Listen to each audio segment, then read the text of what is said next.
What is awareness? Well, it's an interesting topic, and I think that there's probably a lot of answers depending on what comes up in a Google search.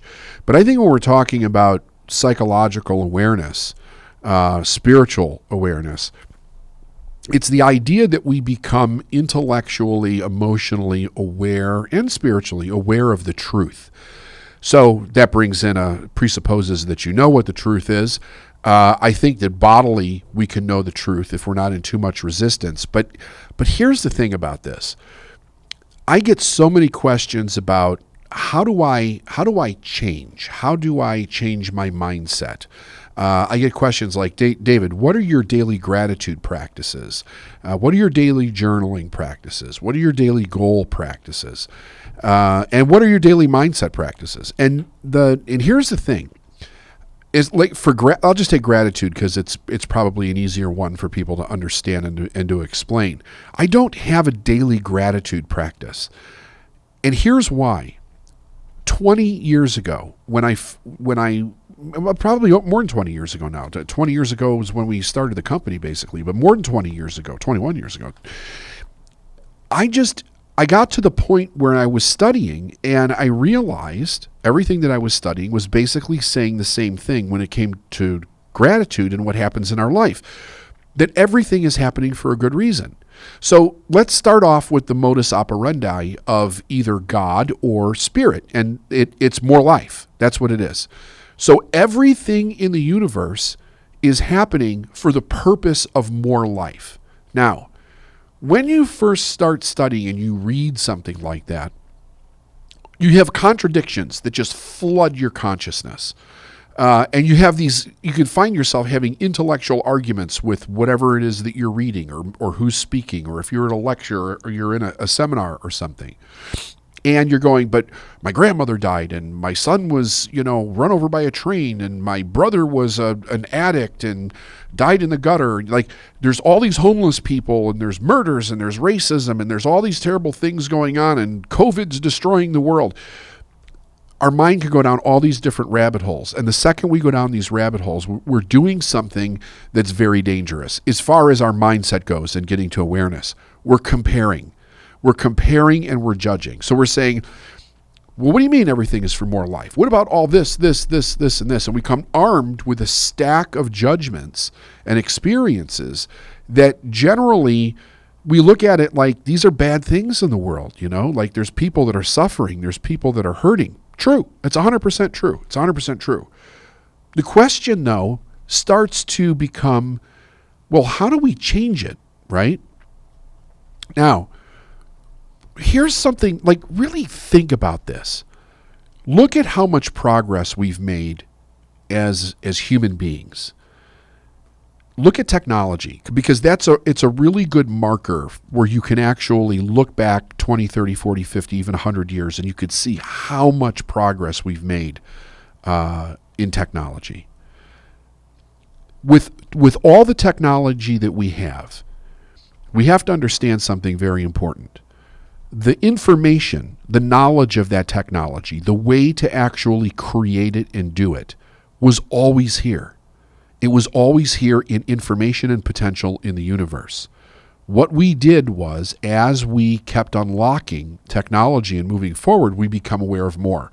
So as we grow, we become aware of more things. It's all here. You can't get an idea, have an intention, have a vision, set a goal for yourself, have a desire or a want without it being here, even if we can't physically touch it. It's here in information, and it's here in full potential in the universe. The question is, why is it here? It's here to be used to be able to move us forward. All life moves forward. You say, well, what about death? Great question. What about death? Death is cyclical, right? So energy, if we look at the law of energy is constantly moving. And it's always moving. It's always moving with potential. It's always moving with purpose. So it is the cause and effect of itself. It is neither created nor destroyed. So what is it doing? It's consistently moving things from a life to what we know as a death back to a life again. Think of the seasons, right? We have winter, spring, summer, fall, when everything starts to die, go back to winter, in the spring, everything comes back up again. Same energy, but now it's new leaves on the trees, right? It's new baby bunnies being born, that type of thing. Physical life goes through a cycle, but it's constantly transitioning from one form of life to another form of life. It's never absolutely just dead. It's just transferred from one thing to another. So when we understand that all life is consistently transforming from one form of life to another form of life and then back again, we begin to understand that there really isn't just a beginning and an end. That means everything is consistently moving toward life. Why? Because life is consistently moving back into life again. This is what we keep witnessing, we keep seeing. It's part of our human experience. So, as we move through time and we look at the way individuals are growing, we obviously know our history. We've had horrific history in many, many cases. We've had some beautiful history in many cases. The cause of the horrific history is lack of awareness. It's when we get focused in on the beginning and the end, the having and the have not, the I need versus I want, or I need versus I don't have. When we're looking at the judgment of pain and we're looking at the judgment of you've got something that I want and I can't have it, and how do I get it? Because you've got it, you're a bad person, and I need to make you bad because in some way by making you bad, I think I'll get what I want. Those kinds of lower thoughts keep us locked in the reality of our senses. Because what we're doing is we're taking information in through our five senses. We see, hear, smell, taste, and touch, and that becomes the reality that we're living. But if we want to move into awareness, we have to understand that there's a different reality beyond just the five senses. We have the knowledge that is ever present and existent in the universe. How do we get to that knowledge? Well, we think about not so much about what it is that we have, because in a very real way, in the moment, that's just stationary. It's just a stationary reality in the moment, even though it's not 100%. Maybe that's a bad word. Everything is constantly moving, but it's physically stationary in the moment. So as we feel desire inside of ourselves, we have an urge, we have a calling to do something different, to move, to have new experiences, to think different thoughts. Where is all of that right now? Well, it's already here. But as we allow ourselves to think a thought, it stimulates other thoughts. As we think of an idea, it stimulates other ideas. As we try to work through problems, we get more solutions. Those things are already here. So it's all consistently bringing us information to move forward. Now, I also realize that when we do that, we're engaging our power of choice to be able to focus on something specifically, to create something specifically. We can also use that choice to focus on something bad.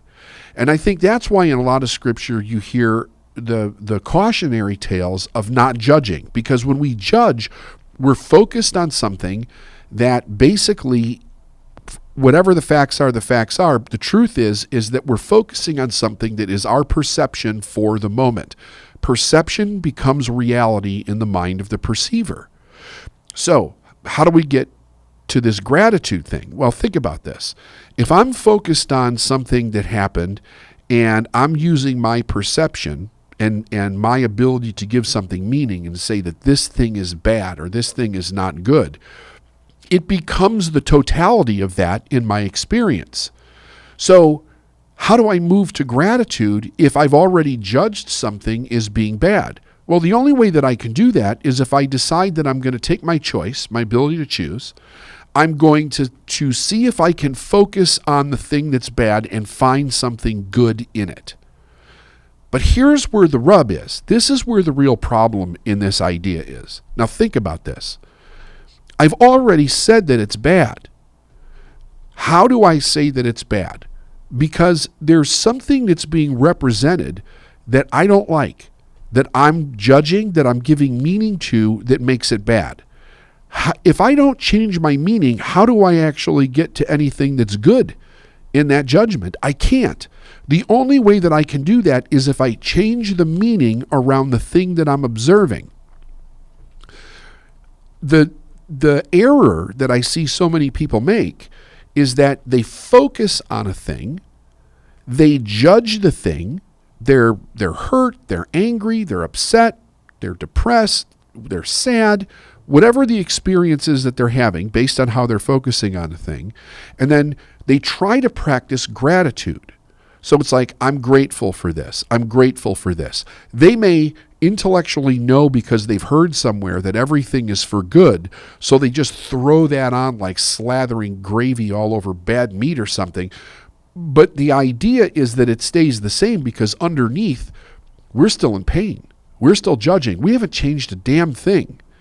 So it's nothing, to just say you're grateful for something does not work. If I have a gratitude practice where every morning I write down these things in my life that I'm grateful for, well, that's wonderful. Maybe you're grateful for your family, and you're grateful for your kids, and you're grateful for your job, and you're grateful for your little dog. But if you're pissed off at anything else, unless you change the meaning that you're interpreting with those things, you're not going to move to gratitude. So the idea is that what we really want to do is we want to understand, because this is the Successful Mind podcast, how do we actually create a successful mind? We create a successful mind by understanding the reason that we have a mind, the reason why we're here, what we're actually doing in our lifetime, understanding that our mind is a tool that we can use, but we have to give it direction. We have to give it training. We have to give it discipline. And also it needs to be open to an extent so that it can take in new information. But it has to have a directive. So what if, from a foundational perspective, we began to change the meaning that we gave to things so that we didn't have to have something like a gratitude practice, but we automatically was grateful for everything? What would that actually look like? So I've given some thought about this because I've done it, but I've never sat down and really put it into, kind of like an intelligent conversation, so to speak. The foundation of what we believe matters very, very much. And I think that there's a couple of different places that we can actually go with this. Here's one place. The victim, and so a victim is a person that believes on some sub-level that they don't have power or agency in their world. And if they don't have power or agency in their world, then other things in their perception have power and agency over them. So they're submissive or subservient to those things, which creates a major issue because whatever those things that we've assigned as having more power over us than ourselves, we're kind of stuck as far as how we can live our life based on those things. And here's the thing, even though it's not true, and I know some of the people that are be listening to this will go, well, I know that that's not true. It really doesn't matter that you know that it's not true because the people that do believe it's true, until they change the way that they believe about it, they're completely stuck. Part of the problem about changing your belief around that is that when you're in the place where you're stuck, you have a stockpile of evidence as to why it's true. So the idea is we have to come out of this perception of what life is actually about in order to actually consider a new idea that we don't think right off the bat is completely stupid. I mean, if I'm in a situation where I have a belief system and it's about something serious in life, I won't throw anything out there. You pick something that works for you, something that's serious, where you have a pretty staunch, rigid belief system around it. Now, if somebody throws in an opposite belief, completely opposite, Generally, a person gets resistant or defensive around that belief. Why? Because holding on to that belief means something. It gives us a feeling of certainty. It gives us a feeling of security in life. It's something that we can rely on foundationally. It gives us a sense of being grounded and solid. And we know how to approach life because that's the belief that we actually have. Well, if I come with a totally different belief, you've upset my world. I don't feel certain. I'm not feeling really secure. I don't know what that means, that you're changing, you're presenting something that changes my belief system or that threatens my belief system. I don't know what that means. So I'm going to be defensive. I'm not going to want to accept it. I'm going to be rigid around what I have. I can't move forward holding that position so staunchly in my life. However, we have to go deeper because that is assuming that safety is the number one value in life. So this has many, many levels to it. We have certainty, we have safety, we have being grounded, we have the idea of responsibility. How do we function through our world? And within the ideology of those things, if I'm going to move through my world, I have to find rules and patterns that work within the context of those belief systems. What does it do, though? It keeps me in a box because I'm very rigid about the way the world is. I can't be open to other things. It makes it very, very difficult. You see this both, and if you take this into the political context, you see this both on the far right and you see this on the far left. You can tell, if you're an aware person, you can watch these individuals and you can see really what's at the root of their argument is fear. It's fear and not a feeling of certainty and a real digging down into their position of why they have such a need to be right about whatever it is that they're arguing about. But here's the deal. Whenever we get into those kinds of arguments with that much heated passion involved, where we're really holding our position, not only are we not open to what somebody else is saying, but the foundation of the position is flawed to begin with. Why would I say that? Because it's not about more life. It's about self-preservation.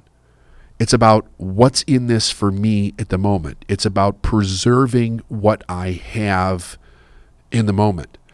Right now, as I record this, we have a lot going on with race and racism in our country, all over the world, actually. And we have this idea that's the narrative that's being put forward about Black Lives Matter. And what's interesting is if you watch some of what's actually going on out there, you'll have people say Black Lives Matter, and instantly somebody will jump in on the internet or the news or somewhere else and go, all lives matter, or white lives matter, or my life matters too. It's like, duh, nobody's saying your life doesn't, but the way a person hears it, they feel like they have to double down on the fact that they matter. Why? I mean, we all know all lives matter. Black people and other people in our world are trying to take a stand for the atrocities against certain individuals in our world right now. Nobody's saying that all lives don't matter. But when you see someone like push that narrative forward, you have to ask, well, what is causing that? Fear that you might be saying my life doesn't matter, or you might be saying your life is more important to me, but they're not hearing what's actually being said. So you go into a defensive position. So I'm using that example because that's where we are in the world right now. But what if we had underneath this foundation for everybody, political, non-political, what's going on now, what happened 10 years ago, what's going to happen 10 years from now. It doesn't matter where. It doesn't matter what the subject is. What if we had a foundation that was underneath of everything, that everything is for more life, where we made decisions based on the idea of more life? In other words, if it wasn't for more life, then it would not be something that we choose in our life. So what would be the problem with that? The problem would be that you would have people that don't care about more life. They just want more now, or more whatever they believe in. And they would want to push that narrative and argue the idea of more life. Because obviously we have to have rules. We have to have some kind of structure to move things through. And I say that because people would automatically think there would be no structure. But that would actually be the opposite. There would be tremendous structure, but it would be structure that would allow everything to grow to the idea of acceptance. And it would eliminate virtually all the social problems that we actually have in the world. Why would that be? Because the judgment would stop. If we don't realize that the problems that we're having is because of judgment in our life, negative judgment, so to speak, we don't understand the problem. So if we come back to the idea of gratitude, what does that allow for us to happen in the world? What does it allow for a person to do to be able to change their mindset? Instead of being rigid on an idea where you're judging it as being bad, you're judging. This is even for judging for good, because we can get rigid in that also. And I'm not saying that something doesn't show up in your life that needs to be changed. Well, what do we call it if it doesn't need to be changed? The word that we currently use is bad or not good or not working, something like that. That's fine. But if we internalize it perpetually as pain, we don't move, we don't transition through it. So let's think. If everything is for more life, then we could be grateful for everything. What would change if we were actually grateful for everything? What would change? Being grateful for everything, just like Black Lives Matter, does not mean that something bad didn't happen. Something that didn't feel good didn't happen. It acknowledges that it happens, but it's acknowledging something that I think is far more powerful. Far more powerful. It acknowledges the solution.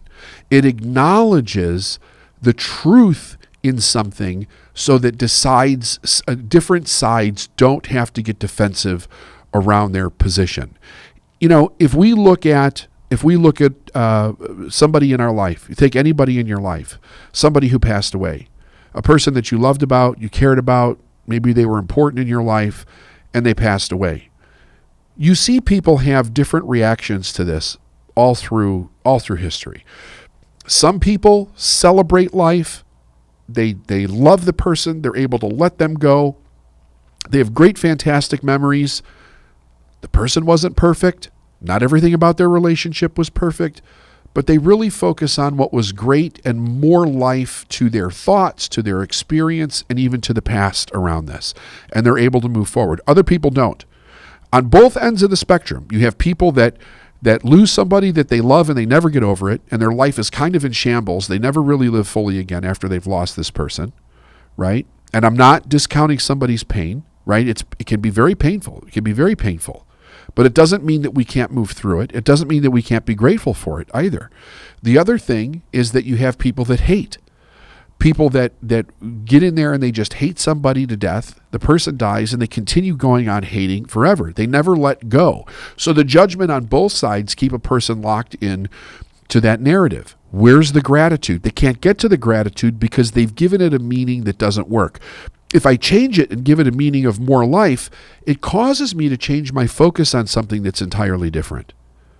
And what would be entirely different? Whatever would add to your life. Whatever would add to your life. You know, think about it like this. You plant a garden in your backyard. Most people are familiar with a garden to some degree. We plant fruits, we plant vegetables, maybe we put some spices in there.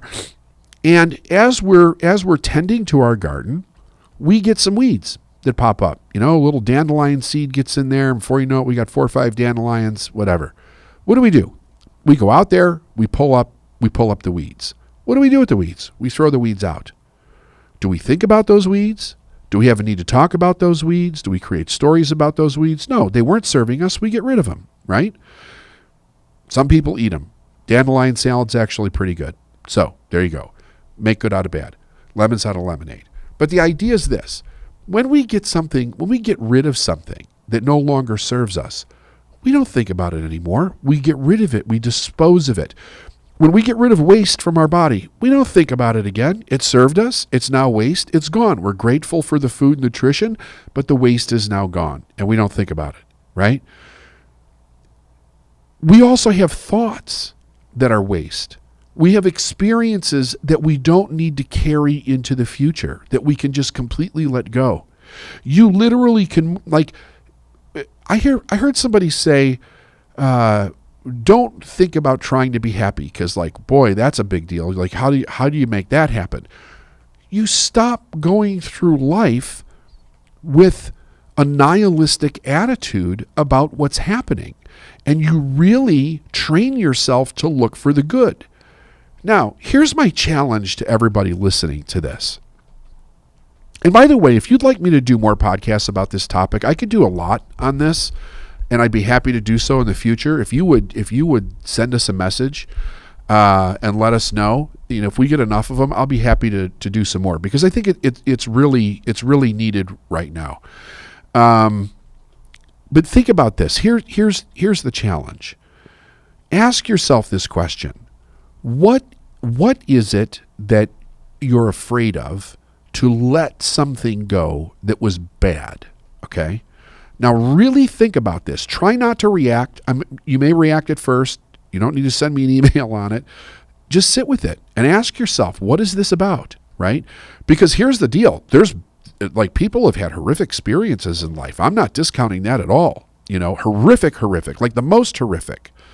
Even take the most horrific. We can remember it so that we can change things so it doesn't happen again. But why do we need to hold on to the energy for it, right? Even if we change it, that's a more life idea. That's a more life ideology. Hey, we did something out of ignorance. Listen, folks, racism is ignorance. Complete. It's ignorance, right? Why do I say it's ignorance? Because if a person really knew what they were doing, they wouldn't do it. Even a person who's consciously hating another person because of their sex or their color or their gender or whatever, that is not an aware person. That is a person who is afraid. That is a person who is scared of losing something in their own life. That is a person who is in pain. That is not more life. Think about things that you would have a hard time letting go of ideologically, emotionally, to allow yourself to step into the idea of more life, where you could be grateful, where you could understand why you're being grateful, so that it's not fake, it's not forced, and you literally develop a grateful mindset about everything. Because gratitude, what is gratitude? One of the greatest gifts of gratitude is that it allows you to get out of the problem quick and move into the solution. When you're judging, you get stuck in the problem. You get buried in the problem. People get buried in problems for weeks, months, years, lifetimes. When you're grateful, you can see what you don't like about something. You can be like, I don't want that. I don't need that. Or here's a problem. Let's fix that. What's the more life idea? What's the more life option? In other words, how do we move things forward instead of moving them back or getting stuck in the middle? That's the whole idea. When you become aware that that's all there is in life is more life, and you accept that, you no longer have to have a practice of it. You don't need to do something to practice it every day, because you literally change how you view the world. And this is only on the topic of awareness and gratitude. Like, there's all different kinds of awarenesses. I've talked many times on the idea that success is an awareness. Are there skill sets within success? Absolutely. But basically, success is an awareness. If you're programmed from a little kid with the idea of failure and you're not good enough and you're not lovable and other people have things you can't have and you've been dealt a raw hand, then that becomes your experience. You don't have the awareness of success. When you have the awareness of success, success comes easily and it comes frequent to those individuals. They live in success. Does it mean that they don't have issues, problems, setbacks? No, but nobody gets stuck in them. We just continue to move forward. So, there's some subtleties here, but there's some really big lessons, in this podcast. Think for yourself. Really step aside. Think for yourself. Bring the emotions down. Think. If I was to let something go in my life, if that really triggers me, ask yourself why. How do I control my thinking when there's so much chaos going on? And, it's a really solid question. We go through life with an extraordinary amount of information that basically hits us in the face every day. And for years, I've told people one of the greatest things that you can do is learn how to master your environment so that you're kind of controlling the amount of information that is coming to you on a regular basis so that you can control your thinking and be productive in what you're doing and make good decisions. But it seems to be an ongoing thing that is currently in our world escalating with so much going on in the world. And so many different problems and serious problems that basically almost anywhere a person goes, their mind is being inundated with things that represent fear and anxiety and worry and doubt and shame and racism and sickness and disease and death.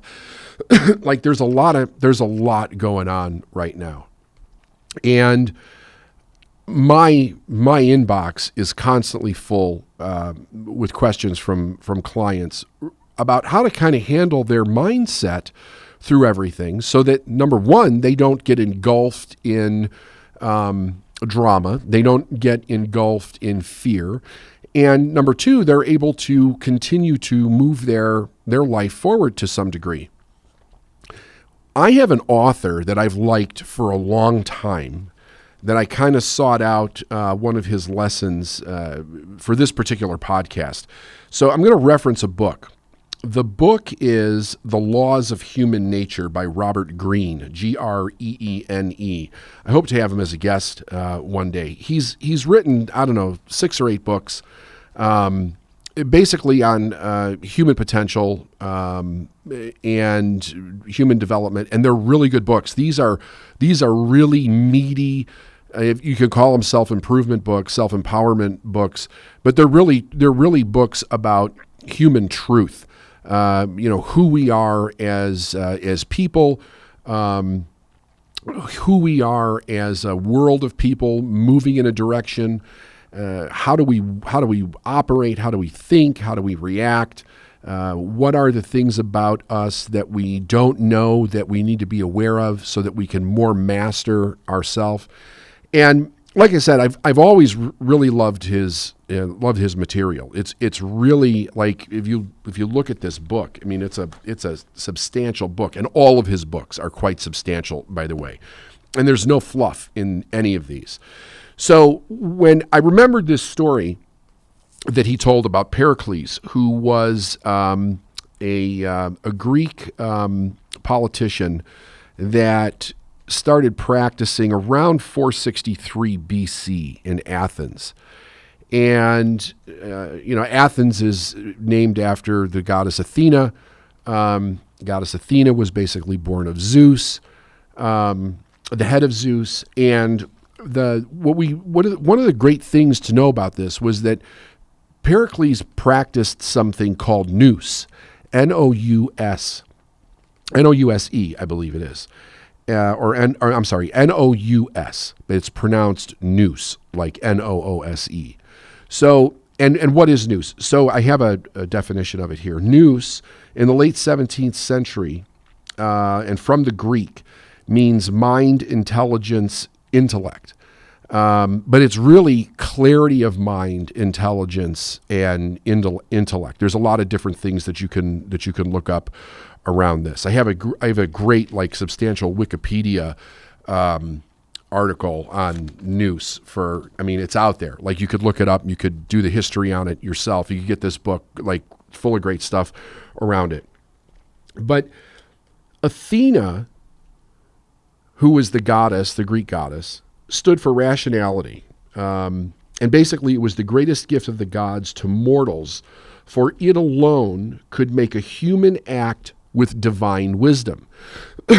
So the idea is that this person, Pericles, he was very much involved in a lot of the conflict that was going on between Athens and Sparta, and like all the kind of craziness that was going on back in that time frame, again, around 463 BC. And there was a lot of opinion, a lot of heated opinion, a lot of consequences, a lot of rhetoric, not that much unlike what we experience now in the world, in politics, in problems that we all have to deal with.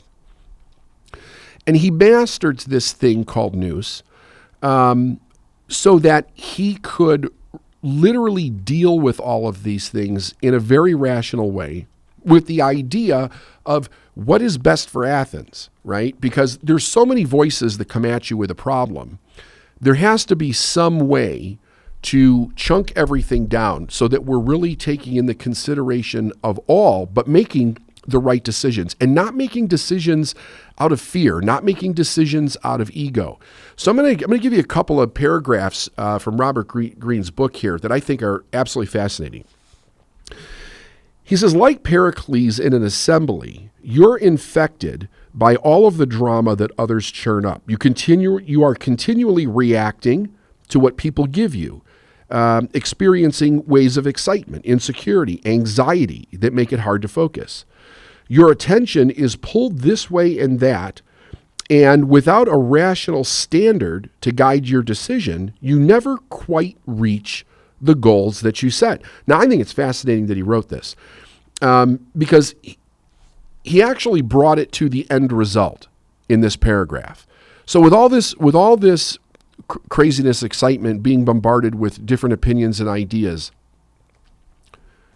not only does it clutter the mind and prevent us from making solid decisions, but we never quite reach the goals. So that's another question that I get frequently. And I see this almost everywhere. Like, people talking about, here's what I want to do in life, but I'm not getting there. I'm working hard. I'm not reaching the goal.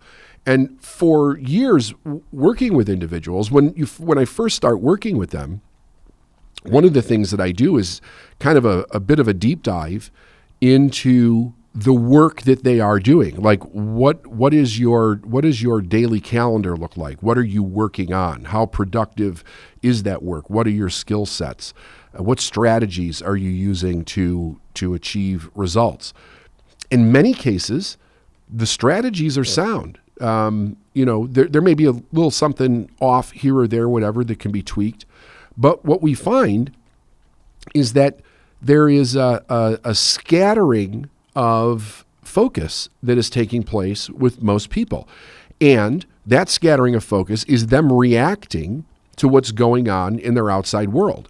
Outside meaning outside of their personal body, right? So they've got all of these different problems and ideas and fear that is hitting them at one time, and also emergencies, like things that they believe that they have to take care of immediately, and it takes them off track immediately in their day. They never get back on track. Days turn into weeks turn into months, and like Greene is saying, they don't reach the goals. He says, at any moment, this can change with a simple decision to cultivate your inner Athena and apply nous. Rationality is then what you will value the most and what will serve as your guide. So let me take you through this a little bit. Let's see here. So a little bit about Athena. Athena was literally born from the head of Zeus, her name itself reflecting this, a combination of God, Theos, and mind, Nous. But Athena came to represent a very particular form of Nous, eminently practical, feminine, and earthy. She is the voice that comes to heroes in the time of need, instilling in them a calm spirit, orienting their minds forward toward a perfect idea for victory and success, then giving them the strategy to achieve this. To be visited by Athena was the highest blessing of them all, and it was her spirit that guided great generals and the best artists, inventors, and tradesmen. I mean, that covers a wide range of people, right? So it's not just the generals, it's not just the politicians, it is the business people, it's the artists, it's the people that are out there creating something on a regular basis. Under her influence, a man or woman could see the world with perfect clarity and hit upon action that was just right for the moment. Now, who wouldn't want that? Like, seriously, who would not want that? I think people are looking for that all the time. So much information is coming to them, they literally can't make a decision. They don't know what decision to make.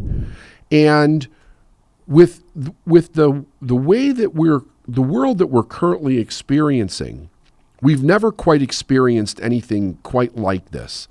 At least for the people that are alive right now. I'm sure I could bring stories that would be relevant from the past in history, but nobody would really understand them because you didn't live then. So I'm talking about in our lifetime, within a generation or so. The consequences for even the most trivial slight, the most trivial remark, the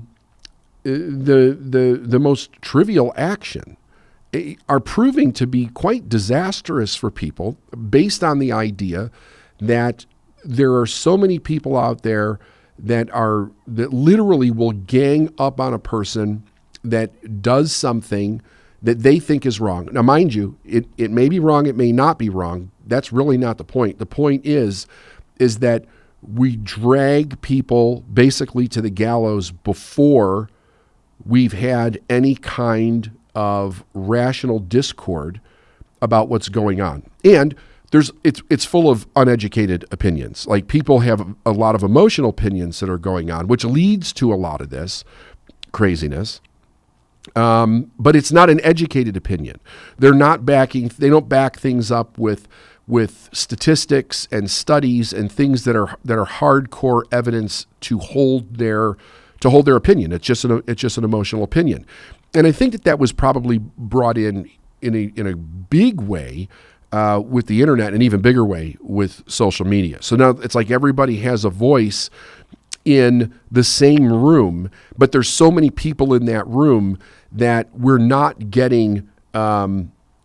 really getting to any kind of clarity. We're not getting to this, what they're talking about in the book here, this inner Athena, this inner Nous, where there's a calmness, there's a clarity, and ultimately right decisions are being made for the good of all human beings.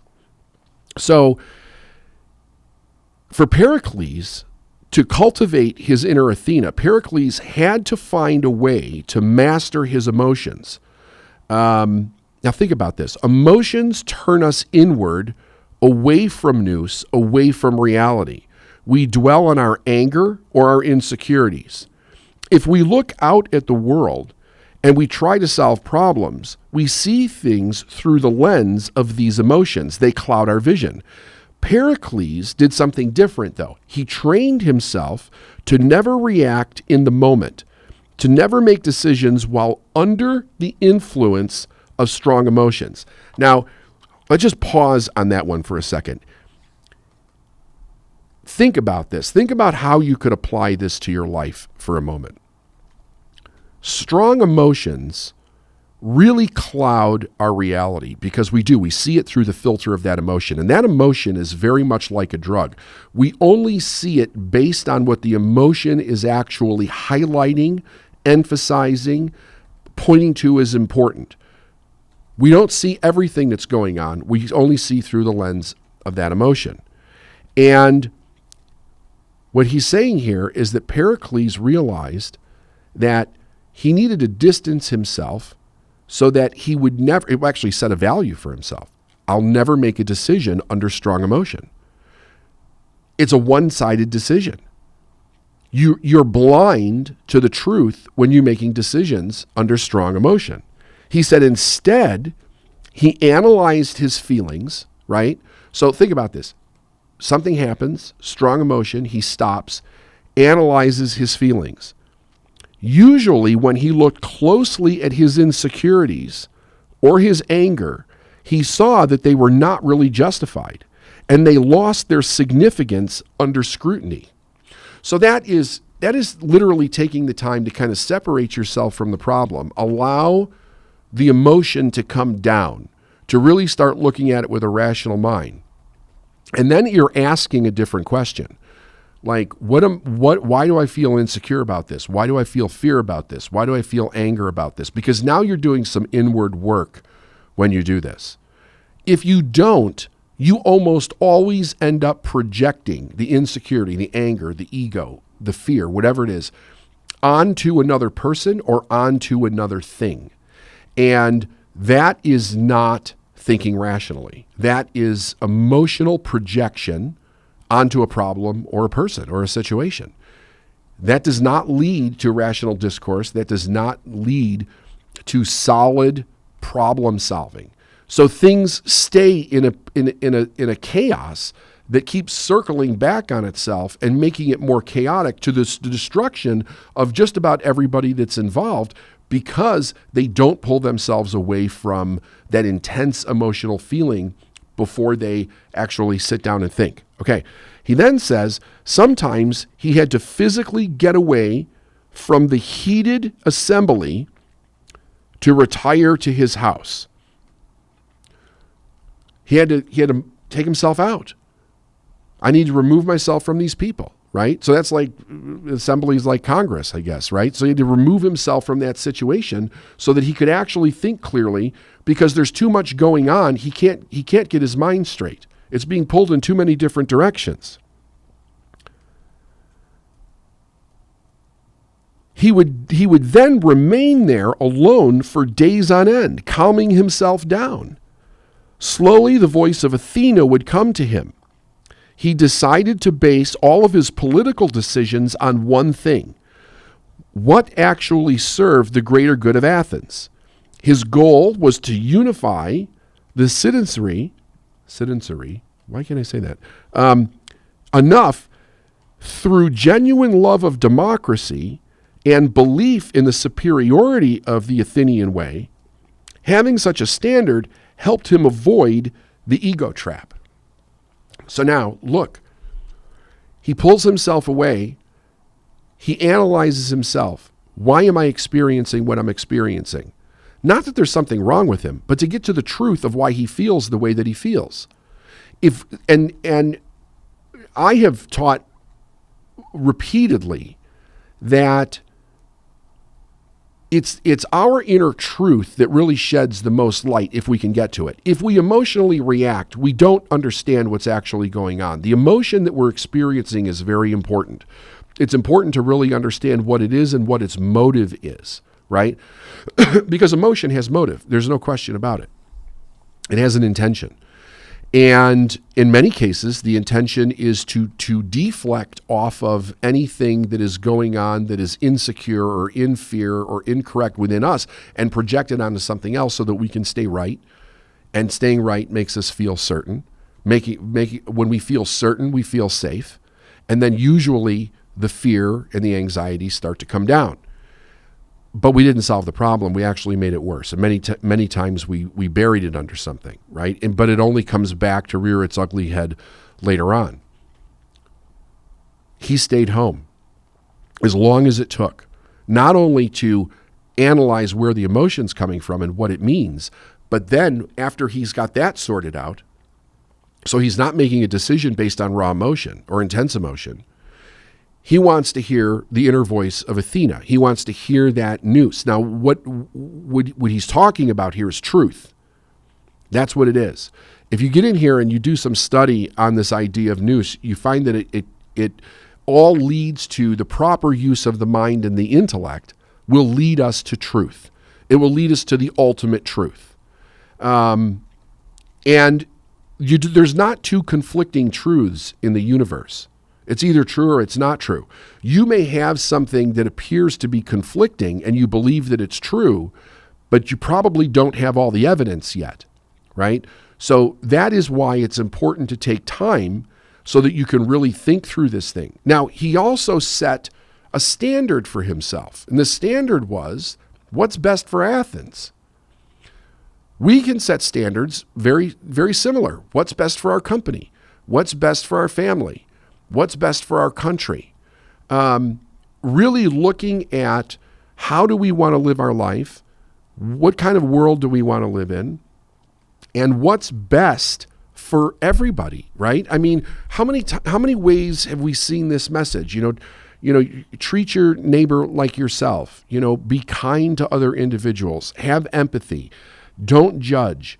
Really try to step in someone else's shoes for 5 minutes. We want to pull away from the ego and consider what the truth is about what's actually going on, and remove ourselves from the accusation. Because if we get into an accusatory stance, generally it's high emotion, and then we fight for the right of that accusation. Now, I believe that if you step back, you remove the emotion, you allow this truth to come to you based on this focus, right? And it's interesting because they use the god Athena here, right? So they say, or Green says, Athena would come to them, right? So apparently the way that this is documented, they have it so that this goddess or the intelligence of this goddess would come to them. It's no different than like when we sit back and we decompress, analyze a problem, have a standard that we want to shoot for, and a higher authority of truth begins to come into our mind. It starts to become very clear. Clarity is the natural state of the universe. Fear, worry, doubt, stress, many different voices with different opinions all at one time, all cause a scattered mind. And it induces fear. And when fear is induced, we don't know what to do to be safe. We become scared, and we start making decisions based on the fear, not based on the truth, not based on the calm. Calm is also a higher standard, right? So if we're saying, I want to make a decision that brings me peace and calm versus a decision to stay safe, it could be very different, because people will often make decisions to stay safe out of fear, and it's not a decision that makes them safe. It actually creates more reasons to be afraid.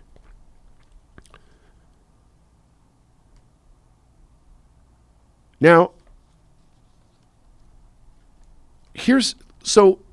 where does this come from? I think we have to address where it comes from. And I think there was a great man, Fyodor Dostoevsky, who wrote something that I have always found very interesting. And what I also find interesting was that Green put it in this book. And I'm going to read it to you because I think this kind of nails it in a nutshell as far as like the human mind. We have to remember that our mind has to be cultivated. Nobody's born with a rational mind. A rational mind takes time and deliberate attention to get to the place where we actually know how to use it so that it's rational. So Dostoevsky said this: it's just as though one's second self were standing beside one. One is sensible and rational oneself, but the other self is impelled to do something perfectly senseless and sometimes very funny. And suddenly you notice that you are longing to do that amusing thing. Goodness knows why. That is, you want to, as it were, against your will, though fighting against it with all of your might, you still want to. And I think that we can think, when we were kids, if you go back and you look at your life, the younger you were, the more that is real. There were things that you wanted to do. You may know that you shouldn't have done them. You were impelled to do them anyway. And there's this want to. There's this want to do the thing that is silly, the thing that is crazy, the thing that is that is absurd. That is an unrefined mind at work. So the idea here is that we have to really focus on the idea of where do we want the result to go ultimately, because everything else is just chaos. Now, he wrote something else here. He said, emotions tend to narrow the mind, making us focus on one or two ideas that satisfy our immediate desire for power or attention, ideas that usually backfire. Now, with calm spirits, you can entertain a wide range of options and solutions. You will let me see if I read that again. You will deliberately wait longer for acting and to reassess your strategies. The voice will become clearer and clearer. When people besiege you with their endless dramas and petty emotions, you will resent the distraction and apply your rationality to think past them. Like an athlete continually getting stronger through training, your mind will become more flexible and more resilient. Clear and calm, you will see answers and creative solutions that no one else can envision. So let's just recap this. So the idea is, how do we get into the rational mind where we're bringing in truth where we can see it? We understand that we're being bombarded with ideas. We understand that we're having an intense emotional reaction. We make a conscious choice and set a standard for ourselves to remove before we make a decision. As a matter of fact, not before. We never make a decision when we're in an intense emotional state. No matter what, we remove ourselves from the situation and we take as long as necessary to get into a calm mind. We assess what our intense emotion is about and write it down so that we really understand what's going on. Is it some kind of fear? Is it some kind of problem that I'm not aware of in myself? Is it some kind of ego? Am I holding an idea that is separate from the good intention that I actually have? Whatever it might be, we really get to the root of it. We put that aside. We ask ourselves, what is best for the all, whatever the all is, your family, your business, yourself, the country, whatever. What is the best for everything involved, concerned?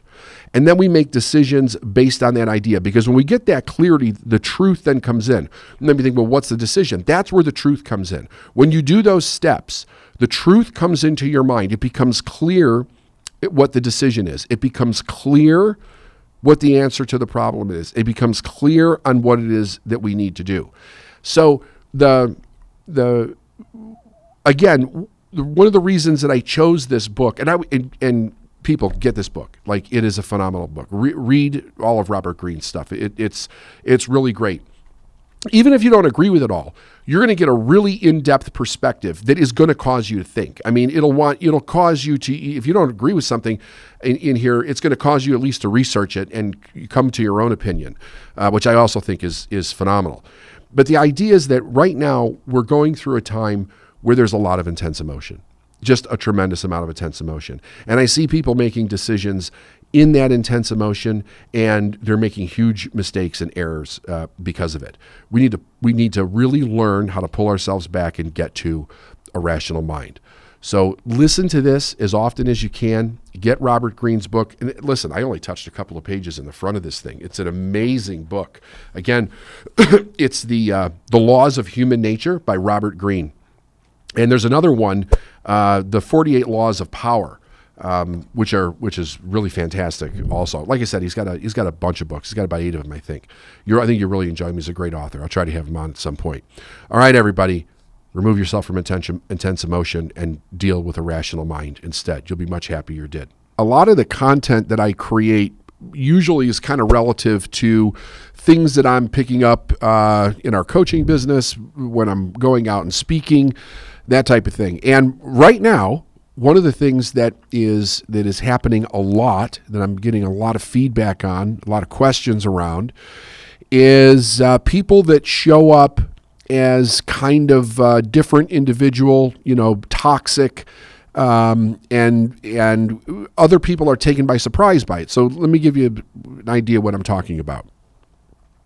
You have an engagement with somebody. Could be an employee, could be somebody you're working with, could be a business partner, could be a lover, could be basically anybody. And you're in a relationship with this person for a certain period of time, and all of a sudden it's like you wake up one day and you see that you're with a monster, so to speak. In other words, somebody has misrepresented themselves, and you're like, where did this person come from? I have no idea. I'm in this fucked up situation. It's like I'm waking up in the middle of a goddamn nightmare. And what do I do about it? And not only does this generally happen once, but when you see this happen with somebody, you'll find out that it's a repeat problem in their life. And they're not really understanding a very basic premise about human nature, and that is when you see somebody do something once, there's a very good chance they're going to do it again. Most people are not like being 100% aware of their behavior. And what I mean by 100% aware of their behavior, like they're not really practicing principles of mindfulness. They're not practicing principles of self-improvement. They're not trying to make themselves better. They're just kind of going through their life and showing up as they show up. So people will reveal their character pretty much like frequently. Like you will frequently see truths of their character come out. Now, when this happens, often if a person does not like that piece of their character, they will try to hide it. And when they try to hide it, they don't want anybody to know that, maybe they're an angry person or a toxic person or an abusive person or a thief or they're conning the world, or they think they're conning the world. Aware people see individuals that show up inauthentically a mile away. Like I remember my mentor said to me one time, you can't hide anything from an aware person, because an aware person, and it's not so much that they studied other people, they studied themselves. So this is it's a really great, and I'll mention a resource on this that everybody can go pick up when they're done listening to this. It's a fantastic resource to really look at yourself, like hold up a real mirror to yourself with the idea of growing, not with the idea of trying to hide it anymore. Because the more you try to hide it, the worse that it actually is. So I had done another episode, and I had talked about Robert Greene and the laws of human nature.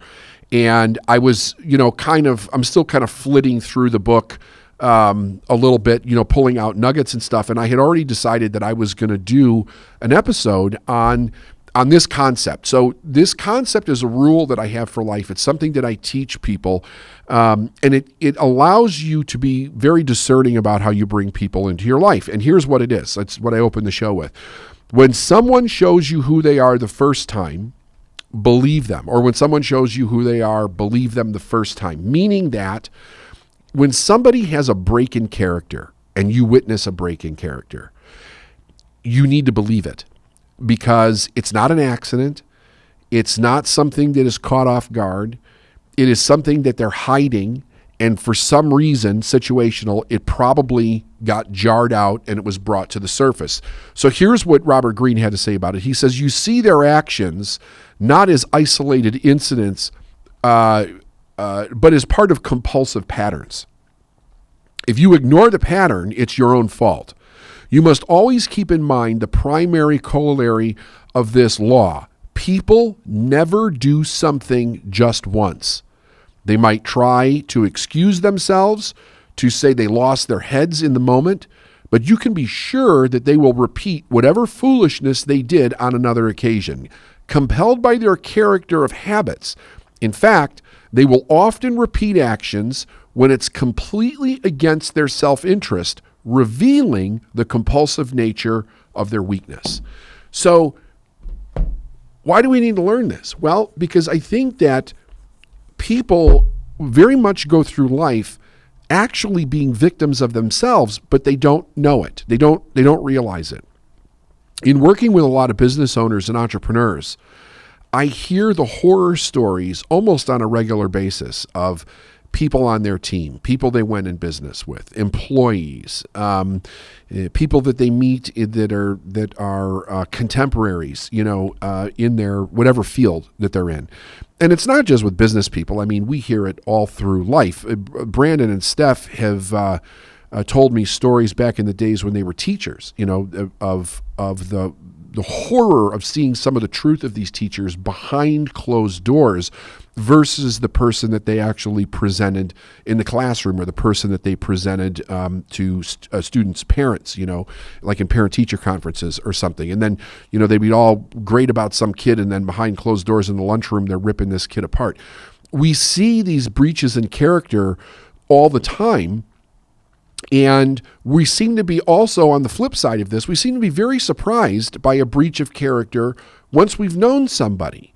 So the question then says, well, did something happen in this person's life to breach their character? Or is it something I'm missing? And I'm here to tell you, in 99.9% of the cases, it's something that you're missing. There's another saying that crisis brings out the character of an individual. Meaning that in times of extreme emotion or extreme pain or extreme crisis, trauma, when something goes wrong in a person's life, what it does is it shuts off the conscious thinking of an individual who's walking around masking who they are, and it causes them to go into complete reactive mode, and then that comes out of them. And if there are flaws in a person's character, generally those flaws are going to come to the surface. People in some of the work that we've done on the podcast and other things around abusive people, we've talked about this pretty extensively. When you get involved with somebody and you think it's a great relationship, anywhere from a romantic relationship to a business relationship to a friendship, even social relationships. And in the beginning, it's fantastic. This person is great. We're excited to be friends with them. You're going along over a period of time. And then slowly, as you're with this person, you start to find out that this person's actually a toxic individual. The behavior starts to come out, circumstances start to happen, situations, the way that they respond, the way that they don't respond. And we do something that I think is very interesting with this. We generally make excuses for people. Now, I will preface this, preface. Thank you, preface. I will preface this by saying this. Yes, I think that there are definitely occasions where all of a sudden we'll recognize something in our character and go, holy shit, where did that come from? But if we're on a path in life where it's I want to better myself, we recognize that, we apologize to anybody that it affected, and then we're like, okay, I need to work on this. I need to figure out where the hell that came from. I've had several instances in my life where that has happened, to realize that somehow or another, something from my childhood got dug up that I didn't even realize was there. And I had to go back in and really do some introspection and work on changing it. So everybody has that to some degree. I'm talking about the people that have no plan on changing anything. And their whole idea is to deceive, to really go out there and deceive. We hear the horror stories of it on a grand scale, like with somebody like Jeffrey Epstein, right? Who basically had a pyramid scheme for abusing underage girls in his life and then providing that to people all over the world. When they uncovered that, they were astounded. They were absolutely astounded how many hundreds and thousands of people this guy had actually been using. A matter of fact, Netflix has a documentary on it. If you haven't seen it, you should go take a look at it from a couple of different perspectives.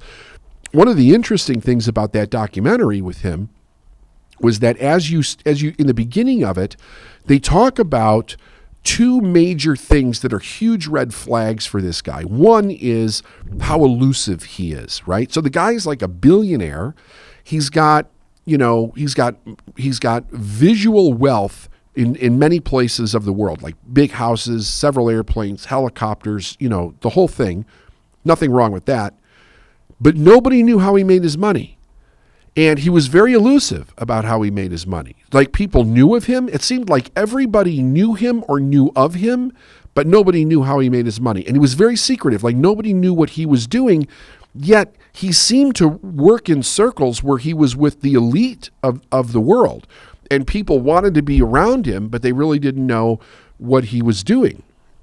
Big red flag, right? So that, that's kind of a question of, why does somebody want to be around a person like this? Like, what is the draw? What is the attraction to being around this person? Well, he's extremely charismatic. He was also a total narcissist, right? Narcissists are extremely charismatic. You're drawn into them. And I'm going to get to the reason that we're drawn into them in a minute. But the idea is that we're drawn into people like this that are very charismatic. And by the way, it doesn't matter if you're rich or you're poor, right? It just so happened that was a circumstance that this guy was in. Now, I will say that his wealth helped him hide what he was doing for a long time and made it much easier for him to do the sexual abuse that he was doing. But the other flag was the fact that he was so damn charismatic. And there's a part in the series where there's some very competent individuals, big, huge business owners, like really competent people that were totally sucked into this guy's personality, and will literally tell you that they were mesmerized by him just by talking to him.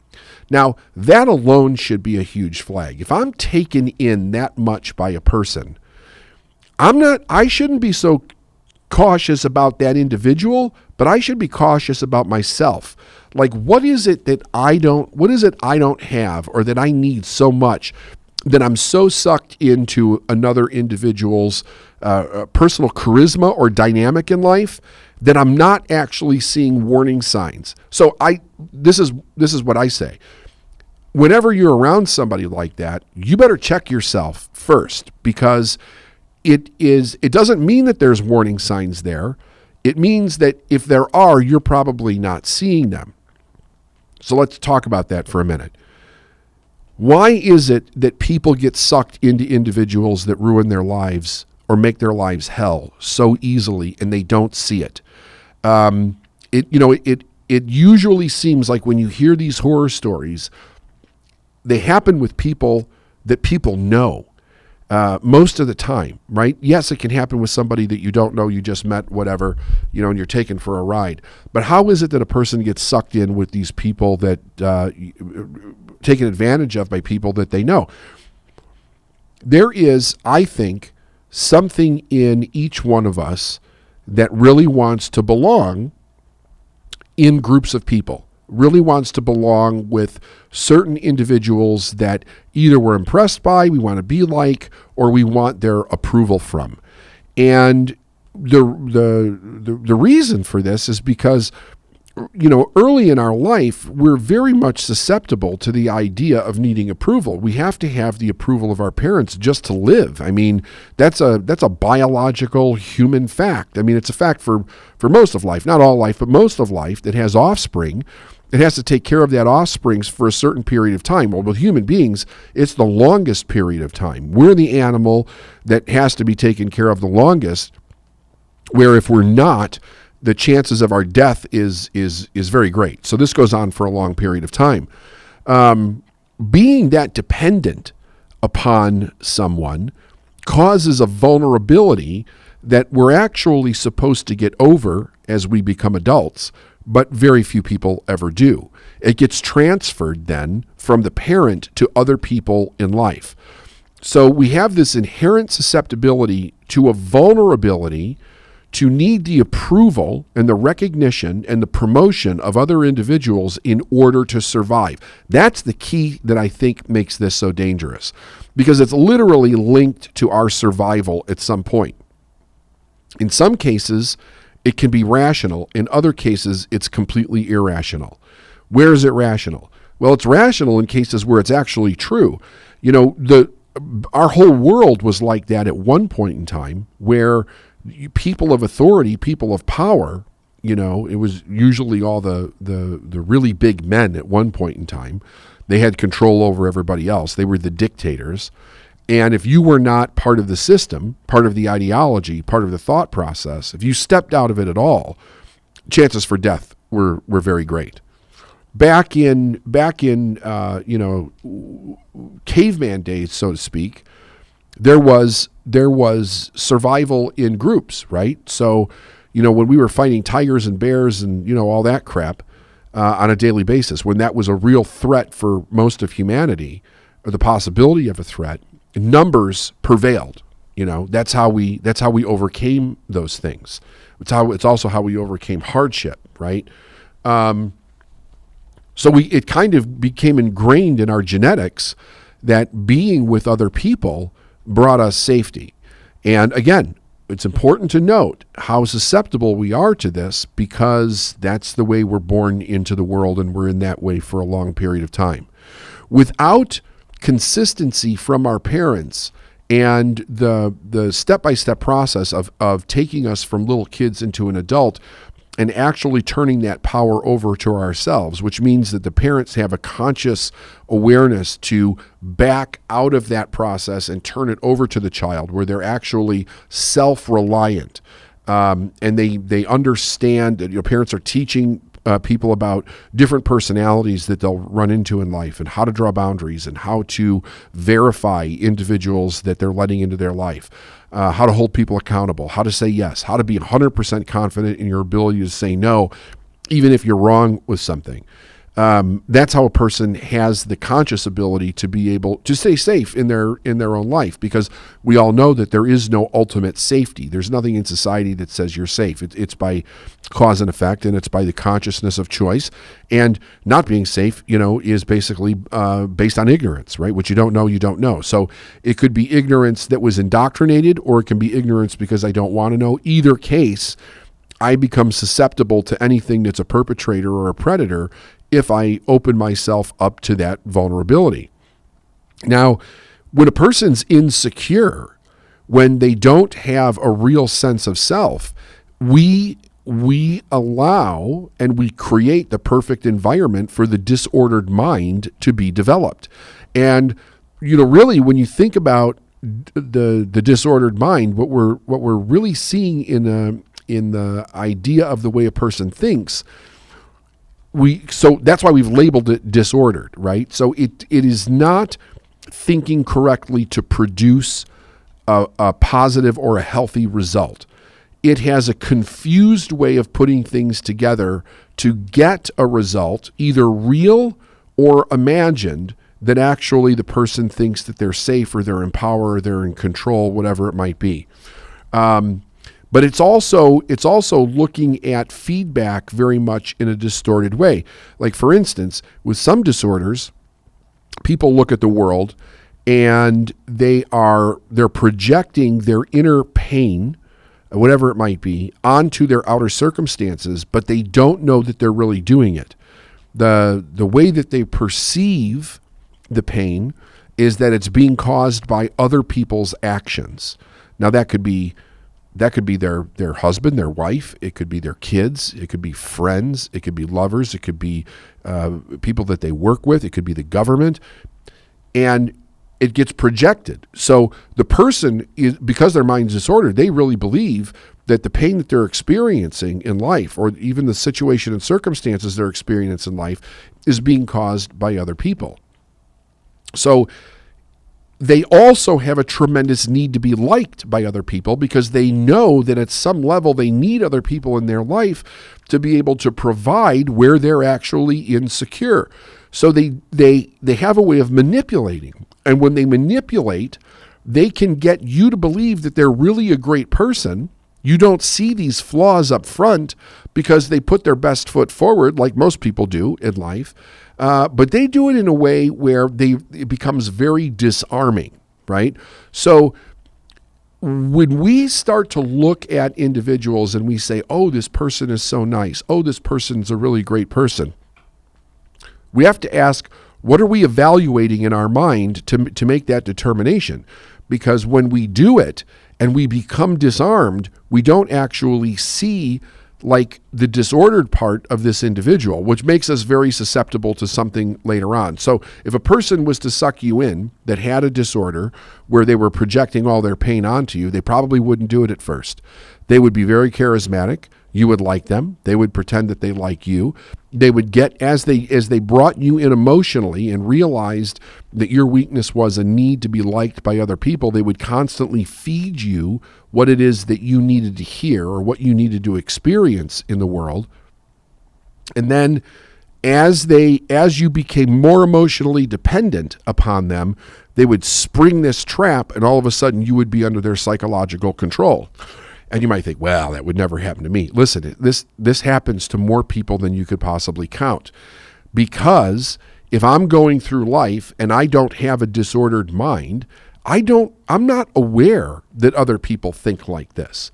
So, what do I need to develop in order to protect myself from this situation is that I need to believe what I'm experiencing from other people and not defend it, not deflect it, not make excuses for it, but really look at it and go, wait a minute. Regardless of the situation, this person did this. And this is out of character for a person that I want to be around. So then you need to evaluate what this is. Is the person taking responsibility? Or is they blaming, they're shoving it under the carpet, they're trying to deny it, they're making excuses. All of that really determines whether or not you're going to continue to be in a relationship. Now, if it's something severe, in many cases, when I've worked with people that have had abuse in their life, it is very much severe. The fact that a person is going to deflect or make excuses for the severity of somebody else's actions causes a big problem, because why are they making excuses for it? They're making excuses for it so they don't have to experience the pain of either calling this person out or walking away from the relationship. But inevitably what happens is that because of their vulnerability of being sucked into this relationship, it's going to escalate over time until it goes from just one little slight or something that seems very out of character for someone to something that's actually very damaging. And it can go all the way to the place where people have lost their entire net worth, or they've lost their lives in some cases. If they're dealing with a sociopath or something like that.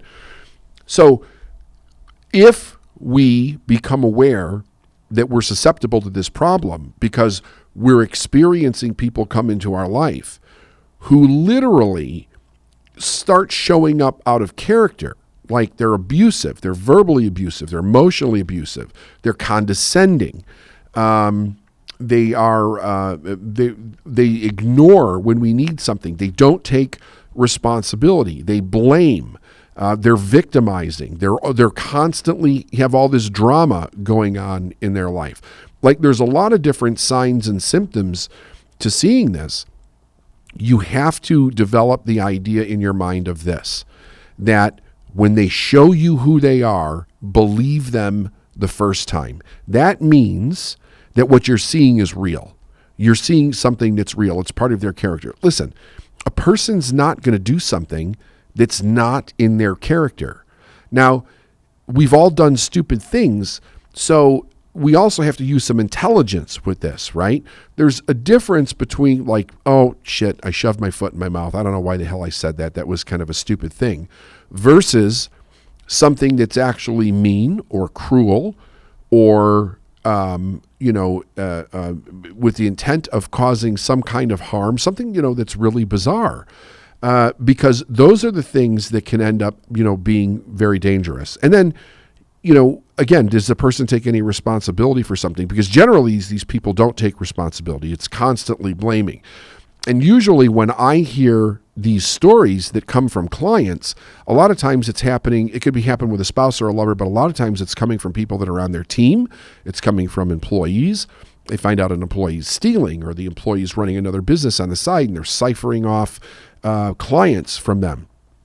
I just recently had one client where they found out that this has been going on for several years, and they absolutely didn't know it.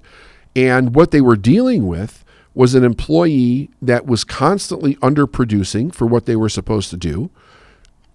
The employer, the person, was making excuses for this person, never asking themselves, how was this person managing to live the lifestyle that they were living when they were not advancing any further in their work at their current job? Like, it just didn't make any sense. There were signs that were there, but the person chose to ignore those signs. And eventually they find out that the reason why they're doing it is because they're siphoning off clients from the company that they're employed with to their own private business that this person didn't even know about. And I remember when the person told me this story, the first reaction that the employer had was they felt sorry for the person because the person made all these excuses, but immediately went into a defensive position and then blamed the employer because they had gotten caught. They took absolutely no responsibility. I had clients where there were signs of abuse in a relationship right up front. They ignored it because the feeling of attraction, the feeling of love, the possibility of love, the love bombing was there, or great sex, or a lot of money and trips and gifts and stuff like that were pushed up right up front. The person kind of was induced, so to speak, by the lavish attention, and they did not pay attention to the fact that the person was unscrupulous. I mean, they're doing different things. They can't be held accountable for their whereabouts. They are sneaking around. They're abusive to the kids. They'll see things like they'll treat wait staff horribly. These are huge signs that if you see this in somebody's personality, eventually you're going to be the victim of this individual. It's going to happen. It's not a maybe. It's going to happen. When the time is right and the circumstances are right, you will be a victim just like you see them victimize other individuals. So what do we do? How do we set ourselves up to win here? I think we have to take the blinders off, right? I think that we have to really learn about ourselves the best that we can. And one of the things that I did many years ago, author by the name of Vernon Howard, who's gone now. He passed away quite a while ago. He left an incredible body of work behind. And I'm not sure who it is, but there's a website called anewlife.org. They carry all of Vernon's published materials. And if you go to that website, one of the things that Vernon did was he created all these little booklets, and the booklets were just a wealth of introspective knowledge around, basically human behavior. And there's a bunch of them. I think there's 14. They're in a box set called a treasure box of higher learning, I believe, on the site. And I think each one's like 50 cents a piece or something. I don't know. It's like $14 or something to buy the box. It's not a lot. But what you do when you read this is you go through it, and it gives you basically like the symptoms of personality flaws. So a lot of people will look at it and they'll be like, oh, because they have one like, something like, I don't know, hidden secrets that men have, hidden secrets that women have, how to recognize anger, how to recognize hate, these types of things. A lot of people will look at them and they'll be like, okay, I want to recognize these in other people. And you'll start reading it and you're like, oh shit, I do that. I do that. I do that. I have found that if people will be introspective and honest about their own behavior, it becomes remarkably easy to see it in others once you recognize it in yourself. Why? Because you know the patterns intimately. And the patterns don't change that much, which is fascinating to me, right? In other words, if a person develops a pattern in life that gets them a result and it involves manipulation or poor behavior on their part in some way, they will develop the pattern to get that thing that they need, but they will also develop a pattern that allows it to be kind of cloaked in goodness or niceness or something else that's not 100% real. It has like a false identity to it. But these pamphlets allow you to see through it because the behavior that they exhibit is always the same. It's like they use the same words, the same emotions, the same situations, the same behaviors. And you can actually, these are all the signals of the red flags that you need to look at so that you can believe someone the first time when they show you who they are, and make sure that you build yourself up into a person that's not going to be taken by an individual that really has a more nefarious plan for your life. Is that I want to talk about some things and get into a little bit deeper on very specific topics over the next few days around things that people are actually dealing with that in the 4-part series I'm not actually really able to cover in depth because I'm trying to grab a much larger concept for everyone there. So hopefully you'll find benefit in these. I think they're very beneficial. Brandon and I really worked hard on selecting what we thought was appropriate to bring to the table during this period of time before we get back to our regular broadcasting schedule. So today I'm going to talk about something that I've had a few questions on, and actually Brandon suggested that I do this topic, and I thought it was brilliant. I'm going to call this "How to Grow Spiritually in a Time of Crisis," because I think it's a phenomenal question, and I think that it is literally one of the best times for us to grow. And here's the reason why I think it's such a good time for us to grow.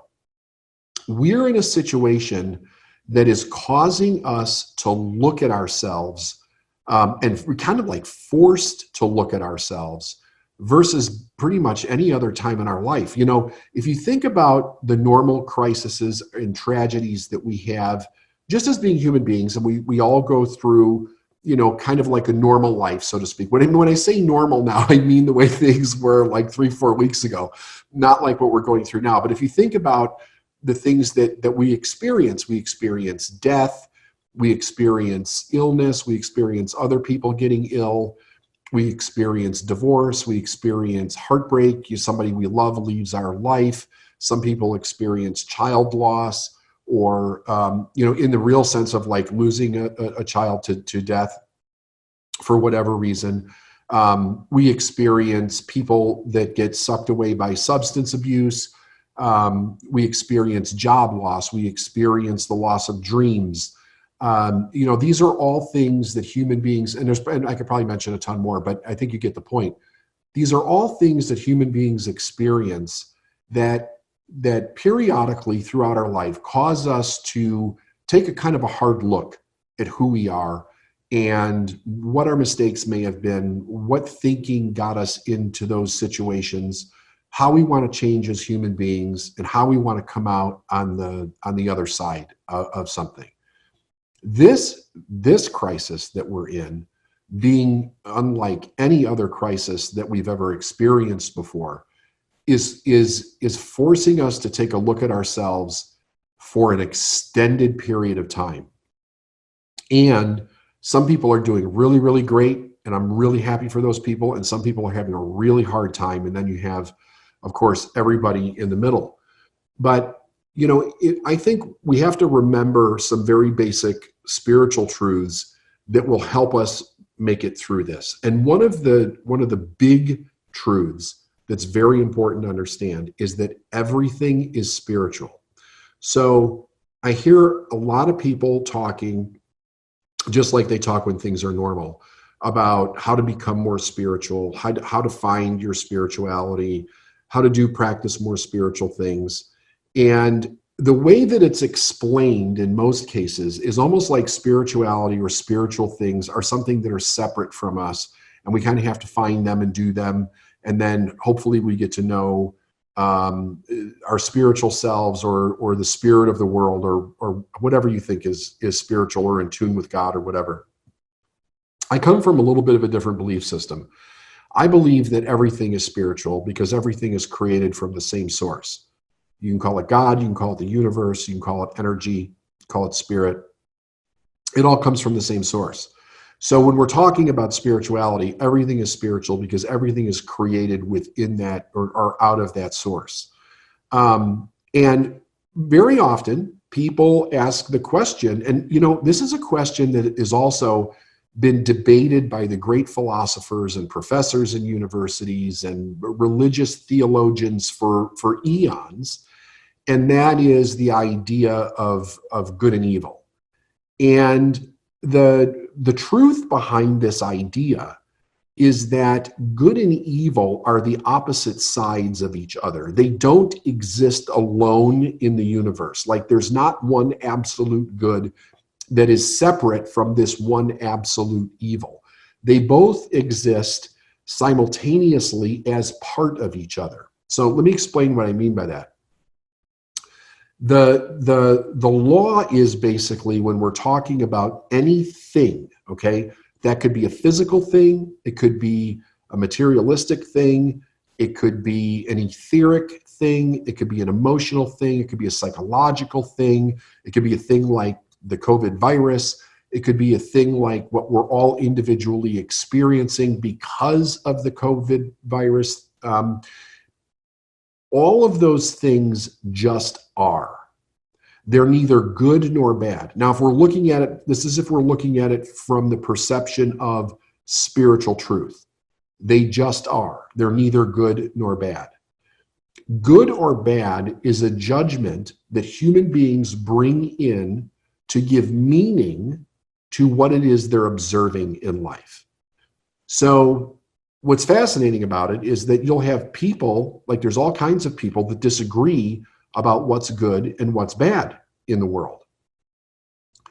If we understand that they're not two separate things, but they're one in the same, and good, when we look at something and we say it's good, we look at using that thing for the betterment of, say, our life and the lives of other people. When we look at something that's bad, we look at how it's affecting people or situations in a way that doesn't want to be experienced. And so we label it bad or we label it good. When we label something from a spiritual perspective, we're giving it a specific power. Now, this is so important because if I label something good, in my mind at least, I'm giving it the power of good.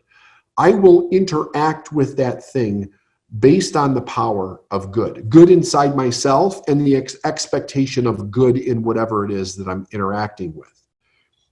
I will also expect to receive something good from that because I believe it's good. I'm acting from my own good. I'm looking for an expectation of receiving some kind of a result or a circumstance or a situation or a change in environment because I believe that something is good. What's important to know is that the mind is then focused on to find what's actually good about the thing that we're observing. And of course, if you stay focused on that idea, you will always find the good in it. In fact, the good is actually infinite. The longer you keep looking, the more good you will find. Now, conversely, if my mind is labeling something bad, I'm now giving this thing the power of bad or the power of evil. I'm looking at it with my own duality of bad or wrong or evil in my own mind. It's important to know this because that power of evil exists in every human being on the planet based on whatever our belief system is around bad, evil, not good. You know, you label it whatever you want. You have to understand that each one of us is unique and each one of us has our own perception and unique way of determining when something is bad or not good or evil. And when we label it that as an individual, we give that thing a unique power, but it has a power that we gave it. Now, why is that so important? Because if we gave it the power and we did it out of ignorance, we can take that power away from it. Now, think about this. If I label something bad, but the truth of that thing is that it just is, it's not good or bad, then I'm going to react to it in a way that it's bad, which is going to affect my life, which is going to cause my life to be upset in various different ways. I might be psychologically upset. I might be emotionally upset. It may cause upset and chaos in my family, in my personal life, in my business life, in my health. It can wreak havoc everywhere because what I've engaged in is the power that I'm giving it that it's bad. But that power doesn't exist in the thing that I'm observing. It exists in the human being. It exists in each one of us individually. Now, you may have heard me talk on subsequent podcasts. Now, this one, I'm really not sure which podcast I talked to this about. It might have been in the Jordan Peterson podcast. I'm not sure. But the idea is this. One of the things that is very true is that a person will never step into their greatest power to do good without acknowledging greatest power to do evil. And human beings have that power. Every single human being has that power inside of ourselves. That's where you'll have a Christ on one hand, a Gandhi on one hand, a Buddha on one hand, a Martin Luther King Jr. on one hand. And on the other side, you have a Stalin, you have a Pol Pot, you have a Hitler, right? What's the difference between all of these individuals? Well, we have a section of individuals that came into the earth, and their purpose in life was to take their perception of good and spread it amongst mankind, humankind. The other individuals had a perception that was very different.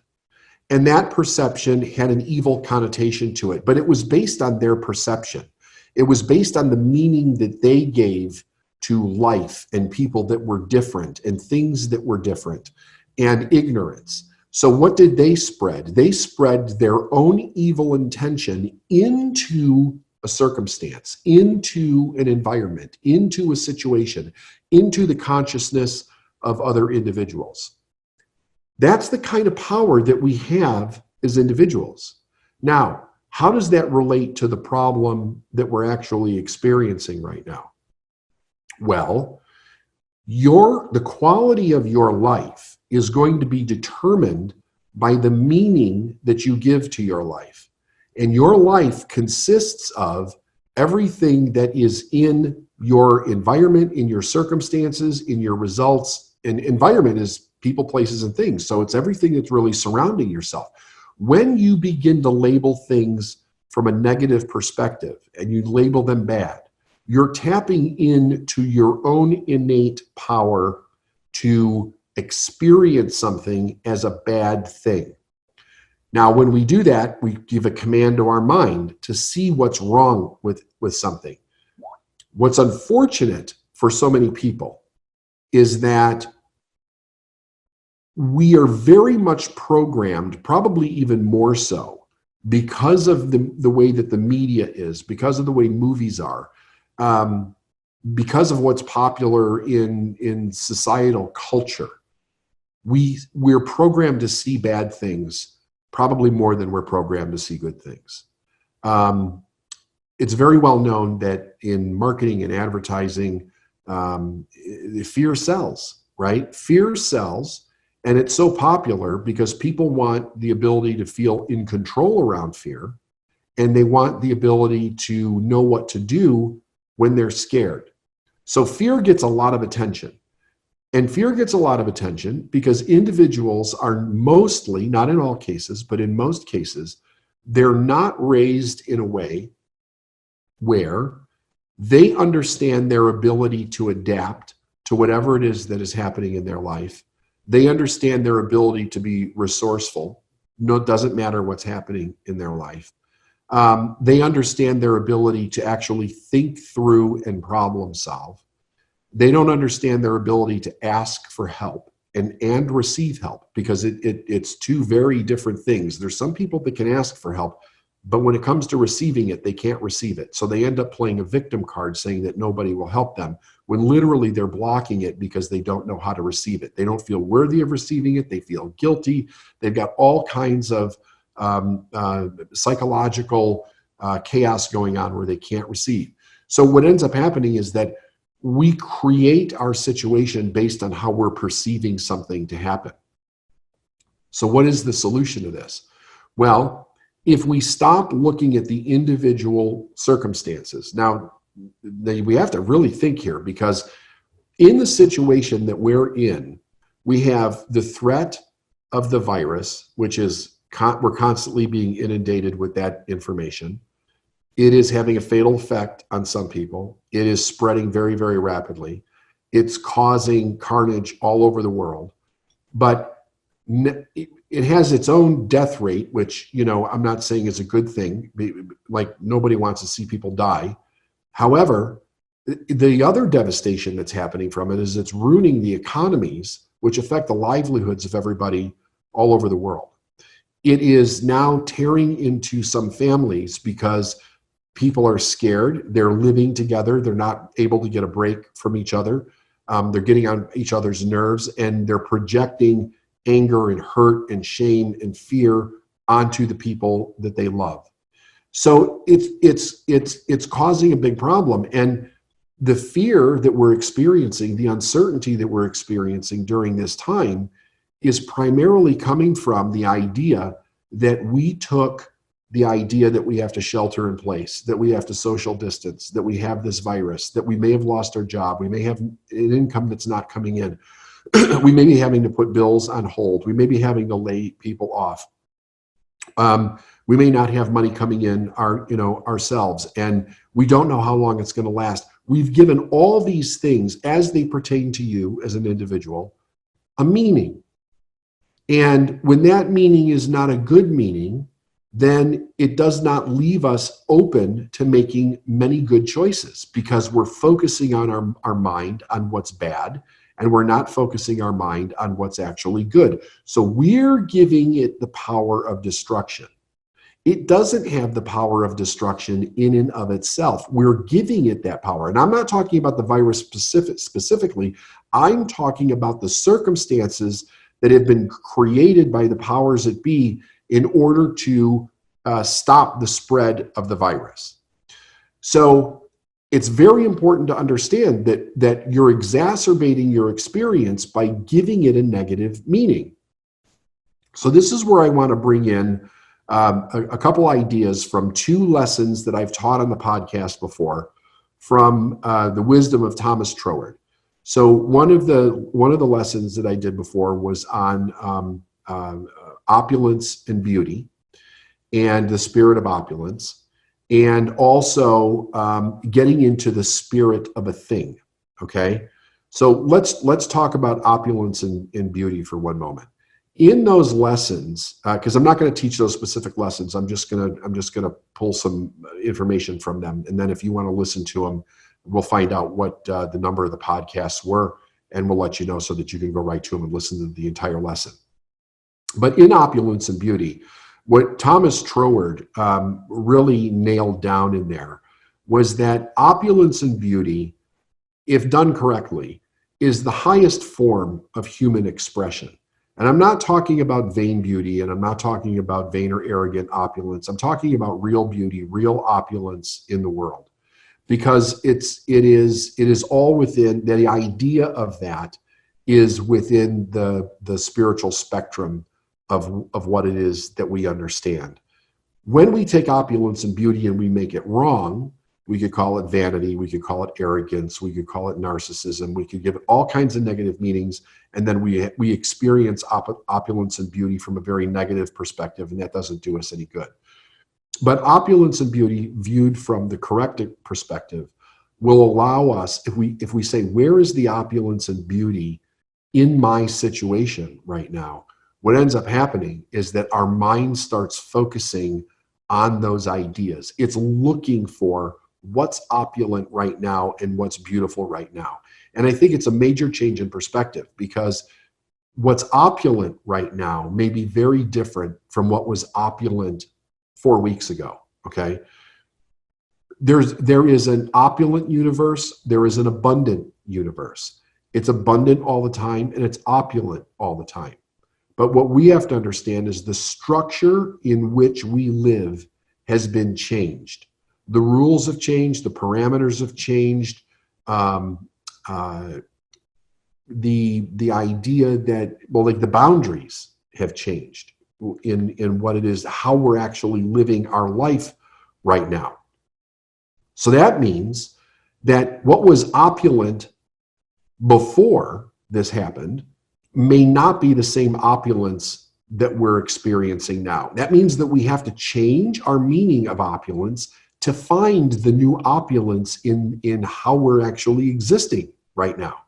I used the idea that in the Depression that the United States went through many years ago, for a lot of people, opulence and abundance was a loaf of bread and a bowl of soup, or a few potatoes, or a few scraps of something that they could feed their family because they would get fed for a night. So that was abundance for a day, abundance for a night. And the way that they treated, they were very often grateful for the little bit that they had. And it really it was meager for a lot of people in that place. But if you listen to stories from then, you hear about how grateful people were to be able to have a potato or a piece of fruit or a piece of meat or bread or soup or something, so that they could continue to move forward until the situation of the Depression changed and people could be in a more expansive situation. But all of it is spiritual. So that means that the abundance and the opulence has to be within the new framework of what it is that we're working in. And we're working in a completely new framework now than we ever have before. So we have to start thinking to ourselves from the place of opulence and beauty, what's opulent and beautiful in the framework of how I'm living now, which brings me to Troward's other lesson about getting into the spirit of it. So getting into the spirit of it, we could either, now think about this, we could either get into the negative, mean, angry, hurt, self-pity spirit of what we're experiencing, or we could choose to be an experience of love and gratitude and joy and compassion and brotherly love, like helping each other. And when we do that, we literally change how we're all experiencing the exact same thing. So another unique thing that's happening right now all over the world is so many people are experiencing the same parameters on their life together. We're all experiencing this together. But if you look around, if you listen, if you talk to people, you will find that the experiences that people are having are very different. It really depends on where we're going, where you go to actually listen to what these people are saying or writing or talking about. And you could tell just by the conversation that they're having, are they experiencing negativity? Are they experiencing bad things that are happening? Because it tells you what their mind is focused on, right? If they're experiencing good things, generally they have good things coming into their life, but it's coming in because they're looking for the good. They're looking for the opulent. So either we get into the spirit of the negativity and the bad, or we get into the spirit of, I'm going to make it through this. I'm going to be okay. I can be resourceful for myself. I can be resourceful for my family. I can be resourceful for the company that I own or the company that I work for. And we become part of the solution when we do that. But understand this. I think this is the most important thing about this lesson. Both the spirit for good, to do good, to have good, to receive good, and the spirit for bad, to have bad, to do bad, to experience bad, both of those experiences, both of those powers exist in us simultaneously right now, every moment of every day. When we decide to shift our mind from one to the other, we automatically give that we give the thing that we're observing or the situation that we're in the power of our choice to move from one side of the spiritual universe to the other side of the spiritual universe.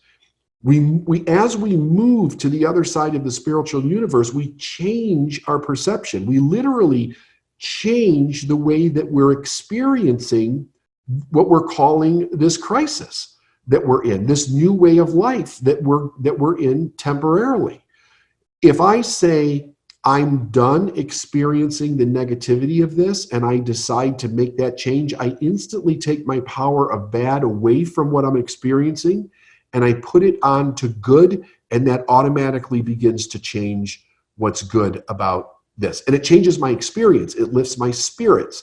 It allows me to feel gratitude, allows me to feel love. It allows me to really understand that I have the power to use the power of this spiritual universe in me. I have that much power in me that I can, by the meaning that I give something, I can literally change my experience instantaneously. I can literally change what I'm manifesting instantaneously in the moment. I can become a benefit to other people. I can do good for other people, in which opens a door for good to come into my life. If I go back over to bad, if I switch that scale and I start to give everything my power of bad, not anybody else's, not the situation doesn't have a power of bad. I'm giving it the power of bad. Then my situation becomes bad and I see bad and I go into self-pity and I go into depression and I go into anger and I go into sadness and I go into hopelessness. But I'm doing it. I have that power. We are spiritual beings in a spiritual universe, and it's the only thing that exists. The greatest power that human beings have is the power to choose. And that power to choose gives us the power to give meaning to what we're experiencing right now. So my message is to you is to give it a productive meaning. I don't care how hard it is, right? You all have the ability to do it because you all have the ability to choose. We have to exercise that ability to be able to choose and give it a meaning based on the experience we want to have. If you want to have an experience of money come into your life, if you want to have an experience of business growth, if you want to have experience of helping people and being a benefit, taking care of your family, give it that meaning. Do not give it a negative meaning. Refuse to give it a negative meaning, and understand that the spiritual universe is good all the time. It will always give you the meaning that you give something. Think about that. It'll change your life. We're going to talk a little bit about gratitude, but we're going to switch it up a bit. And Steph is going to interview me. We're going to do kind of interview style here and talk back and forth on the idea of gratitude and why it's important and how do we use it. So the reason why I asked to do this is because I get lots of questions about gratitude. And on the surface, gratitude sounds very simple. Just be grateful, right? It's the antidote to everything. Just be grateful. Someone, says something like, what do I do to shift this? Just be grateful. But the feedback that I get and the questions that I get are really about, what if I'm not grateful? What if everything's falling down around me, or I've suffered some great loss and I can't actually feel gratitude in my body? I get questions like, should I just fake it until I feel it? I get questions like, is faking it enough? I get questions like, how do I get to a place where I can feel grateful again when this certain bad thing has happened or this downturn has happened? So I thought I would bring that to the podcast because I think that, everyone goes through a rough patch at some point, and I think it's an important question to answer. And it's a really good question too, because it spills over into a lot of other internal and emotional experiences, not just gratitude, but even though we're discussing the one about gratitude, my answer is it works for everything. And I think the idea is to start off with one of the major problems with the idea of positive thinking is that people start to believe that, I can't, if I'm feeling something negative, that it's not good, I need to switch my mind to a positive thought. And actually, that is not true. One of the biggest problems that we have is that many human beings do not know how to express the emotional state that they're actually experiencing. And if we're experiencing something that we would consider negative, and, even negative is a really interesting word around this because it's almost it almost has this connotation like I shouldn't be angry, or I shouldn't be resentful, or I shouldn't be hurt, or whatever the negative emotion would be that you're experiencing. And that's not true either. We're human beings, and we're complex, and we experience a variety of different emotions and thoughts and experiences as we go through life, and as we have different experiences, and as we experience different things. So one of the first things to understand is that it's okay. Whatever emotion you're experiencing about something is okay. The question then shifts over to, well, when is it not? If it's okay, why would I ever change the way that I'm thinking? Well, if a person gets hyper fixed on an emotional state, whether it's anger or resentment or sadness, or maybe even something like just kind of numb to the world. I hear people say, like, I don't know how I'm feeling. Yeah. It's kind of an ambivalence. I hear dead inside a lot. Yeah. I feel dead inside. Right.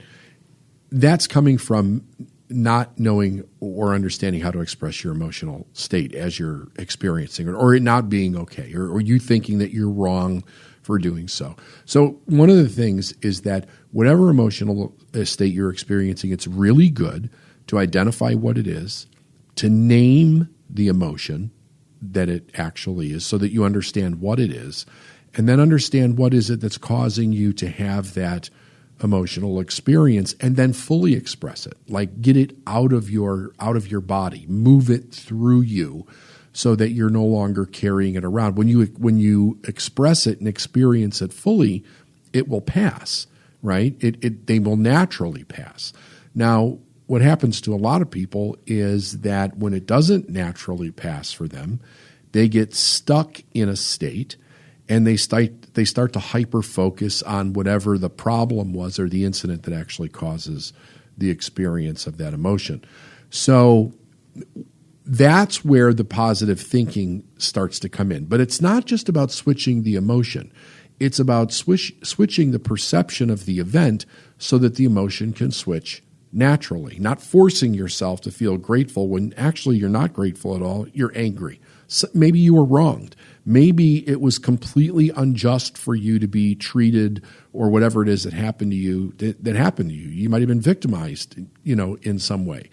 And there's nothing wrong with feeling bad about something that doesn't go well in your life. That's part of what gives human beings the wide range of experience that we have. Right. So I think that's where we start, Steph. We start with the idea that whatever it is that you're feeling, it's okay to experience that feeling. It's okay to have that feeling. So when you said, whatever you are experiencing, it's okay, right? And this isn't to the point where you're actually stuck in that emotion. It's the initial, like, this is how I feel. Then you said to name it and fully express it. Can you give some examples of how to fully express that emotion? Well, let's go with naming it first. Okay. Right? Yeah. So we do this in various seminars where we'll hand out emotional description sheets, right? Right. And people look at it and they go, shit, I didn't realize there were that many emotions, because as we both know, most people go through life with your standard response to, like, when somebody says, how you doing? I'm doing great. I'm doing fine. I'm doing wonderful. I'm doing good, right? And those are just standard responses. It really does not give another individual any insight as to what your emotional or what your internal experience is at the time. So whether you get a list of emotions at a seminar, or you look it up online, like we have this great tool called Google. Yeah. You can print off a sheet, and you can really start to look at the different emotions, and ask yourself, what emotions am I actually experiencing right now? Because it might not just be one either. It could be a myriad of, like, I'm experiencing anger and sadness and loss and hate. I could be experiencing a myriad of emotions at any given time. Right. Then the idea of expressing that emotion would be, when you have identified what the emotion is, how do you want to express that emotion physically? Maybe it's crying, right? The idea is that we learn different forms of expression so that we can move it through us. Maybe it's crying. Now, here's where the problem comes in. If you were taught that it's wrong to cry, that it makes you weak as a person, or whatever you were taught that was wrong about it, you will avoid expressing yourself that way. Many people were raised in environments where it wasn't okay to be angry.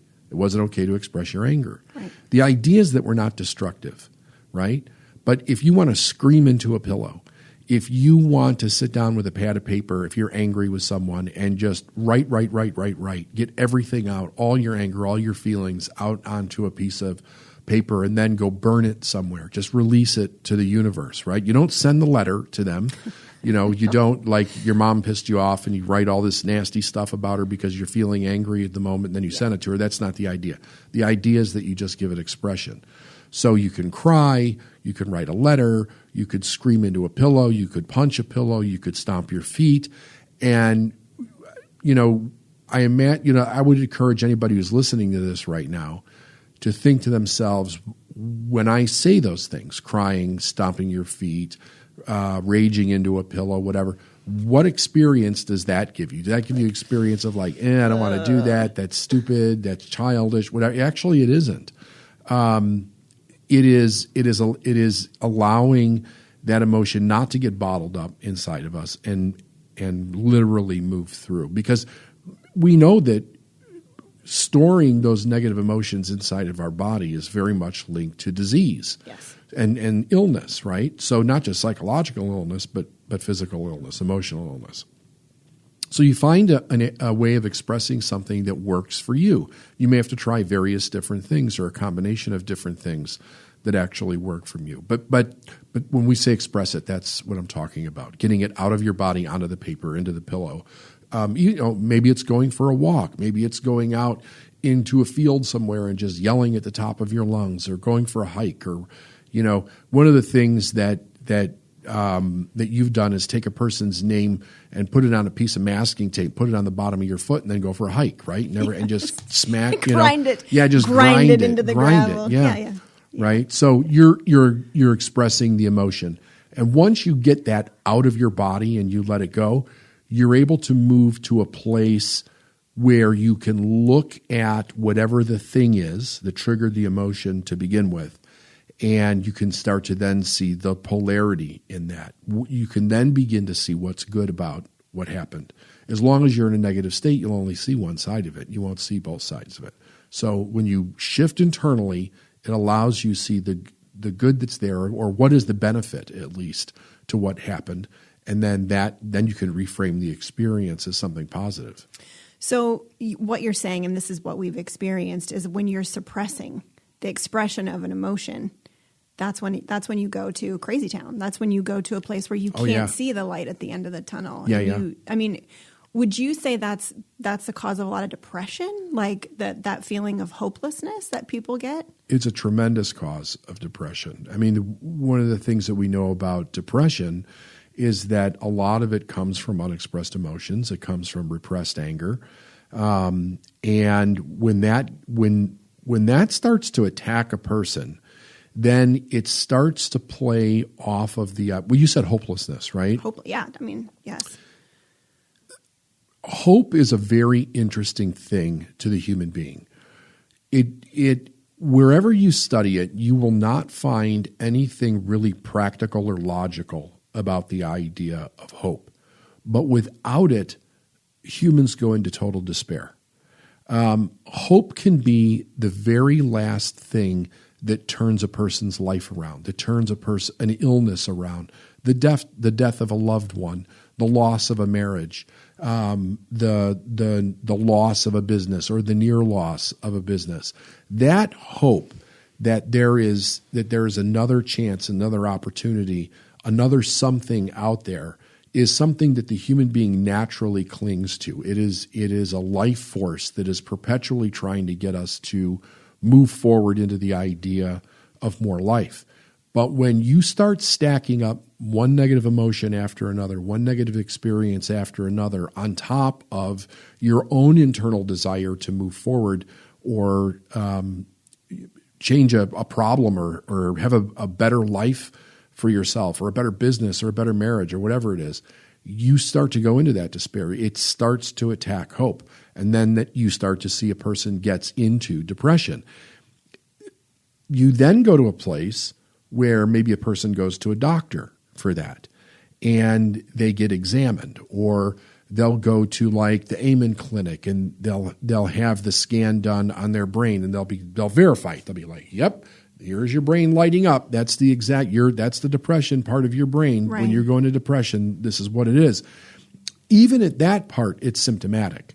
Because the question is, well, what caused it, right? And a lot of things can cause it. There could be a genetic issue. There could be a food intolerance in a person's life. There could be a hormonal imbalance. There could be severe loss. There could be abuse in a person's life. But a lot of it does come from not expressing how we feel when we feel it. And then we get so good at doing that, at not expressing, that it becomes a natural way of us showing up. And we only notice it when other problems start to actually manifest in a person's life. Then we start to attack those problems, but we never get back to what the original cause was, which was the lack of expression of your emotional state. Yeah. And I think, so there's two different ways that I want to go with this. I'm just not sure which one I want to go first. We've talked about how a big part of this problem is that we weren't taught properly how to express emotion as children. Right? We were in families where it wasn't safe to express ourselves, or it wasn't acceptable to express ourselves, or there was shame involved in expressing yourself. So if you got angry, you were actually shamed. If you acted out, you were actually shamed, and that shut down that feeling that it's okay to name my feelings and express my feelings. And I think it's interesting because we're expressive beings, right? For sure. So would you say that this takes practice? Like this is something that you have to just allow yourself to go through and practice? No question. 100%. It definitely takes practice. Anything that we realize about ourselves that is not serving us is probably something that we're habitually doing. And when you look at that habit, you have to ask yourself, well, how long has this actually been a habit? And the way that we learn to express or not express emotions, that habit started in our childhood. It was what was permitted. How were you taught or not taught that prior to the age of 7, right? So it literally takes practice and dedication for a person to change their emotional response and their thinking response to life.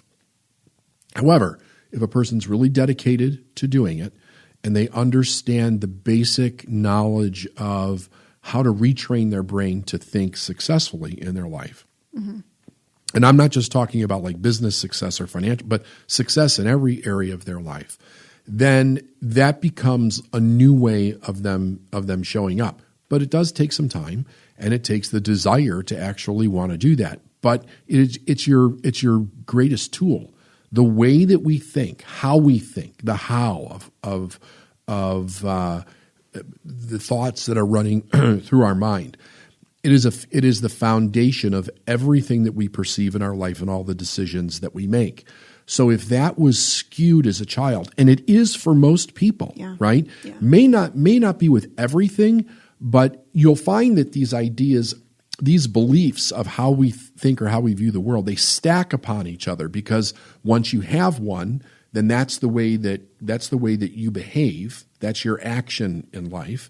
Then you get an experience which reinforces the belief or causes you to create similar beliefs that go along with that experience, and they keep stacking one on top of another. So the idea is that we begin to reverse that and remove it, and then build up construct a way that we actually think and emotionally respond in the world that serves us. Okay, so we have named the emotion, we've expressed the emotion. is it important that you find gratitude for what caused the emotion, or is it just important to find gratitude in whatever you can find gratitude in? I think that in the beginning, well, so here's the thing. I don't know that finding gratitude in just anything when we're having that experience is a good thing or a bad thing. I think a person has to ask what serves them the best, and they have to play with this to actually find out. So let me tell you why. So let's say it's Thanksgiving. Let's say it's a family holiday, right, or whatever holiday that this might happen at. We know that holidays can be high stress times for families, right? Yes. So let's say something happens and you feel hurt or shamed or belittled or not seen or not valued or angry or whatever. Something goes wrong, right? Somebody says something stupid or behaves, in a poor way or whatever. And at that moment, you cannot find the gratitude in that problem. But you also know that you need to make it through the day. Yes. Right? You want to show up for your family. You want to be there. Finding other things to be grateful for may be great in that moment to allow you to move through that day. You just focus on something else. You focus on something else, right? But it's also something that you would not ignore, meaning that once the day is gone and you could get some alone time, then you go back and re-look at what you did and see what you can find about that experience. So now here's what that does. It's going to tell you what do you need to change personally so that you don't have that experience again. And that could be the way you're showing up. It could be what you're allowing to show up in your life. And then also how you respond to the things that are actually showing up. And then you do your personal work in that place so that it becomes one of those life lessons. I'm learning as I go. Here's another experience that I'm having. It's either a good or a bad experience. Here is how I'm emotionally responding to that experience. Here's how I would like to emotionally respond to that experience in the future. Here's what I would like to say in that experience in the future. And that is how we learn to process as we go through these different experiences in life. So that would look like, let's say you're at Thanksgiving and Aunt Betty makes some snide remark that, cuts you down a couple of inches and you feel terrible about it. You go back at the end of the day, look at it, and see that you either need to not be around Aunt Betty anymore because there's no way that she can be happy for you because she's a miserable person, or it shows you that you need to set a really firm boundary and you pre-plan how you're going to show up the next time. So you're grateful for the experience because you learned A, B, or C about yourself and how you want to show up. Right. And maybe it's a conversation with Aunt Betty saying, listen, because there are times where people will just say stupid things, right? Yes. We've all said things but like, shit, I can't believe that came out of my mouth. Yes. That was a dumb thing to say. Or maybe Aunt Betty doesn't even know she hurt your feelings, right? So honesty, communication, and then if that goes nowhere, then you go to the other ideas. Is this somebody I need to remove from my life? What do I need to set a firmer boundary? Does a person have the ability to even respect a boundary? Because setting boundaries is great, but when you have a person that refuses to respect the boundary, then the only other option is either you put up with it and get trampled on, or you remove the person from your life. So, I think the moral of the story is that, faking it with fake gratitude really does nothing to No, it does help. nothing. It does nothing. It doesn't feel good. You're faking it. You're not allowing yourself to be who you really are, and you're not learning. What you're teaching yourself is it's not okay to feel. That's it. If I'm faking something, I'm saying it's not okay for me to feel this way. And it is okay for you to feel that way. Now, I will say there are times where it may not be appropriate for you to act on that feeling in that moment, but that's maturity. Right. Right? That's discernment. Yes. But there is a time when it is okay. And then you have to move yourself to that time and do what's necessary. I mean, look, in a situation like that, if it's really bad, you may need to excuse yourself from the table and go out for a walk, or go spend some alone time with yourself and get yourself back into a good place. You got to do what's best for you in that moment first. Know you're okay, and then you can focus on other people. But again, like I said, it's maturity, it's discernment, and that comes with experience. So what if, so we come across, that's great with family gatherings, right? Emotional maturity, discernment, expressing, naming your feeling and expressing it.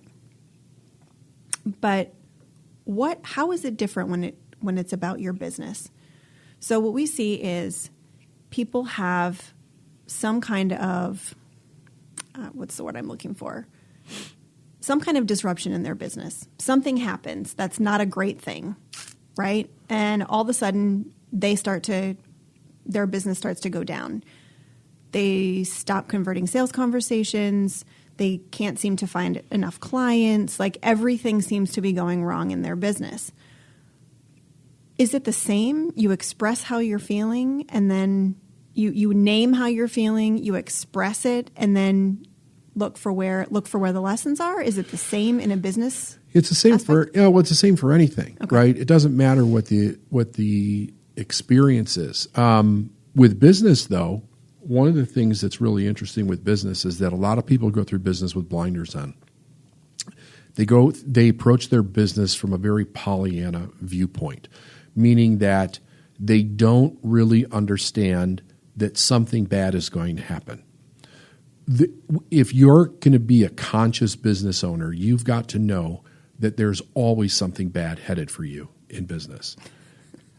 All the time. It's is true. Nobody wants to talk about it. Nobody wants to talk about true. it. But the people that understand that can prepare in a way that when it does happen, it becomes a blip on the screen and it's not a major catastrophe in the business, whether that's having enough operating capital to get through a bad sales cycle or a downturn in the economy or the loss of an employee or a new regulation from the government or the internet or whatever it might be. There's always something coming. A competitor, right? I've watched a lot of people be literally put out of business because they had no idea that a competitor was strategizing to actually take them out. And they, right now, I would say over the last 10 years, there's been a lot of teaching. There's a lot of coaches out there, a lot of teachers that are teaching from the spiritual perspective that there is no competition. And that's complete bullshit. There's always competition. The teaching the teachings that they take this from were never intended to get a person to believe that there's no competition and we can live in a way where we don't have to worry about that or be concerned with it. The idea is that we're coming from the place in our business where we're not actually intentionally competing with someone else, but we're actually creating in our business. But you have to be aware that the capitalism is competitive, period. It is designed in a way to be competitive. That's why we don't allow monopolies in this country, right? So if you're not aware of that, you're putting your head in the sand, right? With the idea that somebody won't take you out. And it happens all the time.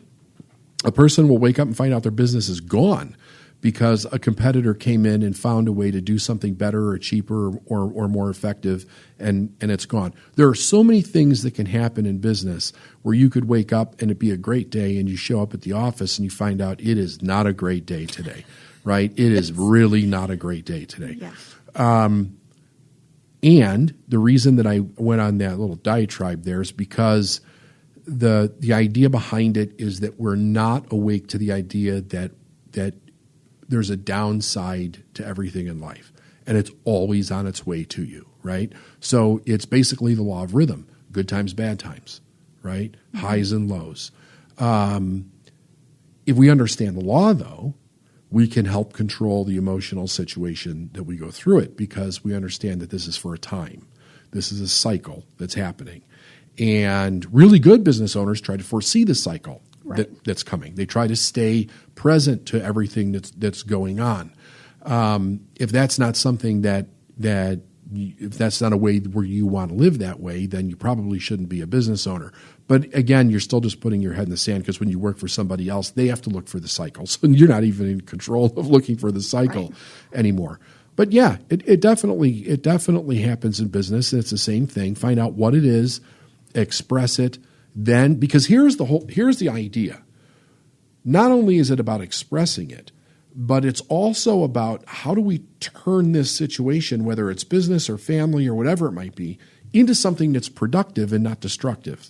Right? If I stay in my anger or my negative emotion, if I keep labeling this person or this situation as bad or wrong or victim or whatever I'm labeling it, I can't move past it, learn from it, and then do something different the next time. It's very important that I see all the sides of whatever this thing is, so that I can make a different decision now, and in the future I can make a different decision. The idea is that we learn from these experiences. Yeah, I wrote down, because I hear this all the time, God is good all the time. All the time. No matter what the horrific experiences you're having, no matter what's happened to you, there's always a lesson to be learned. There's always something positive to come out of the negative. And it's about getting to a place where you can see that. That's the important piece. Right. Yep.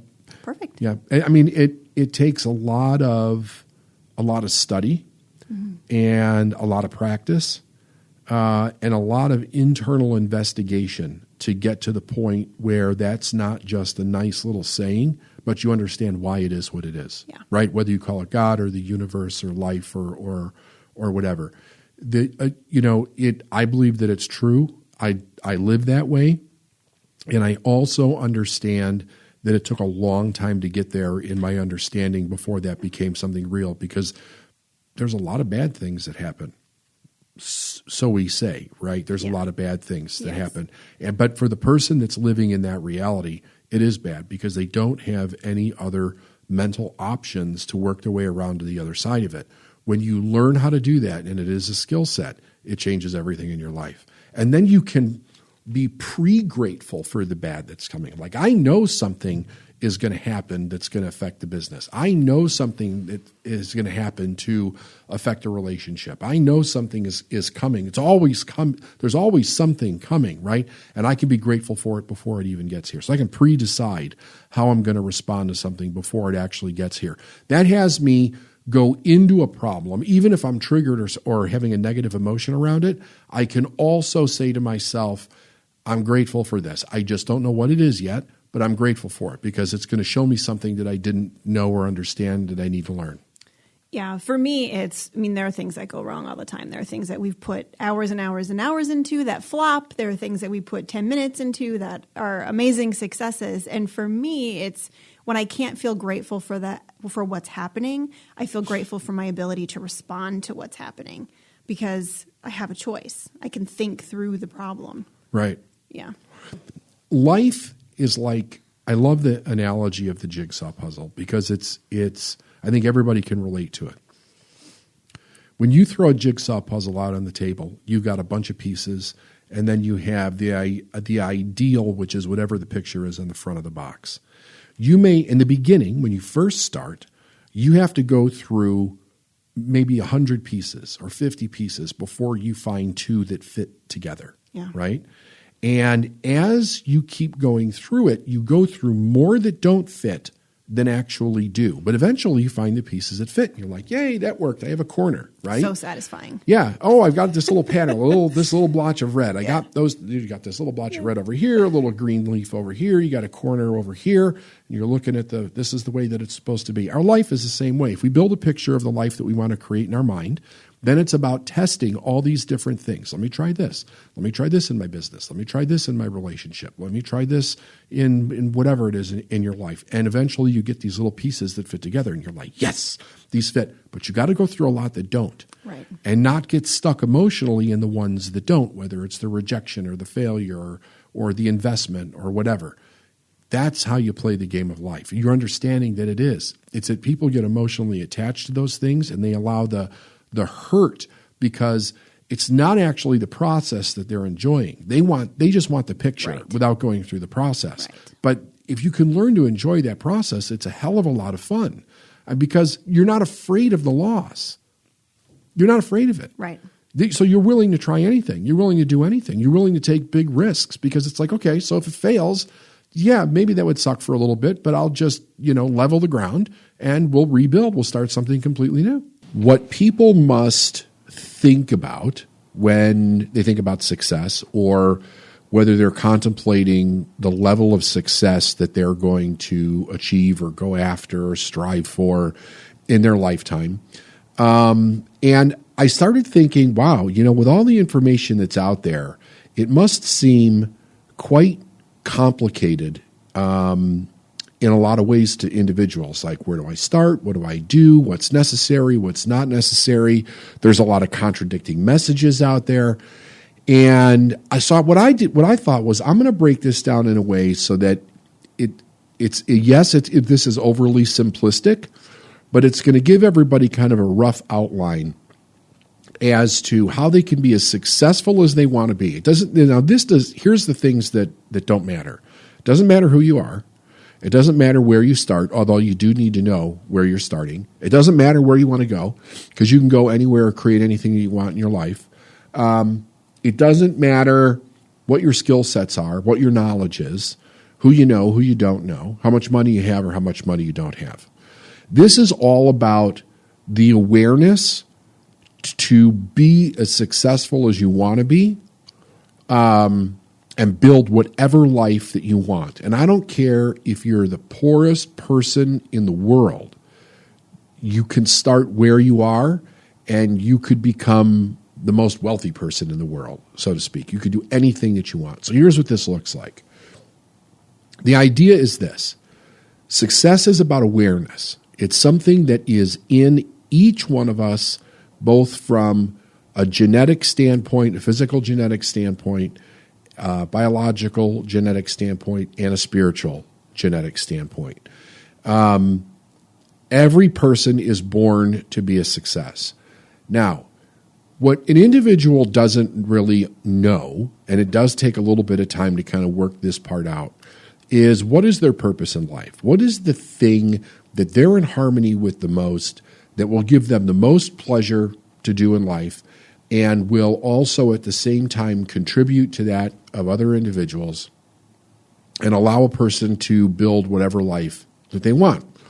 That part comes out, it shows up as we go through a process of making decisions, setting some kind of a goal, having an experience and getting feedback on that experience, learning, growing, and understanding within that process. So basically what that means is that, okay, I'm over here. Here's wherever I am. So I'll just use myself as an example. And everybody that's listening to this, you can use your own self as an example. When I first started to become aware that I wanted to take a path and change my life, I was driving a forklift. I was married. I had 2 children. I was a high school dropout. I had no skills. I had a bad attitude. I was struggling to pay my bills. Most of them got paid late. I had filed bankruptcy once. I had a car repossessed once. I was not in a good place, and I had the accident where I broke my back. So I was not in a good place, and I had to figure out, how do I change this? So it was a process, and the process began like, okay, I understand where I am. I also understand that I don't want to be in this place that I am. And now I want to set a trajectory for where I want to go. So whenever we start, wherever it is that a person is starting, they have to understand that you're only going to be able to see so far from a realistic place. And here's what I don't want to, like, I'm going to use the word realistic a few times. I don't want somebody to think that by me using that word, I'm saying don't set big, audacious goals for yourself. That's not what I'm saying. What I'm saying is that wherever you're beginning, you have to begin to believe to some degree that you can accomplish the next level of whatever it is that you want to accomplish. If we set a goal like, I'm making $20,000 a year and I want to be a billionaire, but I really don't believe that can happen. I don't have any product, service, business, no knowledge of how I'm going to get there. And I keep saying it over and over again, but I don't ever really do anything to start moving in that direction. It's probably just a mere idle fantasy of, oh, it would be cool to be a billionaire and have a yacht or have a private plane or whatever you think that might entail. But there's nothing realistic in your reality that is a starting point for that. So the idea is that we come up with something that we want, and then what is the step that we're going to take to start getting there. So when I first started, sure, I had dreams of being a multimillionaire and, all that, but none of that was realistic to me. I didn't ever think that was something that could be a possibility. But, it's a fantasy. Like a lot of people have a fantasy like, oh, it'd be so cool to have that much money and be able to do that kind of stuff. I was starting off with the idea of I would like to double my income. So I wanted to go from $20,000 to $40,000 a year. I wanted to buy a boat. I wanted to buy a fishing boat. It was something that I wanted since I was a little kid. And I thought at the time that I would probably want to retire in Wisconsin, where my uncle retired, and probably buy some land up there. So that's the idea that I started off with. Now, you have to pick the place that you're going to start. That could be further ahead than I was. It could be less than what I did. You don't have to compare it to me at all, actually. I'm just using myself as a reference point. You pick whatever it is that you want. And then once you pick it, it's really important to write it down. What is the first goal you want to achieve? Remember, it should be a goal that you could reach in a relatively short period of time. I would say within a year or less. Yes, you can have goals that go beyond that. Absolutely. But what we're after is becoming aware of our ability to be successful and moving through the developmental stage of that awareness. And this is where all the different places where people get stuck, where there's all different kinds of conflicting information. All of this occurs in this place. And that's basically between the place that you're starting right now and where you want to end up with your first goal. Because it's what happens in that space and in that time that allows you to continue to move forward, to uncover your purpose, to develop yourself as a person, and to set bigger and more lofty goals as you go forward. So let's take a look at what that looks like. So we set this goal. Now, when you set this goal, most people probably would not know this part, but it's really the most crucial part of this next process of accomplishing the goal is, who do I have to be in order to accomplish the goal? And this is very important that we start with this language, because whatever goal you reach in life, it is the result of who you are choosing and developing yourself into in order to achieve that goal. It's not based on magic. It's not based on some law of attraction that things are going to come to you and all you have to do is change your emotion. There are so many parts to this that are relevant and a whole lot of nonsense that is not relevant to it, that you can get really lost in the weeds if you don't understand what's going on. So asking ourselves, who do I need to be? Then, so what does that mean? So now I'm going to look at myself and I'm going to say, okay, here's the person that I'm showing up as from a value perspective, from an ethical perspective, from a work ethic perspective, from a knowledgeable perspective, from the perspective of how I treat others, what's my viewpoint of money, what are the skill sets that I currently have, what are the skill sets that I'm going to need to build upon and work on, and anything else that I need to learn and know to be able to move forward. So you have that. You also have something else that I think is a very big thing. And that is, what is your level of responsibility around your life at this point. This piece is absolutely vital, meaning that in this process, you're either going to all at once say to yourself, I'm taking 100% responsibility for my life and everything that's in it, or you're going to continue to move down this road toward your goal, and through trial and error, through the law of cause and effect, through the experience of different situations and circumstances, you're going to realize that the only way that you'll ever be able to hit that goal is if you take responsibility for yourself and everything that is actually showing up in your life. This is very, very important. I think where a lot of people get really lost in this path for their own life is that as they start to move toward the goal or the dream, there are different things that happen in their life that they have a very difficult time accepting responsibility for, and they move into blame or they move into self-pity. And when we do that, what we're really doing is we're looking at what is the situation or circumstance that I'm experiencing, and I'm understanding that I'm having a hard time with it for whatever reason you're having a hard time with it. But you're looking at something other than yourself as actually being the cause of the problem, the challenge, the situation, the circumstance, the result that you're experiencing. And that causes a big problem. The other thing is this. If you're going to live your life with a value of personal and professional development, which I encourage I don't think that there's anybody that this is not right for, because it's a fundamental law of nature to continue to grow as a living thing.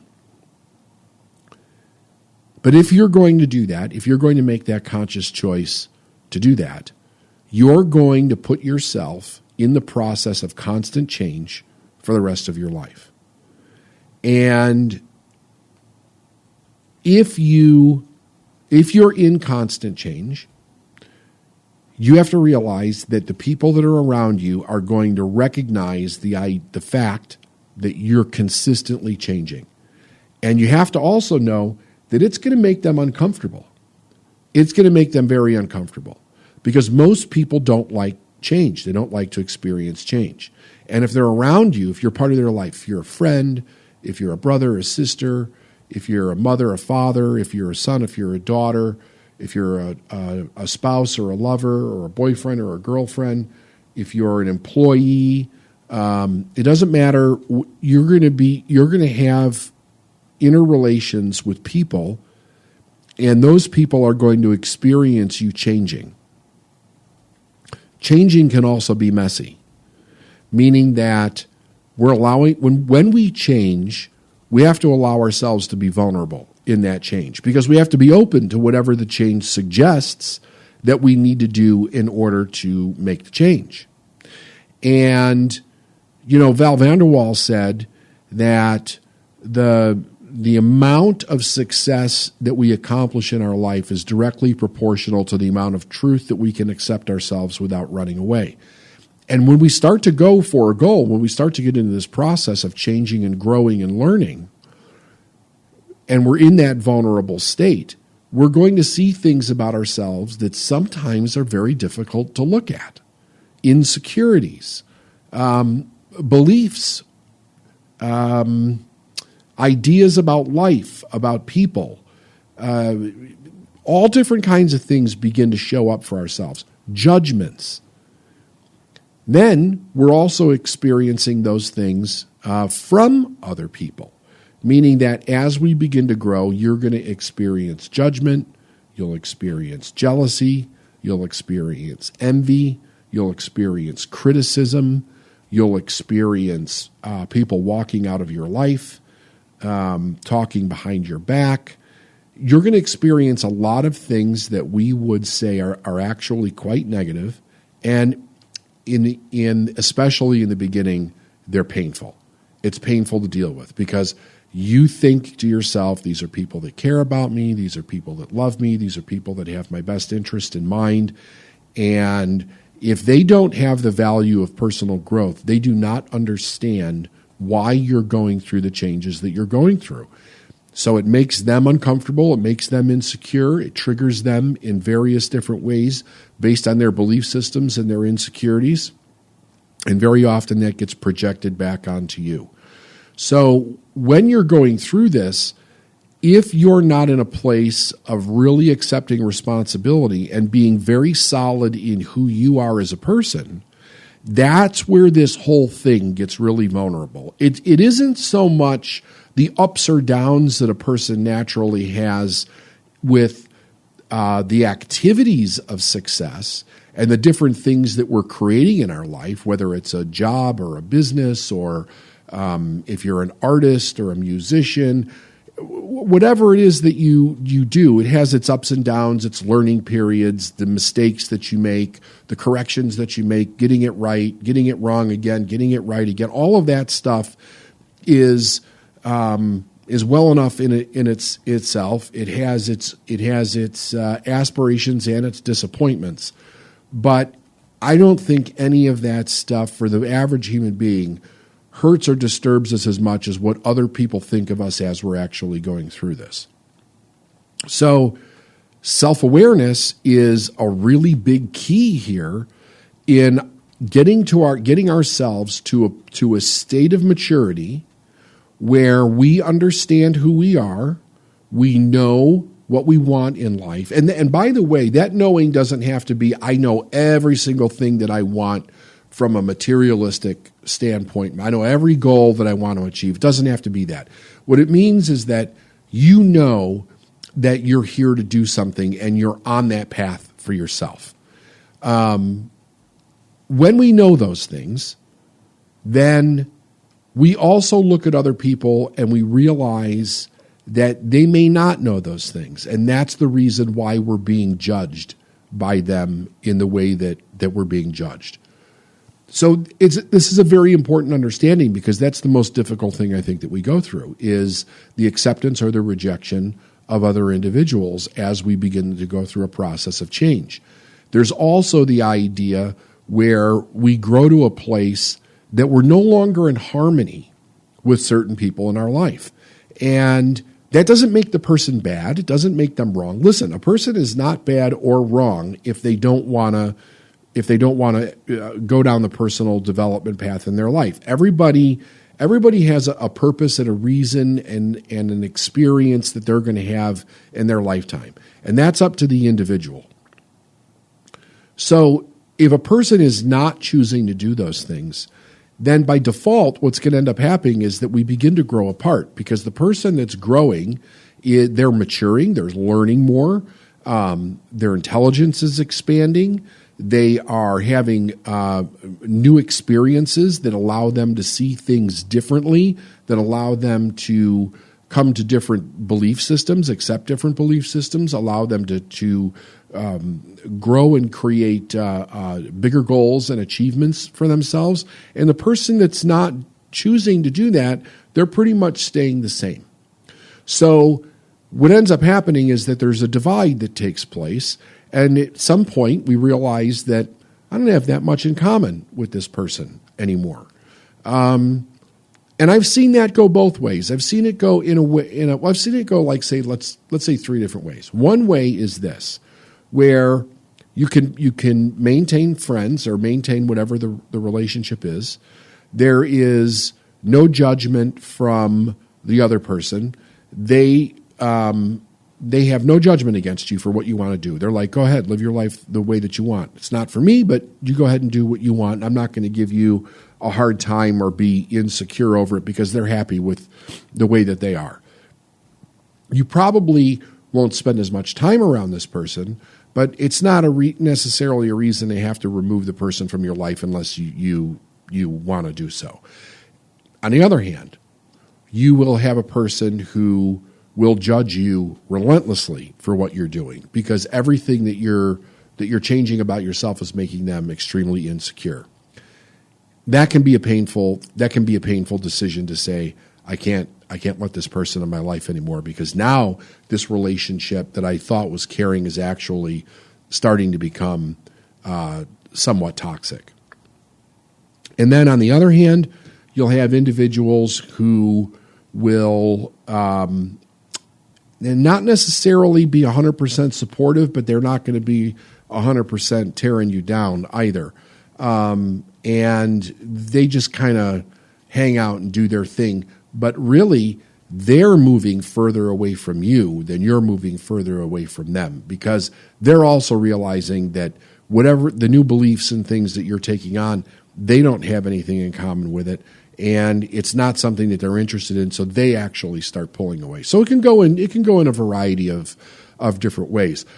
But those are the things that I see where most people get stuck in the idea of, should I do this or not? And really, what it's happening is that as we go from the process of where we are to where it is that we want to be, that journey begins to expose things in our life. And when it comes down to other people, what it exposes is what is the value or the belief system that we've been taught about relationships and the importance of relationships in our life. And depending on the relationship, the importance of the specific relationship that we have in our life. So that's where it can become quite difficult for an individual to navigate that. What the person has to remember in this process, though, is that the most important relationship in their life is the relationship that they have with themselves. And then to place all other relationships in an order of importance, because that is going to determine how they deal with those relationships, the time that they invest in those relationships, and the decisions that they make around them.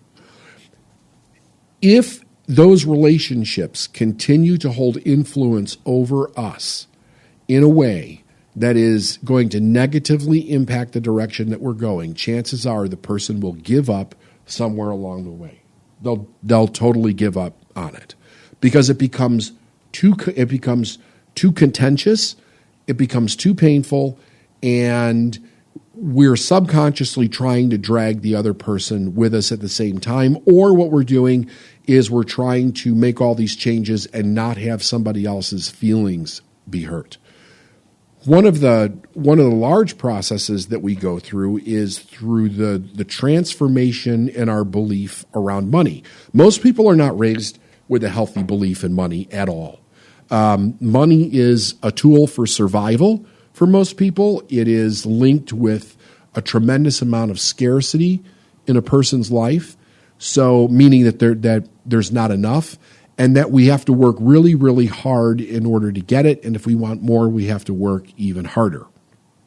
Of course, none of those things are true, but if you believe them, they might as well be, because that's the reality that belief will then dictate in your life.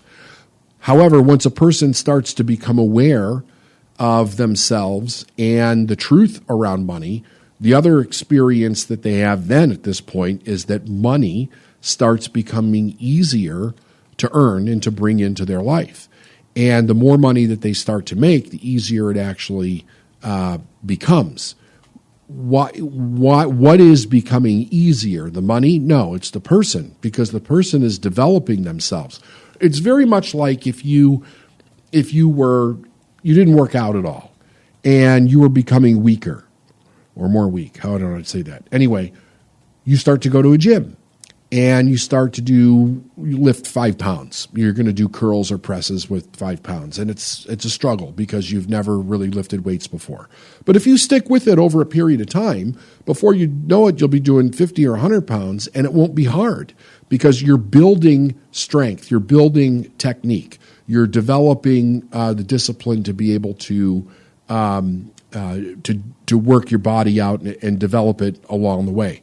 Earning money is the same way. All the different things that are required for an individual to earn money in whatever way that they're doing it, if they continue to stay in the only way to earn money is to work hard, then it's always hard. It's always hard for the rest of their life because it's the only strategy they actually have for earning money.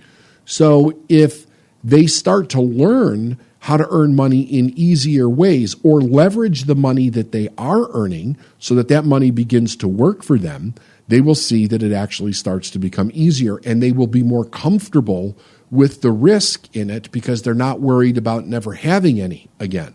So many people are afraid to lose money because they think, well, it's a risk. If I screw up this business or I make a bad investment, we're going to lose all this money. Then what's going to happen? What happens is you go back out and you earn more money. Like it's not a big deal unless the only strategy you understand is you have to work hard and long in order to earn any substantial amount of money. So this shifts. This whole belief, this whole experience shifts with a person. And then as it begins to shift, you have other people in your life that see this happening and they're like, what the fuck's going on? Who the hell are you to earn this kind of money?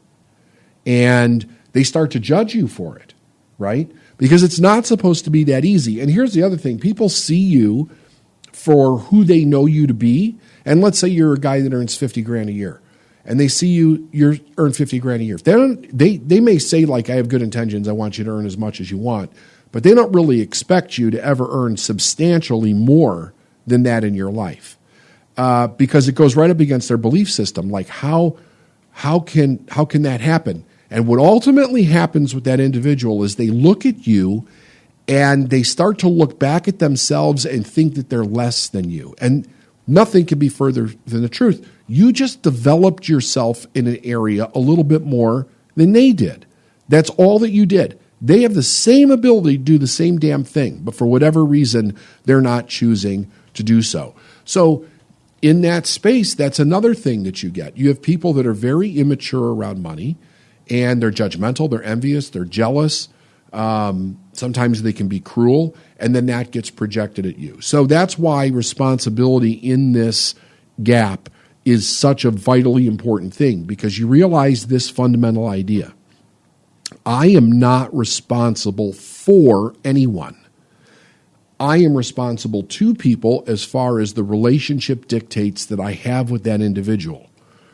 The only time I'm responsible both to and for individuals is if I have a child that is under the age of maturity, right, for an adult. Otherwise, it's such a great gift to be able to be responsible for yourself, because I have the ability to choose to do something with that, and I don't need anybody else to do it. So when we're going through this process of, here we are, we set a goal, we're moving towards achieving the goal, it's uncovering who we have been, and then we get to make the decisions along the way as to who we're going to change ourselves into in order to accomplish the life that we want to accomplish. And here's another thing about this. You will never change yourself into something that you don't seriously want to become. Like, you will become a more amplified version of yourself.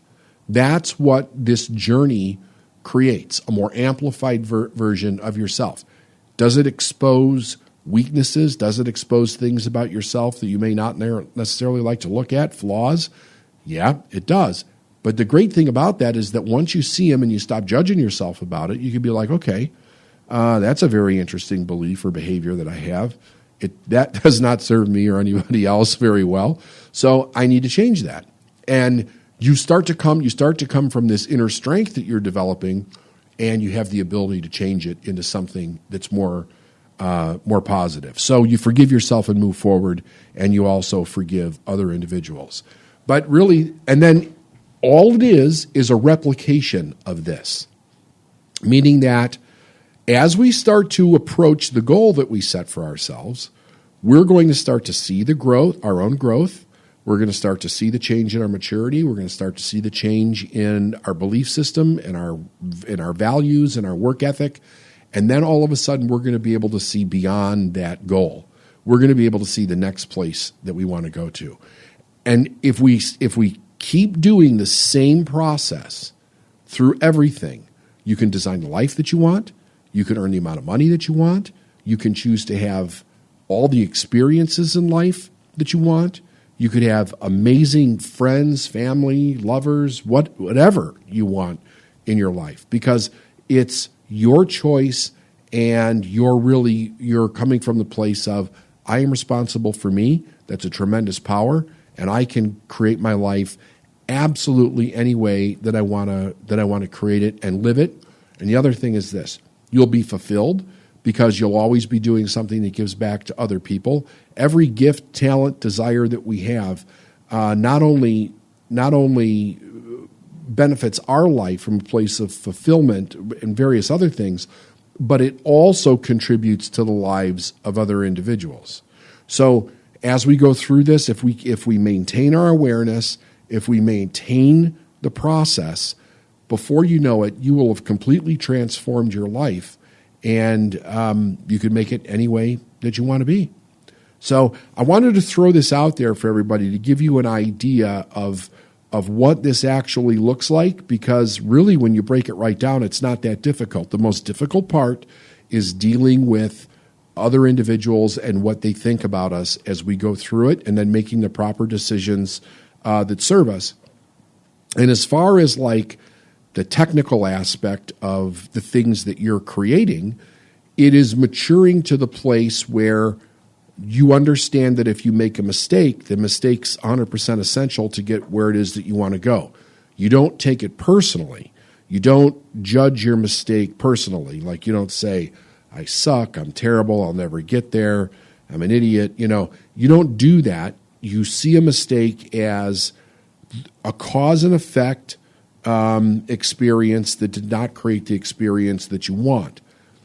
What that allows you to do is to go back and look at how can you work on the cause in order to change that effect so you do get the outcome that you want.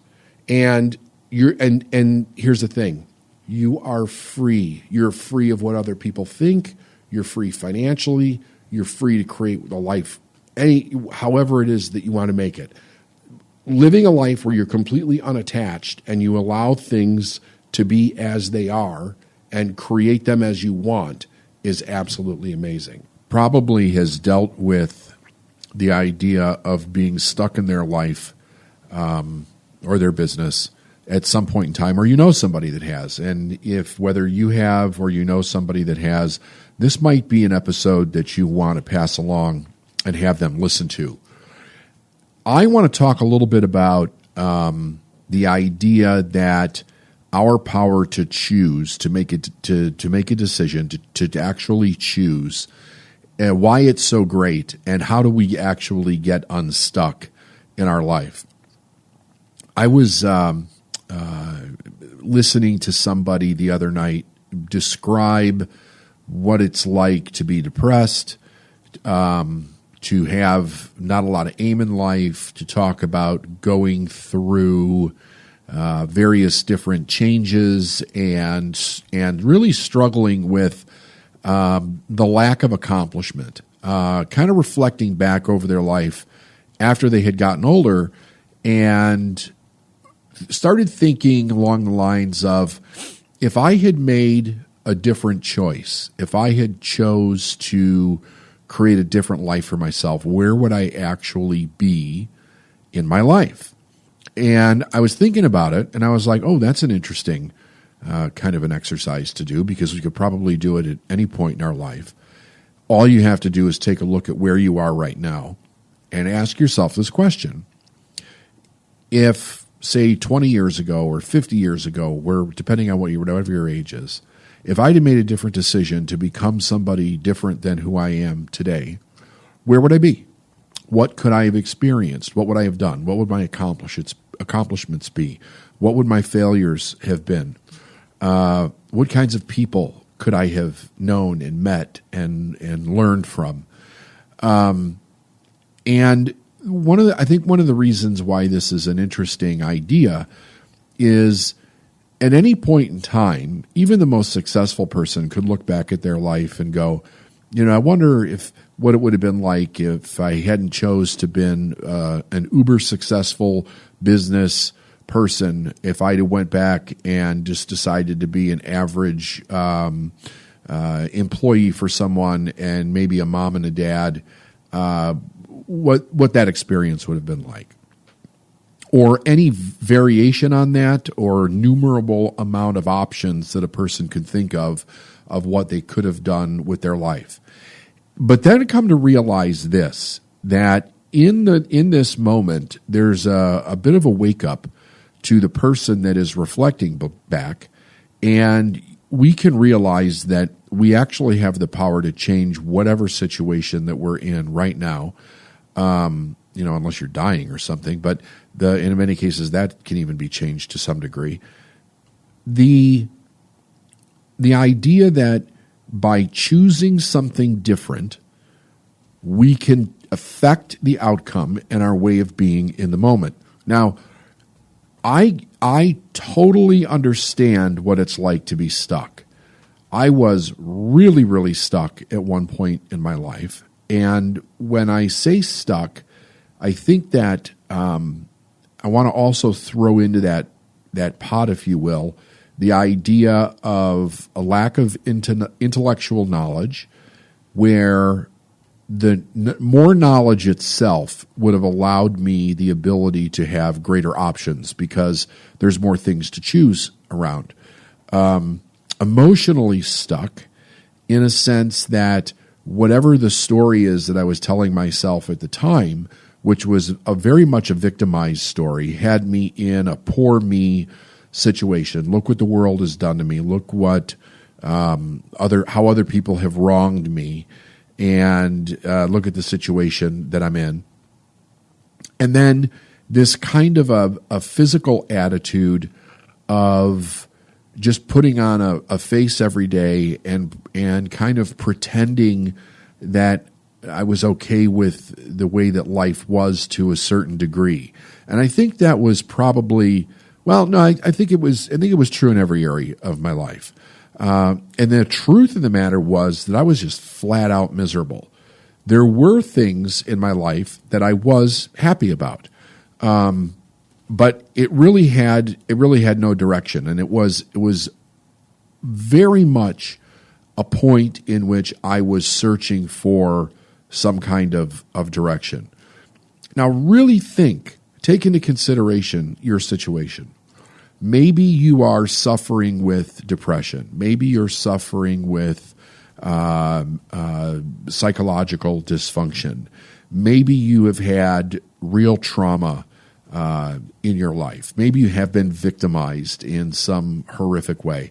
Maybe you did not have the greatest parents in the world, or the education, or being able to know people, or financial resources to be able to do something different. Any one of those things, or a combination, a person can sit back and they can literally create a story about where they are, how they got there, all the things that went wrong, be completely victimized by it. We can then begin to create individuals around us that will agree with it. I think that if there's anything that shows to be true in the history of the world, is that any person can basically find people to agree with whatever their narrative about life is and support them in that narrative. And it's a very dangerous thing, because if you're depressed, if you're feeling self-pity, if you're directionless in life, there's a whole bunch of people out there that you could surround yourself with that are experiencing the same thing. And you'll sit around and talk about how bad everything is. And then generally what happens is that we pick one thing or a few things to blame it on. And we could blame it on the government, and we could blame it on rich people. We could blame it on bad parents. We could blame it on crime. We could, if you're politically active or intrigued, you could blame it on the left, or you could blame it on the right, or you could blame it on the middle. Like, there are so many things that we can blame our situation on. If you're a vet and you suffered horrific experiences in one of the wars, maybe you were disabled, in combat. Maybe you have psychological trauma because of what it is that you experienced. That can be the defining story of your life. And all of this can hold you right where you are, at best have you managing the way that your life is going, and the inevitable outcome is that we all die. I don't say that to sound dark, but the truth is that's where everybody's headed. The great leveler in life is death. So the idea is basically this, that the human spirit, the human will, is really designed to do something extremely spectacular in life, something that is groundbreaking, that's earth-moving, that is soul-stirring, that intrigues the imagination and causes us to want to be creative and expressive and heard and communicative with our fellow humans, to experience the joys of that, to share it with loved ones, to leave a mark in the world that you did something positive, to be your own hero in your own journey, creating it as you will it throughout your lifetime.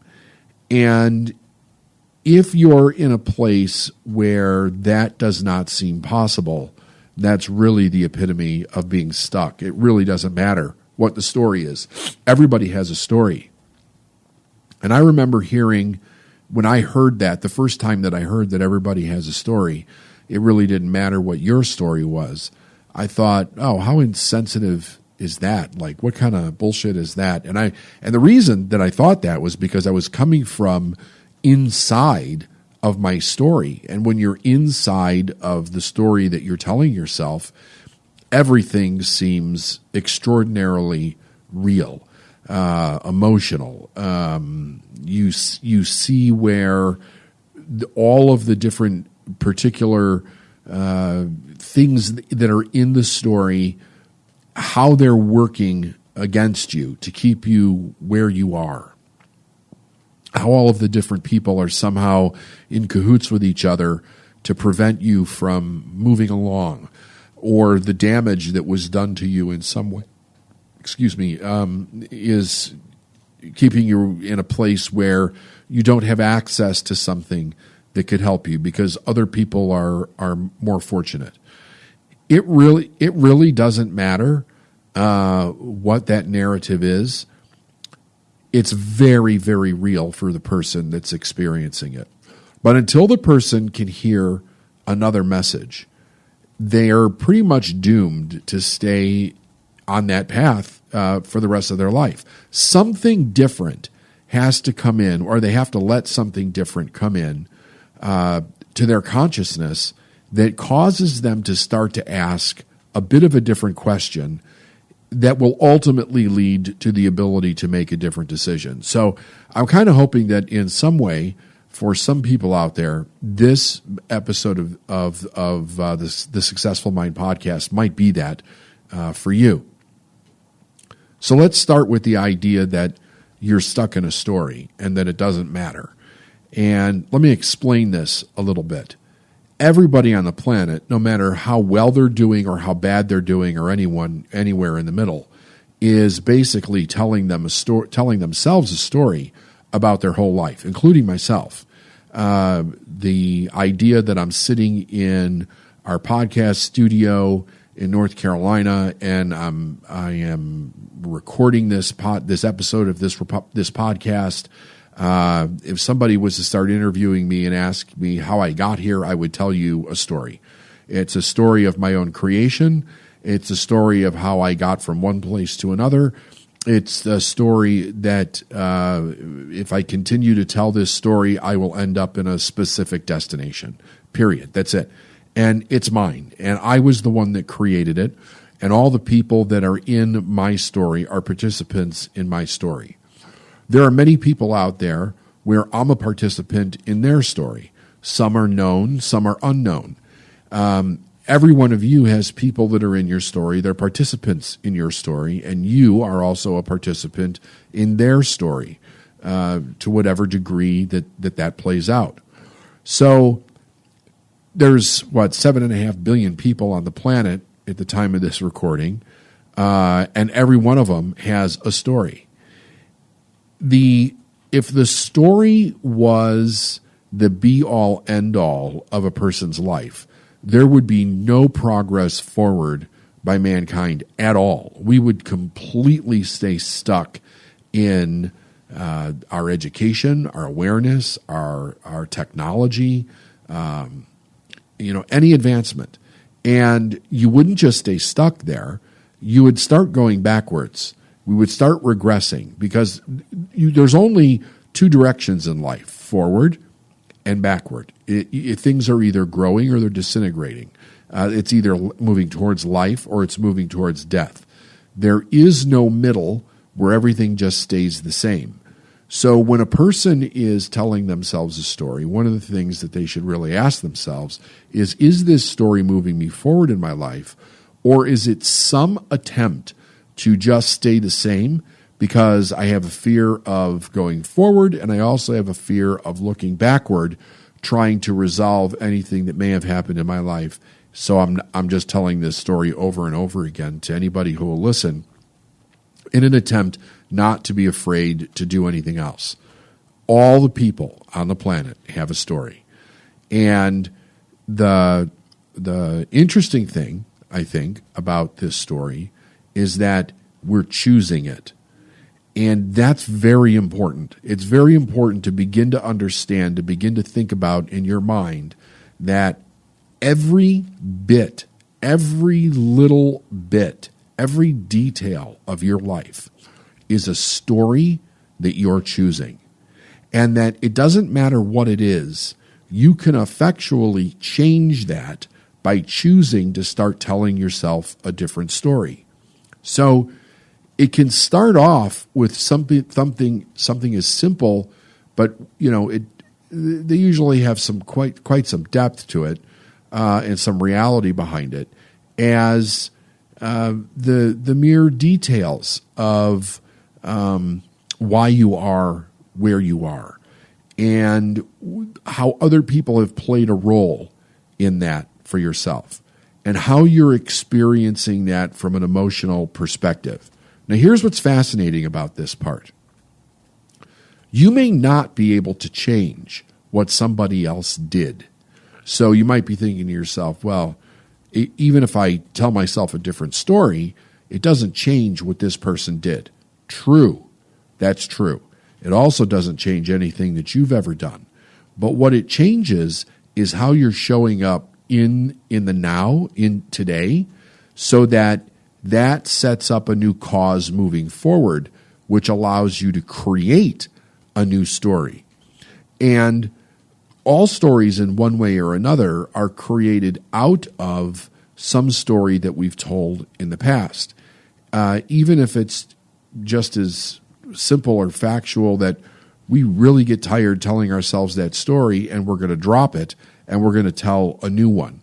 The creation of the new in that scenario came out of the dissatisfaction or the displeasure of the old, and then we decided that we wanted to move forward.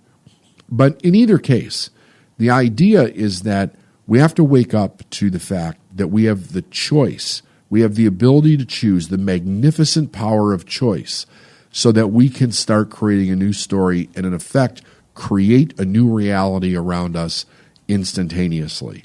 And then we can begin to build upon that as we move forward.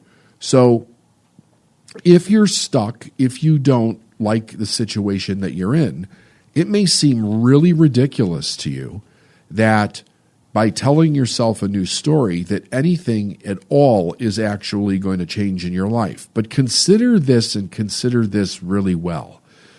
When you start to change the story that you're telling yourself, let's say somebody hurt you in some way. It could be a parent, it could be a predator, it could be a government, it could be a war, it could be society, a teacher, a clergy, it doesn't matter. Somebody hurt you in some way.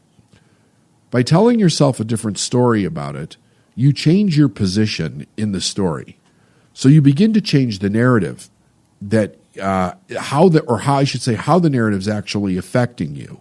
You could go from this person or thing did something terrible and it hurt me in some way, and I was affected by it terribly in some way, and here's the situation that I'm in right now. And then in our mind, what we start to tell ourselves in the form of a story is that I'm going to need something else.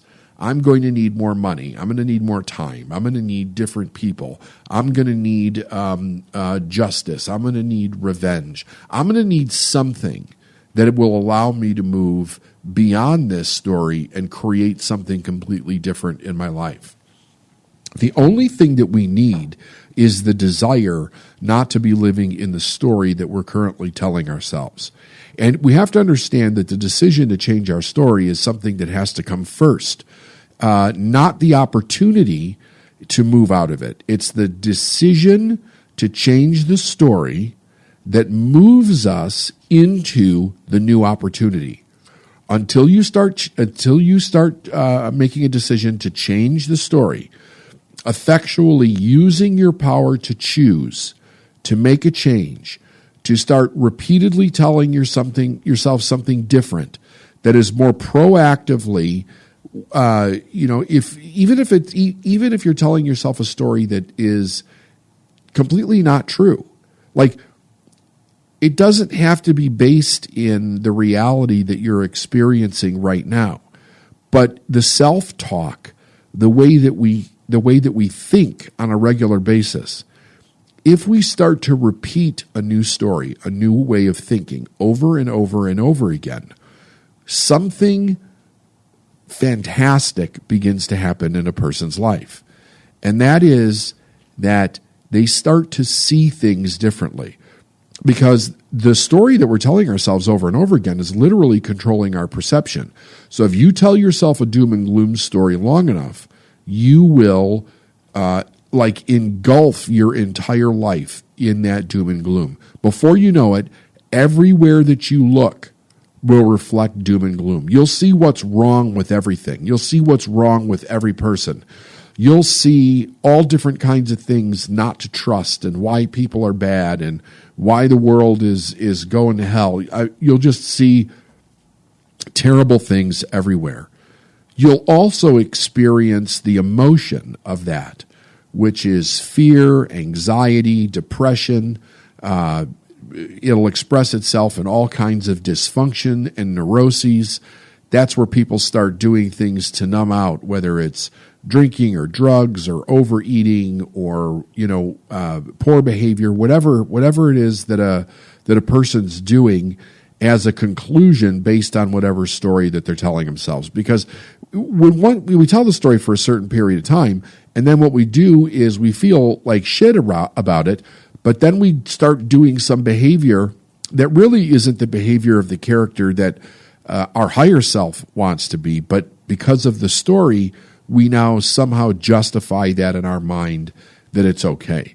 And it's interesting because we'll also have to bring everybody else around us in on that story. If they're not part of the story, they generally become an enemy in some way. So the whole idea around this is that if we start telling ourselves a new story based on what we would ultimately like our life to be, if you start talking about the things that you want in your life, even if you don't have them, if you start talking about the people you'd like to experience in your life, even if you haven't met them, if you start talking about the direction that you'd like to go, even if you don't have the first step or the roadmap to get there, you literally change your perception on what you begin to see and perceive in the world. And before you know it, doors start opening right in front of you, meaning that you start to see little glimpses of opportunity for change that start to show up in your life. And, of course, the truth of the matter is that those things are already there. They're there for everybody, but the story is controlling our perception, so we can't actually see those things. We can't perceive them. But as we change that story, we can then begin to perceive opportunities to be, do, and have different things in our life right now in the moment. And then we have to make the next choice, which is the choice to walk through the doors of those opportunities that are in our life. As we begin to walk through them, we begin to see more. we start to make a link, a connection in our mind that by speaking what it is that we want and what we desire to have, instead of talking about what we actually don't want, which is all of the old story, step by step, we will pull ourselves out of any situation that we're in. I have watched people who are or claim to be horribly depressed. They're on medication, and working with them in a short period of time, helping them find a goal that is spectacular in their life, something that just excites the hell out of them, when previously they would sit and tell me, I can't think of anything that excites me. Nothing seems fun. I'm totally down. I've literally watched that change. By changing the rules in which they tell themselves a story and have it backed up by the factual reality that they're living in, and allowing them to break those rules in their mind, I've watched amazing change with people that have been basically told by even some professionals that they would be on medication for the rest of their life, or this was the best that they could hope for in their life. Maybe it was a medical condition or some kind of a disability. There's always enough facts to back up whatever perception we're experiencing as our reality. But it is basically a minefield to get blown up on. It is one rabbit hole after another, and if we continue to go down it, it's like it multiplies, it gets worse, and we stay further stuck in that story. And in the extreme cases, with those kinds of stories, that's where we see things such as suicide, or we see mass school shootings, or the killing of other individuals. It is a terrible, terrible road for any person to begin to head down. If we can understand, if as a society, if we could begin to understand how much and how important it really is to guard the gate in our mind as to what we allow into that beautiful garden, that jewel that is our mind, we will understand that by our choice of what we let in and what we keep out, we create the reality around us that we want. You can't change the reality that you were born into. You can't change anything that's happened in the past, but you can effectually change anything that you want moving forward, and you can live the most magnificent life. And I really believe that everybody on the planet is here to do something completely spectacular in their own life, in their own way of living, in the experiences that they want to have for themselves and for others. But this will never happen if we don't understand that I don't care how dire the circumstance is that you're finding yourself in right now, you in this moment can make a decision to choose to think something different. You can. You can choose to think something different. You may say to yourself, what the hell am I going to think that's different when all of this is going on in my life? You can bring in ideas of gratitude. Maybe you don't actually experience gratitude right now in the moment, but start contemplating what would happen if I was grateful for everything. What is the possibility of good that I would see that could come out of the horrific things that I've experienced, the terrible losses that I have witnessed or felt in my life? You will be amazed at the things that begin to show up, because they're already here, and you're training your mind to perceive something completely different. Everything is here all the time in the same space at the same time. And we get to experience one or the other based on how we choose to have that experience. Work your way into something spectacular. Find something in your life that will excite the hell out of you. I don't care what it is. Don't get stuck on I have to know how to do it. Start to dream again. Start allowing your mind to go down a road of what if anything is possible? What could I create in my life? And then once you get on that road, don't ever get off. Remember, whichever way you travel on that road, it's your choice. Make a new choice today. And pulled up some of the top problems that we're focused on as a society, and if you actually go and Google this and pull it up yourself, there's different variations on the top problems, like facing globally in your community, in your family, in your job, blah, blah, blah. It goes on and on. But it's basically kind of all the same stuff, different variations depending on where you're living and maybe what your class consciousness might be. But I just took a random hit, and I wanted to talk about the idea of that these are common problems that we are told about probably from the time we're kids. And what I believe what it does is it creates this focus of barriers and like monstrous issues that are constantly in the back of our mind that I think set up a foundation for places for us to stop, where we're not actually understanding our own power and going after what we want in life. So it's kind of like if you're raised from a child to an adult and you're told about all the problems in the world on a consistent basis, there's very little time and space and education and experience there for us to really become self-aware of our own power and then, create this amazing life that we want for ourselves.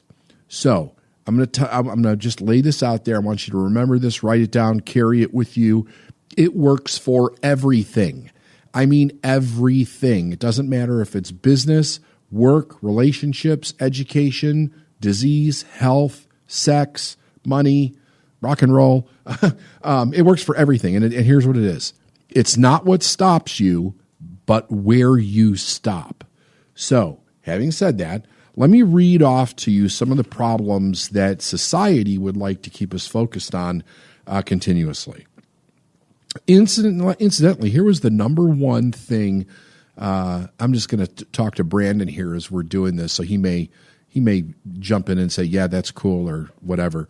College and financial aid. College and financial aid is one of the top things that come up that people are worried about and problems that they talk about on a consistent basis. So then we have drugs, alcohol, tobacco and addiction, eating disorders and body image, food, fitness and exercise, general health, HIV and AIDS, homeless youth and runaways. That's interesting, BT. You and I had a discussion about this in Seattle about how, because they have a huge homeless problem. They absolutely do. And we saw tons of people that were young, like 20-somethings, that were homeless and living on the street and eating out of garbage cans. And it's like it was way up from the years past that we go there on our annual trip for Yes. Mateo's concert. Yeah, you had pointed out you tend to not see young homeless. At least I didn't. It wasn't in my awareness. It's usually old, grizzled people, coming back from war years and years and years ago. These were young people, and you pointed it out. I was like, oh my God, yeah, you don't usually see that. Well, we were literally we were looking at a couple of different restaurants. We're standing outside. This was over by Pike's Market. And there was a guy, he couldn't have been 25. I was going to say mid-20s. Yeah, and literally going through the garbage can, and I watched him pull out half a hot dog and eat it out of the garbage can. Right. And for a moment I was thinking about, I'm going to give this guy some money and let him get a meal, because we were standing there in the middle of Restaurant Row down there. And I stopped myself and I was watching him and I was thinking, there is no reason that this guy can't do some kind of work. So anyway, it was interesting. So homeless youth and runaways, bullying prevention, issues about sexuality, suicide and mental health, teen pregnancy and parenting, violence and abuse. And that's what, I don't know how many that is, 10 maybe. That was the top ones that came up that I pulled this up. So now here's the reason why I did this. I know that several of these were issues when I was growing up that we would hear about on a regular basis. You could throw in for you listeners, you could throw in any ones that you have regularly heard about most of your life. Like, what are the issues of the world, or things that you have to consider as issues as you go through life? What I find fascinating about this is that, with maybe with the exception of college and financial aid, none of these really incorporate, like, what is your goal in life? What is your dream? Who are you? What is your purpose in life? What kind of life do you want to create for yourself? And there's none of that. Like, if you were to actually start to look up these things individually, for instance, college and financial aid, all it talks about is the debt, the shortage of money people have so that they can't go, and all the problems that creates. Let me find another one here. So if you look up the general health one, what was interesting about that is it talks about disease and the obesity epidemic in the United States. HIV and AIDS, we understand that one. Homeless youth and runaways. So if you think it in consideration, the reason that they're homeless is because they don't have enough money, for whatever reason that could be. Like, there's myriad different reasons there. Runaways, dysfunction, abuse, all of that. Bullying prevention. Let's see, what else? Probably, well, you have issues about sexuality, pregnancy, and parenting. Okay, so here's the point that I want to make about this. All of these are basically discussed from the problem and the issues with dealing with these problems, but almost from a management perspective. It's like years ago when I used to talk about, I would mention anger management, and I would say, anger management is a joke. You don't manage anger. You understand why you're responding with anger, and you begin to work on that. But you don't manage anger. Anger can't be managed. It can only be stuffed deep down inside, and then it eventually either eats you away, or it explodes someplace.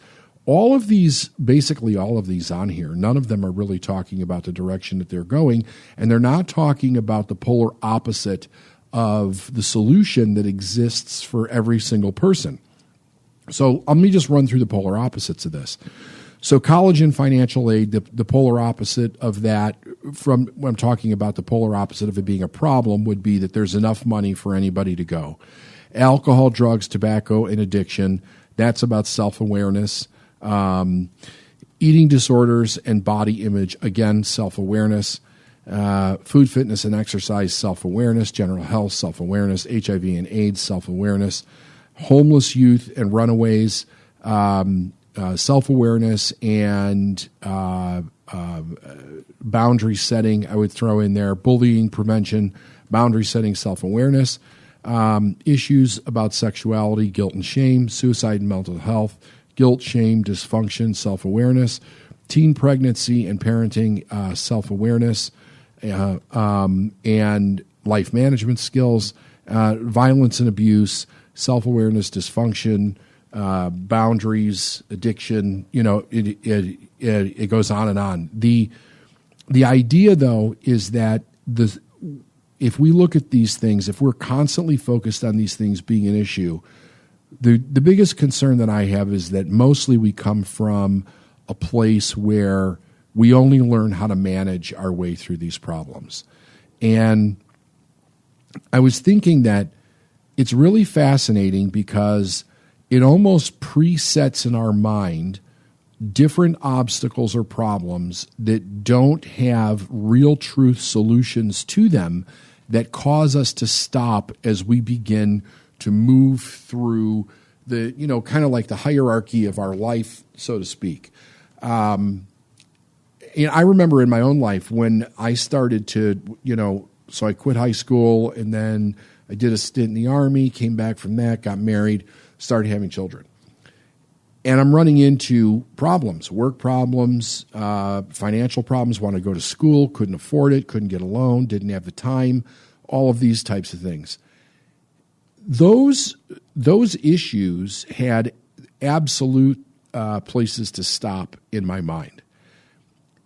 Once we're then programmed with these places where we stop because of external problems that we have in our life, that we're literally creating because we're focused on them.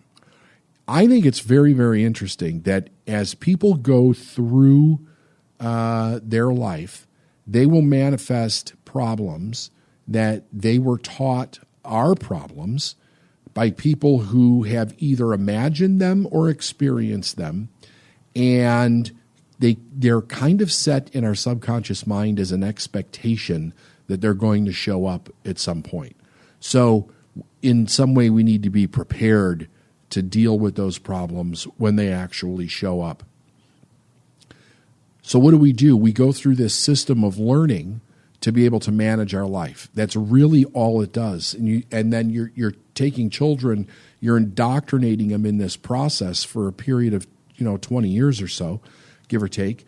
And then you're spitting them out as adults into the world, and they have some management skills. They can manage themselves somewhat. They can manage their life somewhat. They can manage work, maybe a relationship, their health. But they don't have any of the skills to really soar in life and go after what they want. So in the process of managing these things, they're really going at their life with a series of overcoming actually very small problems. And here's what I mean by small. I don't mean that to sound derogatory, and I think maybe it kind of does for some people that are listening. Problems like paying your rent, problems like buying a car, getting groceries, getting up and going to work on time every day, having work, having a job, taking care of yourself, having yourself be able to look presentable so that you can go to work, being respectful of other people, being respectful in relationships. All of these basic things that we learn, and we actually learn these things quite early on because, we have to get up and go to school in the morning. We're supposed to anyway. We don't always do this, but we're supposed to dress presentably to do so. We have experiences in our life where we have to, as children, we have to engage with other people and adults, and we're taught how to do it in a respectful, polite way. We're taught things like please and thank you. And it only, like all of these basic things that we learn, as we become an adult, the only thing that happens is that they become more real and we have to do them on our own. It's not like there's anything here that helps a person make a significant shift in their mind about how they're going to live their life. So pretty much how they're raised as a kid is going to be what they bring out into the world. And I have seen, another reason why I looked this up was because I've overheard several conversations over the last week or so, in restaurants, various other airplanes that I've been on, various other places that I've been around, people talking about the problems that they're experiencing in life. And it's not like I didn't know this before, but it just kind of jumped out at me. It just caught my attention for some reason that they were all talking about the same generic set of problems that you hear everywhere you go. The one that you could throw on top of this one would probably be like the state of the government or the climate change is another big one that you hear about all the time. And in these conversations, people are in a heated, kind of enthusiastic frame of talking about them as absolutes where the world is really going to a bad place. So when I was thinking about it, as I was kind of listening to this, I happened to be on a flight coming back from Seattle, where a very, very large man was sitting in first class right next to me. He was sweating profusely, and it was cold. It was not like it was even warm. He really did not look healthy at all. Steph actually asked me if I thought he was having some kind of a crisis. And he sat down, and immediately he got on the phone, and he was fidgeting with things and opening up this bag, and you could see all these medications and stuff. And I'm just sitting there observing this. And but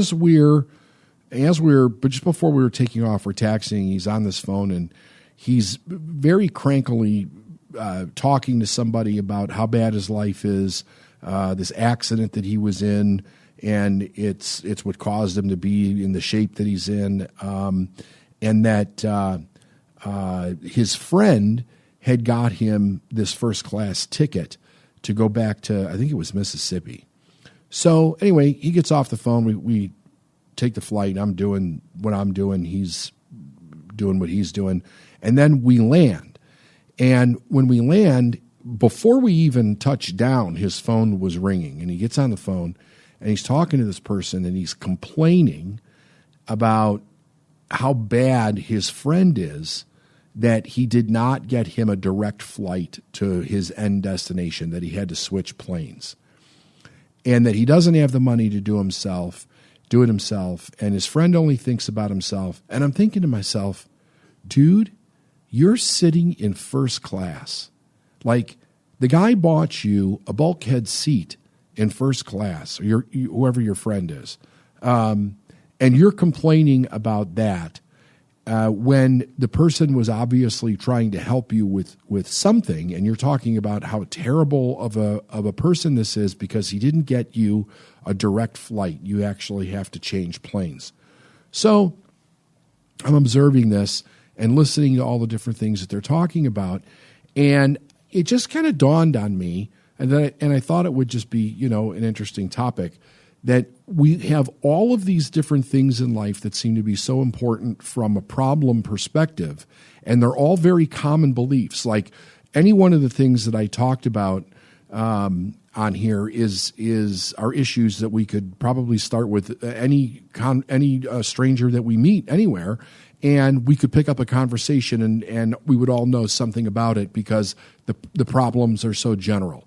But those problems, I think what people don't understand is that those problems are lodged in our mind as problems that really don't have solutions to them. These problems have been problems as long as I know about them, and none of them have ever really reached any kind of a solution.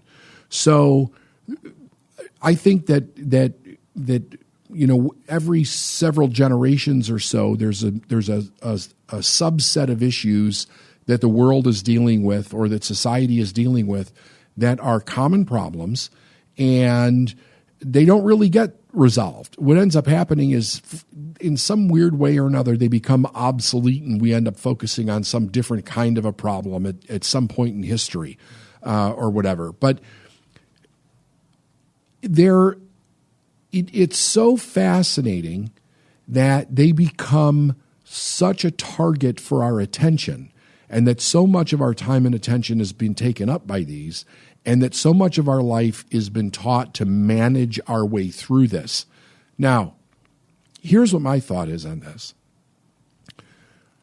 I think very much like if you read, say, a self-help book or an instruction manual on how to be something different in your life, so to speak, everything is kind of broken down into steps. I talked about this with Think and Grow Rich, by the way, Brandon, that, like there's 13 steps to getting rich and Think and Grow Rich.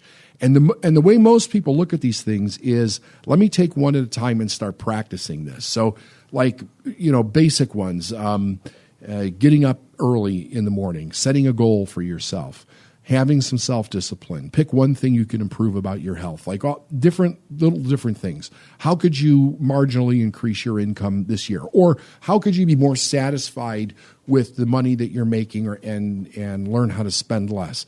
These types of things.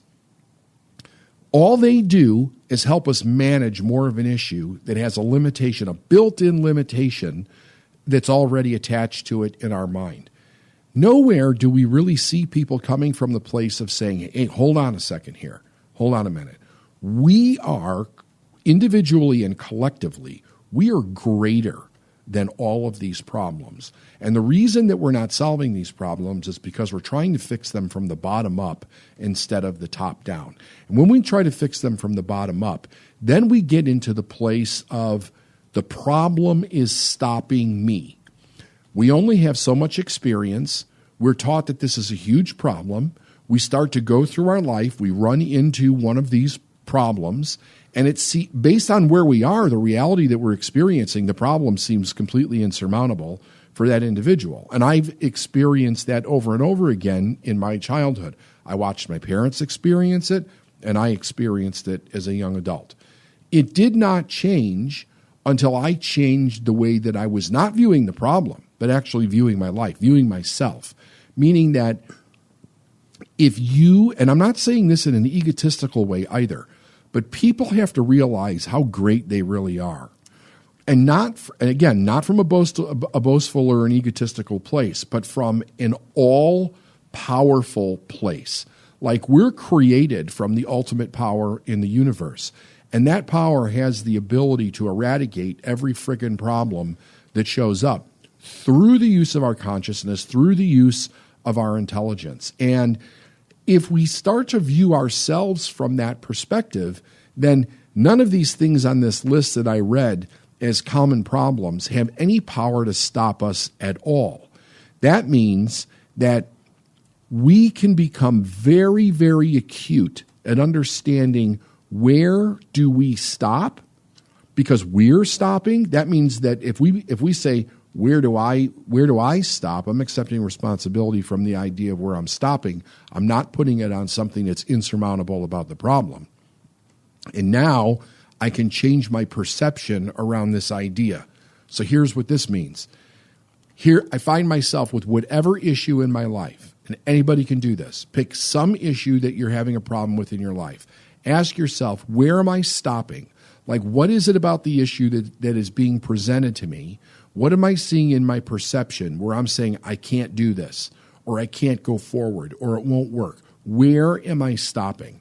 Now, if we're really honest with ourselves, the reason that we're stopping is because we have a story in our mind, we have a belief that says, I can't overcome this issue. If we break that down, basically what we're saying is that the issue is bigger than me. I'm not bigger than the issue. However, something really interesting happens when you change that perspective and you say to yourself, I'm bigger than this issue. I'm better than this issue. There's no issue that I can't overcome because I'm not bigger or better than this issue. We start to download a different set of information around it. We start to see ways around it, over it, through it. I also think that that's one of the great things about the universal laws, because if you apply any of those laws to a problem, it allows you to start to perceive something that you couldn't perceive before. It's really an exercise in changing a person's perception, for sure. And whether you're using the law of relativity, because, it's interesting about the law of relativity, you could take any one of these problems, and the problem is neither good or bad, big or small, until you compare it to something. The law of relativity says that basically we give meaning to anything based on what we compare it to. We have to relate it to something. So, if you have 3 bottles in front of you, you have a little one, a medium-sized one, and a big one. The middle one is neither big or small until you compare it to the one next to it, to the left or the right. And then we say it's big compared to the little one, or small compared to the big one. Now, why is that important? Because if we make these problems big in our mind, and we make them as big as everybody has told us that they are all of our life, then in comparison, we're small and we don't have the ability to overcome the problem.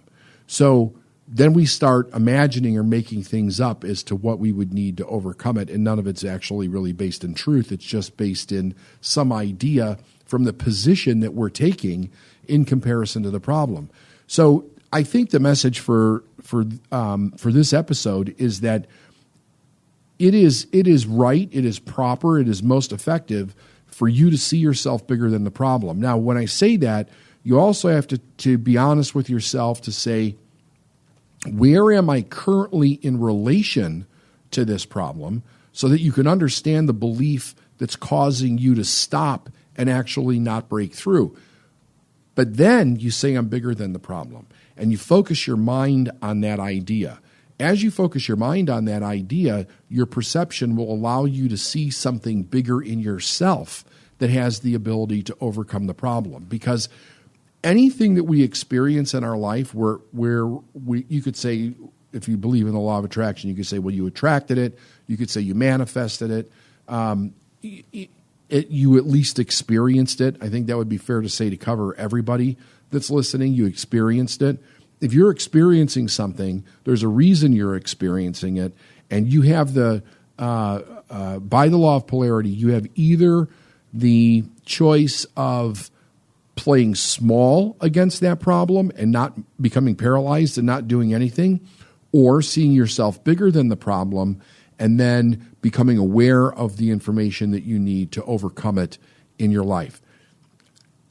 Here's the action steps for this. Go through your life and write down what are the general problems of life that you've been taught.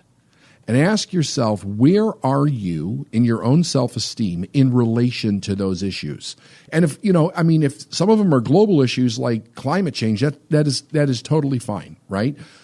Because like with climate change, until we see ourselves being better and bigger than climate change, we're never going to actually fix the problem. I mean, the only thing that we're doing right now is arguing whether climate change actually exists or not, which is also fascinating. But any problem in our life is overcome by us becoming bigger than the problem, not stopping, shrinking, or comparing ourselves and making ourselves smaller to it. So pick the general problems that you know about and that you have in your life. Ask yourself, where am I in relation to these problems? And then start seeing yourself bigger than the problem. What would it look like if I was bigger than this problem and I had actually overcome it? And then pay very close attention to not only the thoughts that show up in your life, but the opportunities that will allow you to eradicate that problem from your life forever. The beliefs that kids have, where they come from, and how possibly some of the holiday traditions that we have may affect them in some way. Now, I will say this. I've never seen any studies on this. This is just a hypothesis of mine after studying a lot of people and really thinking about what are the different ideas that we're programmed with as children prior to the age of 7, where we don't have the ability to really rationalize them, think about them, but they go in as a foundational way that we think. So that by the time we can rationalize, we've already had a pretty well-structured amount of information go into our mind for many, many years. And then that is the information that we're pulling from. So just to give you a little background on this, the human mind begins at being programmed basically from in utero as it's developing. The subconscious mind doesn't have the ability to reject anything. So the conscious mind, which does have the ability to reject information and evaluate information, whether or not it wants to accept it or reject it, is not developed till about the age of 7, and it continues its development on into our early 20s. So what's fascinating is that for 7 years, we are receiving information that we don't have the ability to think about, nor do we have the ability to reject. So some of the things that kids are exposed to in some places around the world are very interesting as it would pertain to success in their life, because success is really based on the law of cause and effect. If you understand the correct causes of anything, you can then duplicate those effects throughout your life. Money is one of those things. Most people do not understand money from a cause and effect perspective. Therefore, they struggle with money all of their life. So what's interesting about children is that kids very often have desires for lots of different things. And they don't have any frame of reference as to why they can't have them or what it's going to take their parents to get them or any of that stuff. So we have holidays that kind of support an interesting idea. So that would be Christmas is one of them. Hanukkah is one in a way. Easter is one. Tooth Fairy is one. And here's what's interesting about these holidays or these events. The idea is that there's a payoff for the child. Let's start there. So with basically with the Easter Bunny and with Santa Claus, with that idea, if the child is good, they're going to get a reward, especially with Santa Claus. And if the child is not good, supposedly they won't get a reward. The idea with all three of them, the Easter Bunny, Santa Claus, and the Tooth Fairy, all of these three beings, so to speak, come in the middle of the night after the kid's asleep. So, and there's a lot of different things about this that add up in kind of a creepy way, but I'm going to bring both sides of the story in so you can evaluate this for yourself. And I'm not on any kind of a rant about that we need to do away with these things or anything. It's just something to notice and to mark down in your own way of thinking is interesting. It's interesting. It's something to think about. It's also something to think about if you're raising children and how you want to present these ideas to them. Because there are positive aspects to it also, like hope and peace and love and all the different things that the religious aspect of those of Christmas and Easter also. So there, there's good messages along with it.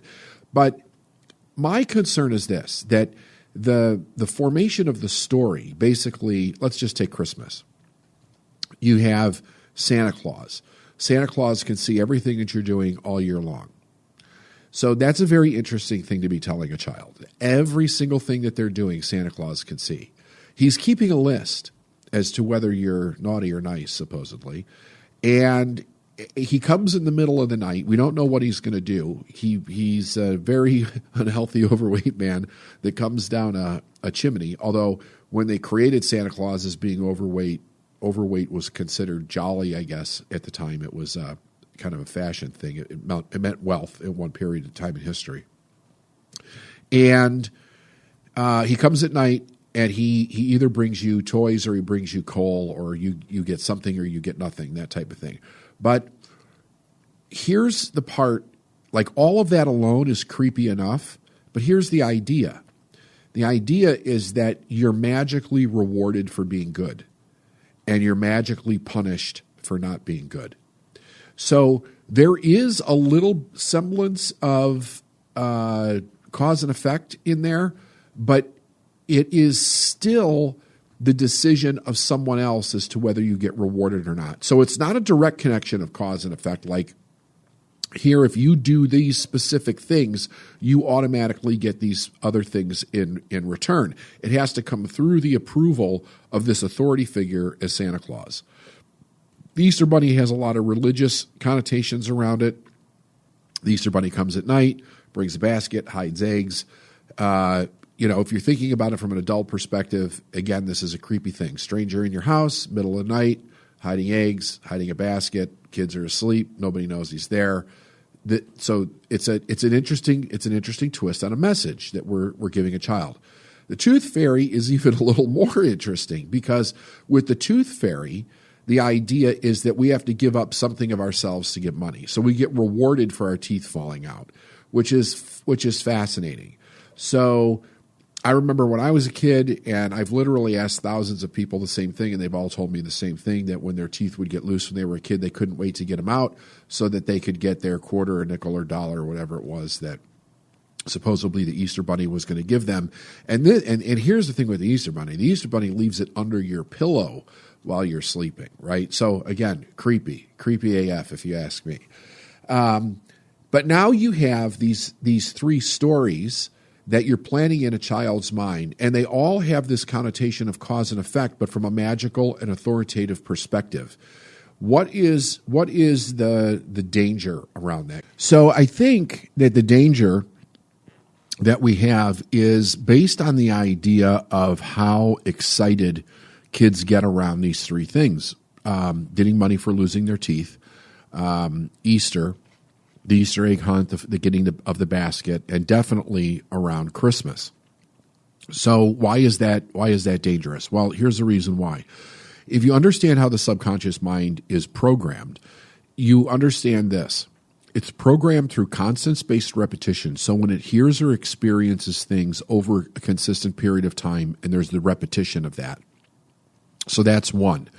The other way is through a sudden emotional impact. That's when a person is in a heightened emotional state around anything that is happening. And that could be a heightened emotional state good or a heightened emotional state bad. Okay. So it doesn't necessarily have to be good or bad, but it could be either one. When that is going on, the information that is being provided in that moment is going right in without any resistance whatsoever. So now you have all of these things combined: the ability not to really resist it, constant spaced repetition of the stories, and you also have the emotional impact that the child is actually going through around these things. Parents are using this as leverage for children to be good. Again, I understand some people are listening to this going, my parents didn't do that. I get it. I get that some parents did not do this. Some people were not raised this way. I'm just raising this as an interesting topic of consideration for several different reasons. So parents use it as leverage to get their kids to be good. And then it is reinforced on I would say more of a micro level through the process of as a child is really kind of growing up in their life. So what does that mean? Well, what that means is that we're taught to be nice. We're taught to be good. We're taught to adapt to authority as we go through school. All of these things are really leading a person to become an adult, and then when they become an adult, they're completely programmed to work for somebody else. They're programmed to work a job. And the original idea of schooling, when it was created in the city of Chicago, and I forget what year it was that the education system was created, was that it really prepared for people for industrial work for the rest of their life. And it was the way that we actually go about going to school prepares them for that also. So what I'm talking about is the time we start, the time we go to lunch, how we go to lunch. We get little breaks throughout the day. We have a couple of weeks off. All of that kind of prepares somebody for what it's like to work, for another person in their life. Now, you might think to yourself, well, is that such a bad thing? Well, no, I'm not necessarily saying that it's a bad thing. The dangerous part about it is that we're so inundated with the idea that by default, it kind of begins to remove our ability to choose. So if a person is really, there's something stirring inside of that person that they want to do something else, when they're searching inside of themselves for the answer to what that is, like a different way of living my life, they don't have the information on the inside because the only information they can pull from is the way that they were raised. And if they're in the same environment that they were raised in, they're not going to get the information on the outside in their immediate environment anyway. The other thing that it does is that it sets this value proposition within an individual to be nice. And here's something that everybody needs to learn, because it really changes a lot in a person's life when they understand that nice is not a value. Being kind is. Nice is not. And let me tell you why. Because nice is something that can be very, very deceptive. It's used by people that have terrible motives for other individuals. Like, it's used by con men, it's used by serial killers, it's used by people that want to take advantage of you in various different ways. And the reason it's used is because we're taught from children, number one, to be nice, and number two, that it's okay to be around nice people. So the plot thickens here. Let's think about this for a moment. On one hand, these three strangers, the Easter Bunny, Santa Claus, and the Tooth Fairy, are allowed to come into our house in the middle of the night. On the other hand, we're taught to stay away from and not talk to strangers. But these three strangers not only are okay, but we're not allowed to see them. If we see them, if we don't go to sleep, they won't leave their gifts, so to speak. So we're not allowed to see them. The Easter Bunny is actually allowed to come into our bedroom, which is kind of creepy because it's a stranger in the bedroom with money, okay? Like the weird correlations that you can create in your mind with this are very, very odd when we think about it. Now, let's think about this. We're taught to stay away from strangers as a child. So when is it that we are taught that it's okay to engage with strangers? Because every person on the planet at some point in time has to learn to engage with people that are strangers. Otherwise, they couldn't get through life. When and how are we taught that? Some people, yes, are taught from a value perspective. Their parents will teach them how to evaluate another person, whether that person is okay to be in their life or not, and they have a very sound way of evaluating people in their life, and they generally don't get taken advantage of. They don't have bad people in their life because they know how to evaluate it, and they've done it over and over again with their parents' guidance. Most people that I talk to, they will all tell you that the bridge, the gap came when their parents started saying, okay, you can be around this stranger because we know them, they're nice. But not from a value perspective, only from the idea of being nice. So what happens is that even though we get alternate information about what kind of people might be dangerous in the world, subconsciously when we're a little kid, we were told that nice strangers are okay. We're told that nice strangers are okay. We tell kids don't accept gifts, like don't accept candy from a stranger, right? It's the old sick joke that every adult knows.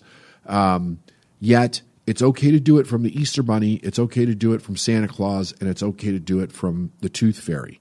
Two strangers that we'll never meet, we can never evaluate. We have to take it on authority that these things are actually okay. And yes, at some point, every child figures out that it's complete bullshit. So you might be thinking to yourself, well, if I figured out that it was complete bullshit, why is this so important to understand this? Here's the reason. Because you still linked up cause and effect in your mind in a very interesting way that doesn't actually work. We don't move ahead in the world because we're nice. Does kind play a role in it? Yeah, it does, because we have to learn how to get along with people as we go through life. But from a cause and effect perspective, are we going to make more money because we're nice? No. Are we going to get better positions in life because we're nice? Well, now this brings up another interesting topic. It depends on how nice you want to be. Right now, in today's society, we have that in the Me Too movement, where that's been taken like way overboard. Like, it's very obvious that people have taken advantage of the idea of, if you be nice to me, I'll make sure your career is advanced. Well, why is it that somebody would allow that idea to come in their mind to go along with that kind of an idea? And I want you to really consider this for a moment, right? If your value system was such where you would not trade things that were inappropriate in any form in order to move ahead, then that would be your value system. And if somebody offered you a better position, more pay or whatever for sexual favors or any kind of inappropriate favors, your answer would be no. But if somewhere in your mind you've made this okay, and you've made it okay because you have conflicting information in your life, then all of a sudden you may be one of the people that participates in some kind of action like this. It cannot be completely blamed on the perpetrator. The victims in most of these cases went along voluntarily. Now, you can make all kinds of arguments for the leverage that these people had over them and everything, and I get that, and I understand it, and I agree with it to a point. Outside of cases of all-out rape, you've got people that are participating willingly, even if they're not internally agreeing with it, they're going along with it for some reason. Well, that's an extreme case, okay? Now let's think about things in life that aren't as extreme. How often do you go along with things in your job, in your career, in your marriage, in friendships, with the church, in various areas of your life that you absolutely don't agree with, but you're going along because you don't want to live with the consequence of standing in your position that's not okay with you. And it doesn't matter what it is. Because if we start to focus on what the thing is, then the thing that we're objecting to or the thing that's being done to us becomes the problem. I'm interested in what is the mindset behind it, right? And you know, the idea is that if you look at a predator looks for weaknesses in people. Predators don't prey on strong people. They prey on people where they think that they can get away with whatever it is that they're going to do. So they're noticing something in individuals. If you're a person who's been preyed upon, it would serve you well to ask the question, what is it that I'm giving off that would cause a person to want to prey on me? Now, I know there's going to be a lot of people say, oh, I'm blaming the victim, and I'm not doing that. I'm not doing it all. What I am doing is saying that when you participate, when you voluntarily participate in any kind of this trade-off, whether it's sex or a small trade-off, doing a job you just absolutely don't want to do, you don't agree with, but you're doing to save your job. What is it inside of yourself that is making that okay to do this? And I think that all of this gets traced back to very confusing messages that we get when we're children, where we don't really get a real solid value system and an ethic of way of being for whatever reason. And no, Santa Claus is not the cause of this either. It's just a very interesting illustration that shows you how we can take something with very good intentions and we could get the ideas into somebody's mind that maybe don't serve them as adults. But because they're programmed when we're little kids and it's fun for everybody when we're a little kid, when we're an adult and our subconscious mind is taking over, we would rather be nice than stand in our power. We would rather allow something to happen so we could get something good that we want in life versus stand in our power. It's really something to think about and to consider, especially if anybody who's listening to this is having issues in their life where people are taking advantage of them in some way. What is it's in your subconscious mind that is not causing you to stand in a position of strength and stop them from taking advantage of you? Somewhere you justify that it's okay. Somewhere you think to yourself, I have to do this in order to get something that I want. And my proposition is you don't. Now, on the other side of this, the idea of actually getting what you want is created by cause and effect. And if a person is willing to take the time and learn what the cause and effect of success is in all different ways, whether it's happiness, whether it's money, whether it's a career, whether it's a business, whether they're an artist, it doesn't matter what it is, everything that you could possibly want to experience in life from a great perspective, from the perspective of what is your purpose, what is your destiny in life, it has an absolute cause. And if a person understands that cause, they can fulfill that in their life and they can live that in their life. So we just thought that this would be an interesting little perspective to bring around Christmas time and maybe start some conversations with people that you know. See what you think about it. Give us some feedback on it. Again, I encourage you to understand, I'm not blaming anybody for anything here. I am bringing up some scenarios where the idea is that we think. We really start to think, what is it that we're telling our children that could be causing problems later? What are you going to do over the next year and the next decade? And the the actual power that you have to create the results in your life. I had an interesting experience a number of years ago. My mentor, one of the great things about working with Bob Proctor was that he was always urging me. I was going to say pushing, but I don't think it was pushing. It was more urging. He was always urging me to really become aware of what I was capable of and the power that I had to create my own life. And I was already doing seminars for a while, but I do believe that this happened in the first year or two that I was actually doing seminars. I was doing a Science of Getting Rich seminar with him in Florida.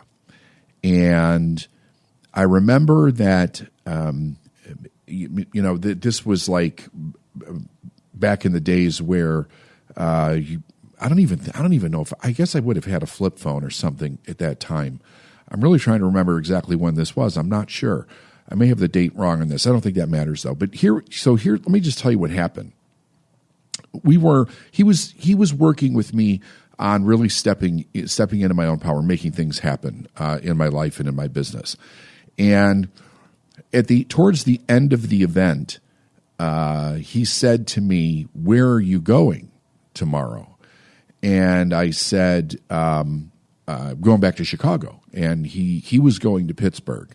And I said to him, "But here's something interesting. I might get stuck here because when I went back up to my room, there was the little red light was flashing that I had a message on my phone.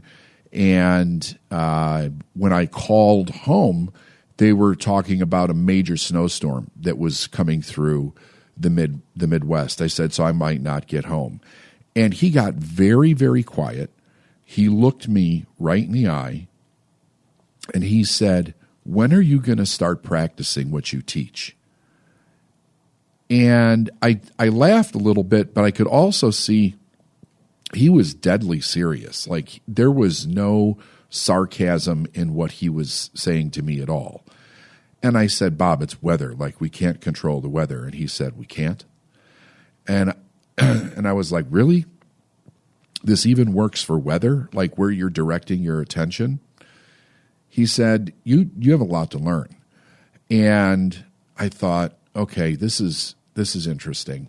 But I didn't really take it all that serious. I knew he was serious, but I didn't take it all that serious. And I just thought, well, whatever. Like you can't control the weather. That's crazy. So he said to me, "Do you want to ride together in the limo to the airport tomorrow morning?" Because we were both going to leave at the same time. So the limo picked us up at 5 a.m. So I met him downstairs at 5 a.m. We get in the limo. And again, he said to me, "You really need to start using what you teach. You need to really step into what you teach and own your experience." And I'm like, yeah, okay, it can't work for the weather. Like, this is crazy. So I get to the airport, and I had a connecting flight. I had to fly through Atlanta and then pick up a connection in Atlanta that would take me to Chicago. So we said goodbye. He went off to Pittsburgh, and I go to Atlanta. When I got on the flight in Florida, everything was a go at that point. There was nothing that said that the airlines were going to shut down or flights would be canceled. When I got off the plane in Atlanta, everything, all the boards it was just one flight after another that said canceled, canceled, canceled, canceled. So I walk up to the teller or whatever, and I said, "I'm on this flight going to Chicago." She's like, "No, you're not. It's going to be canceled." She said, "The best that we can do is I can get you on a flight out on Wednesday." And if I remember correctly, this was a Monday that we were flying back. And I said, "Do I have any other options?" She's like, "No." So I said, "Okay." She said, "We'll put you up in a hotel." So I get my little voucher or whatever it was, and I head to this hotel, and I walk in to this hotel, and it is the sleaziest. I mean, I think every drug dealer and hooker in the 5-block area that I was in must have been in the lobby of this hotel. It had one of those gates where the teller is actually behind a gate, a metal thing, so you can't rob them or whatever. And they give me a key. I go up to my room. I open the room. The room is, I look at it and I'm like, oh God, this is disgusting. There were toenails on the floor. And I thought, that's it. I am not going to do this. It was like I was getting a message saying that, okay, if you're going to like poo-poo this idea about creating the destiny that you want, then this is what you get. You'll have to tolerate this. And it was a sleaze pit hotel. So I turn around, I go back downstairs. I tell them I'm not staying there. I grabbed the first car that was going back to the airport. I walked in the airport, and I walked up to. I figured, well, I can't get a flight, so I'll drive home. So I went to like Avis and all the different, budget, and nobody had a car. By that time, they rented all the damn cars because everybody was trying to get home. And this was also around the holiday season. So people were trying to get home for holidays also. So the airport was a mess. There were people everywhere. People sleeping on the floors, because everything was canceled. Nobody could go anywhere with the Midwest being shut down. So I can't get a car. And I'm like, okay, I'm going home. I really made up my mind. I'm going home. So I go back up to the ticket counter, and I said, are there any flights that are going to Chicago today at all that aren't canceled? And she said, everything's going to be canceled. She's like, forget going back today. And I said, would you look in your computer? So she gave me this it was aggravating her. And she looked in the computer and she said, there's one flight that goes out tonight at 9:00, but I'm telling you it's going to be canceled. And if you take your name off of this flight that goes out on Wednesday, I might not be able to get you in for several days. Like, you might be stuck here all week. And I just kept thinking to myself, I'm going home. I said, is there any seats left on that flight at 9:00? She said, one. I said, put me in it. She puts me in it. The whole time she's trying to convince me, don't do this. That flight's going to be canceled. So what I did was I really made a decision. That was it. I was going home. I was going home on this flight. I really wanted to see, can I really control my circumstances by really focusing on what I think about? So my job now it's 9:00 in the morning at this point. So I have to wait 12 hours in the airport for this flight. And everybody around me is bitching and moaning and complaining, and people are yelling at the ticket people and the baggage people. Like, it was a total disaster because of how much disruption there was with the airlines canceling all the flights. And I thought, I can't let any of that into my head. I need to completely hold and focus onto the result that I want. And I did that. So in that process, I kept moving around the airport. Like, every time I was around somebody who was complaining about flights being canceled or whatever, I moved, so I wasn't letting any of that in my mind. And I kept doing that process through the entire day. So I would occasionally look up at the board, and I would see that the only flight that was leaving was this 9:00 flight. And it wasn't canceled. So the day's going on, it's clicking on, it's not canceled. Around 8 or 8:30, I went to the gate. And I sat down, and I was very close to the ticket counter. And there's two attendants up at the ticket counter, and they're talking about how there's no way this flight's going to take off. Everything is closed. And the story was also that O'Hare Airport was shut down. Like, the whole airport was shut down because of the snow. So there's no way this flight can go. So I'm waiting and waiting. All of a sudden, the flight crew shows up and the pilots show up. And she looks at the pilot and she's like, it's still going. They haven't canceled it. And the pilot just shook his head. He's like, okay, they're going to get everybody on this plane. We're going to get out there, and they're going to cancel it and make us turn around. So he went and got on the plane, and they're still talking about how it's going to be canceled, I'm like, I'm going home. I would not let go of that thought. Then they say, okay, we're going to board. And as we're boarding, they're telling us, don't get too comfortable because it's going to get canceled and we're going to pull you back off the plane, but we have to board you. So we board the plane, we sit down, everybody's talking about how the flight's going to be canceled. Then, the pilot gets on the radio and says, they're not canceling the flight, so I guess we're gonna take off. He said, you're the only flight that's leaving here today, and if we get in, it'll be the only flight that gets into Chicago today, and be prepared because we may be rerouted in the flight up there. So they close the doors, we take off, and we're headed to Chicago. And we get into Chicago, and the plane landed, and it actually skidded a little bit sideways when we landed. It was a snow-packed runway. And the pilot announces, you are officially the only flight that got into Chicago today. Congratulations. And the whole plane erupted in applause. And there were even people that when they heard what I did said to me, how could you put your life at risk flying in this major snowstorm like this? And my response was, the pilots know what they're doing. They're professionals. They wouldn't take off and do this if they didn't know that they could get there. So I don't know if that's right or wrong, but that was my story. But this is something that's very interesting with this though, because it really taught me something.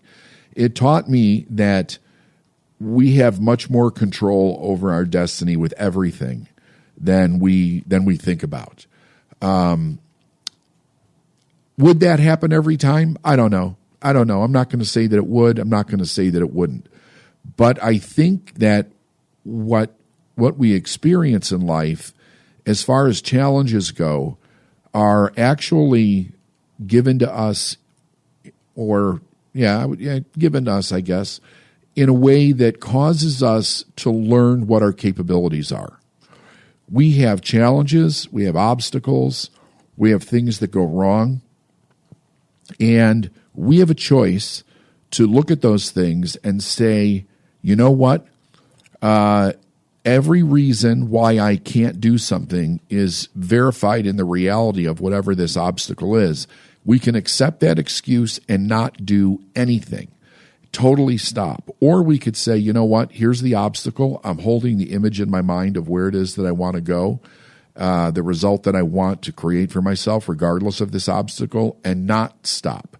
And actually watch ourselves break through every single problem that we could probably break through in our lifetime. It's absolutely amazing what we can do.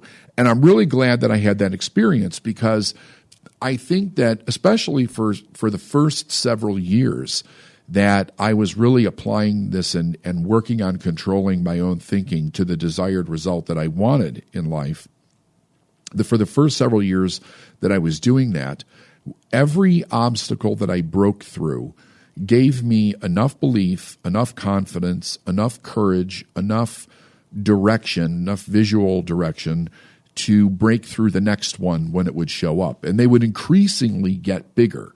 But this is the great thing about that, though. The idea is the bigger the challenge you break through, the greater the reward that's on the other side of that. So we have to be really careful and not let the reality of a problem control the way that we think.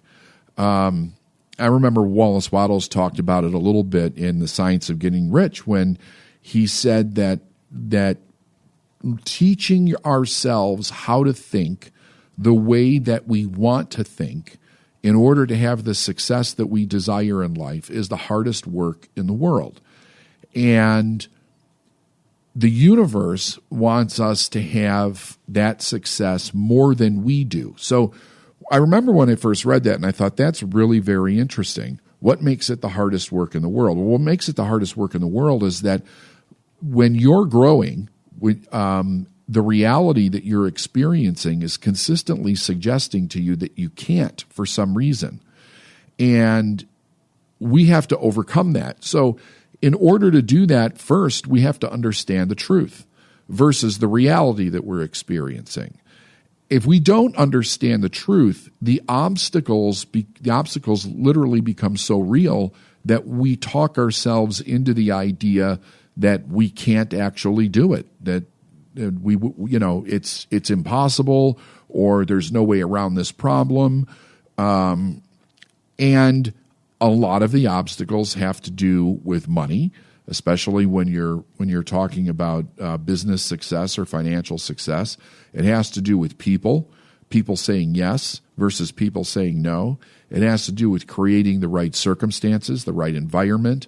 It has to do with building and strengthening your skill sets in life to be able to do the things that you want to do, and holding that vision the entire time. And while that's happening, then you have people that are the naysayers and the ones that get jealous of what you're doing and the ones that try to talk you out of it, the ones that are threatened by it.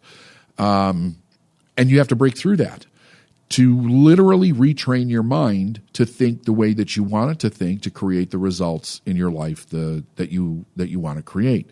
I think the great thing about it, though, is that at some point, if you consistently do it, at some point it actually gets easier because you so retrain your mind how to think that you don't have to make yourself think that way anymore. It's automatic. Like you completely reprogram your thought process. And now when you're creating a goal for yourself, when you are wanting to build something for yourself, if you run into any kind of a problem, instead of looking at it and thinking about, oh hell, what am I going to do now? I've got this problem. You automatically start thinking the truth about what it is that you're experiencing. And for instance, like with money, you have whatever amount of money that you have or you don't have in your life. That's the reality of your life in that moment. But that does not mean it's the truth. It just means that that's what you're experiencing. Remember, the truth always encompasses everything about something. It's not just one slice of it or one perspective or one perception or the way that you're only perceiving. When you see the problem, you're only looking at your perception of the thing, of that reality, and you're seeing the problem side of it. You're not seeing the solution side. You have to be able to train your mind to see all sides of a thing so that you can actually see the truth. So with money, you have the amount that you're experiencing, but the truth that governs money and all resources is abundance. There's an abundance of it. And if you bring the law of polarity in and you're working with the side that suggests that you don't have much, you're somewhere in the poverty area or in the lack-minded area. And you're experiencing that in your life. So if you have a problem, let's say you have something that's going to cost a lot of money that happens in your life, and you start to think, I can't do this, that, or the other because I have this problem or this challenge, you're only looking at what the problem suggests to you. So the idea is that we don't give any attention to the ideas of why we can't do something, because the reasons and the how to actually be able to do whatever it is that you want to do, they have to exist at the same time in the same place. So you get very good at training your mind to be able to see those things. You see the opportunities, you see the abundance, you see and can figure out the how. Because you hold the idea with your mind that I am not giving up on this idea. I am going to stay steadfast until I get this result. It doesn't matter how long it takes. It doesn't matter what I have to do in order to get that result. I'm going to stick with the idea and I am going to get the result. Now, the longer you do that, the more you link up in your mind the idea of cause and effect. So you actually see and begin to experience that you're the cause of the results that you're actually getting in life.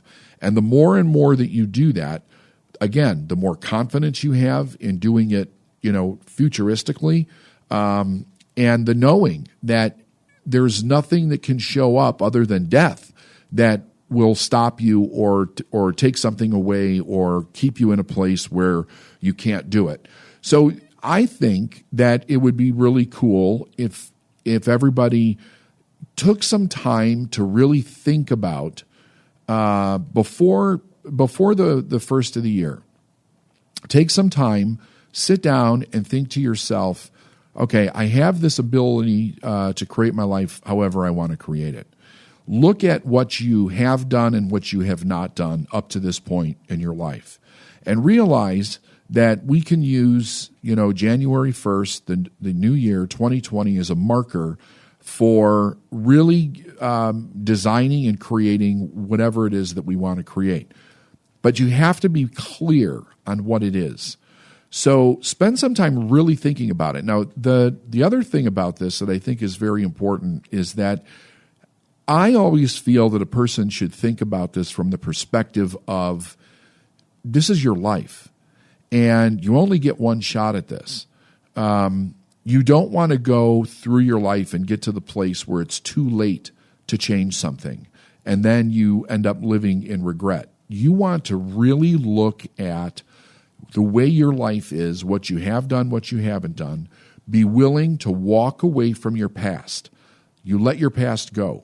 No more dwelling in the past, no matter how good or how bad it was. No more dwelling in the past. Create a vision of where you want to go futuristically. Start with the first year. See if you can create that vision. See if you can create a vision for where you would like to be in the next decade. What would you like your life to look like? What would you like to experience? And then start to plan how you're going to make the internal change significant enough so that you, beginning January 1, you do it. You plan to create this, and then the thing that you have to do in order to make this happen is that you have to develop and build trust with yourself. So that means that you bring a new value into your life, and here's what the value is. That you will not say you're going to do something if you're not going to do it. Everything that you say you're going to do, you keep your word and follow through on it. Now, this does a couple of interesting things. One thing that it does is that it should do anyway, is give you pause to think about what you're agreeing to. Because if you come from that new value where you say you're going to do something and you do it, then you won't be as quick to jump at a yes about something without actually thinking it through. Like, what does that mean for you? What does that mean from a time perspective or a financial perspective?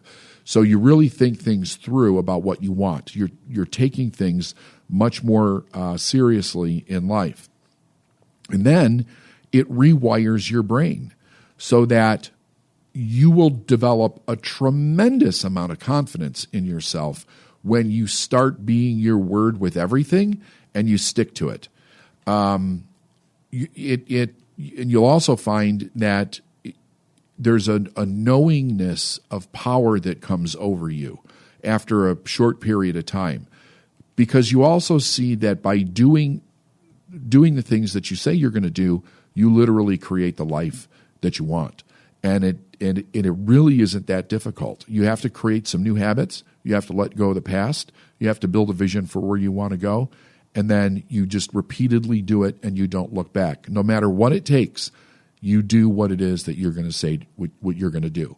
And the next time that you get held up by the weather, try what I did and see how well you do with it.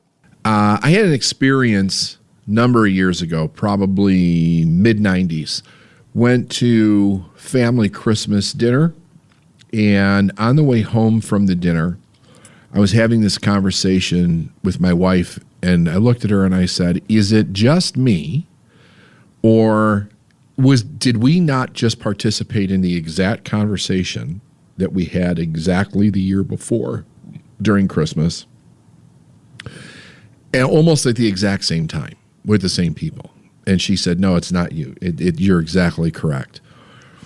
And I started thinking about this because this time of year I get so many questions about how do we deal with family when we go into holiday situations, whatever holidays they may be, and you're going to be around family that you don't see most of the year, and there's problems. It's a real issue, and I think we see magazines do articles about this. We see clips about it on TV. I just did a clip for the Charlotte News for a television broadcast about how to deal with this, and I remember seeing it like forever. That every holiday season, how do you deal with family relatives? How do you deal with these Christmas situations? Because the holidays can be stressful for a lot of families. They really can. And I want to get back to the idea of what is the gathering supposed to be about, and how do we maintain peace going into these situations where there's a lot of potential for turmoil, and how do we find peace in that situation? And if not, what do we do? What are our options? Because I think the way that society approaches this right now is, how do I manage a dysfunctional situation? And here's the bottom line truth. We don't have to manage a dysfunctional situation. We can choose not to go. But if we come from where most people are in this idea, it's that they feel an obligation that they have to go. It's their mother, their father, their sister, their brother, their cousin, their aunt, their uncle, their grandparents, whatever it might be, a combination of all of them in a holiday situation that was supposed to be festive. Now, let's think about this for a moment, because holidays show up in our life for various different reasons, but the truth is most of them follow some kind of a tradition. The original idea about these traditions was celebration. Celebration of the harvest, celebration of God, celebration of a person's birthday, celebration of a milestone in life. It was supposed to be about celebrations. It was supposed to be about gratitude. The conversations should be, ideally, sitting around talking about, what have we achieved this year? Why are we grateful for our life? Talking about all the new things that people experience in the family as they're off living their own lives, and talking about celebrations. And maybe talking about some things that didn't go right also. But when, more often than not, a lot of what we see happening is families coming together, and there really isn't a whole lot new from one year to another, because they're living the same life over and over again. Every year is a repetition of the year before. There's nothing new. There's nothing exciting. Maybe with the exception of people going through the years where they're raising children and they may have had a new child, or that your children are moving to new levels in life and doing things, and those conversations will last for a few minutes. But one of the things that I noticed, and I've had many people talk to me about, is they get to these dinners, they get to these celebrations with family, and people are talking about the past. Year after year after year, and it's the same damn story over and over and over again, usually with just a little more drama added to it. That's about the only thing that changed. And I realized many years ago that this was really indicative of the idea that most people are not creating their life year over year. They're not really sitting down and looking at, what did I create this year? And what do I want to create next year? Where am I going? What needs to change? What can I get better at? What am I not happy with? How do I go about doing that? And then so they live basically the same year over and over again. During this time frame when people are doing this, there are things that are changing. People get married, people get divorced, people have children, people have grandchildren, people get sick, they have illnesses. There's changes that life kind of forces upon us as we go through life.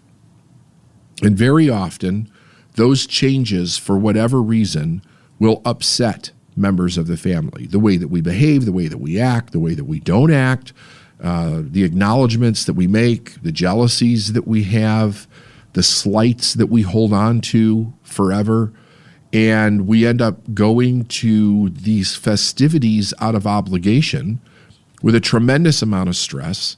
In many cases, in many situations, it's broken families coming together and trying to figure a way to celebrate something with new partners in the mix and people dropping children off and having their new partner with them and jealousies that are occurring and hatred that's occurring and families ganging up on one person.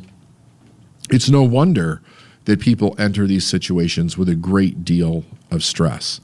And what I would like to suggest today is a way for you to remember what the spirit of the holiday is and a way to bring peace to yourself and actually enjoy it in the spirit that it was supposed to be enjoyed. Now, I think all of life should be this way, not just the holidays. So I think that's part of the problem. Very often people are going through their life without direction. They're not happy. Many people are miserable, carrying all kinds of things from their past. And then they get to this spontaneous combustion moment of family, and all of these things start to come up. Now, you mix that with a little bit of alcohol, and you got a firebomb on your hands. So there's also that situation. There's the infamous aunt or uncle that can't keep their mouth shut, that always has to make the critical comment.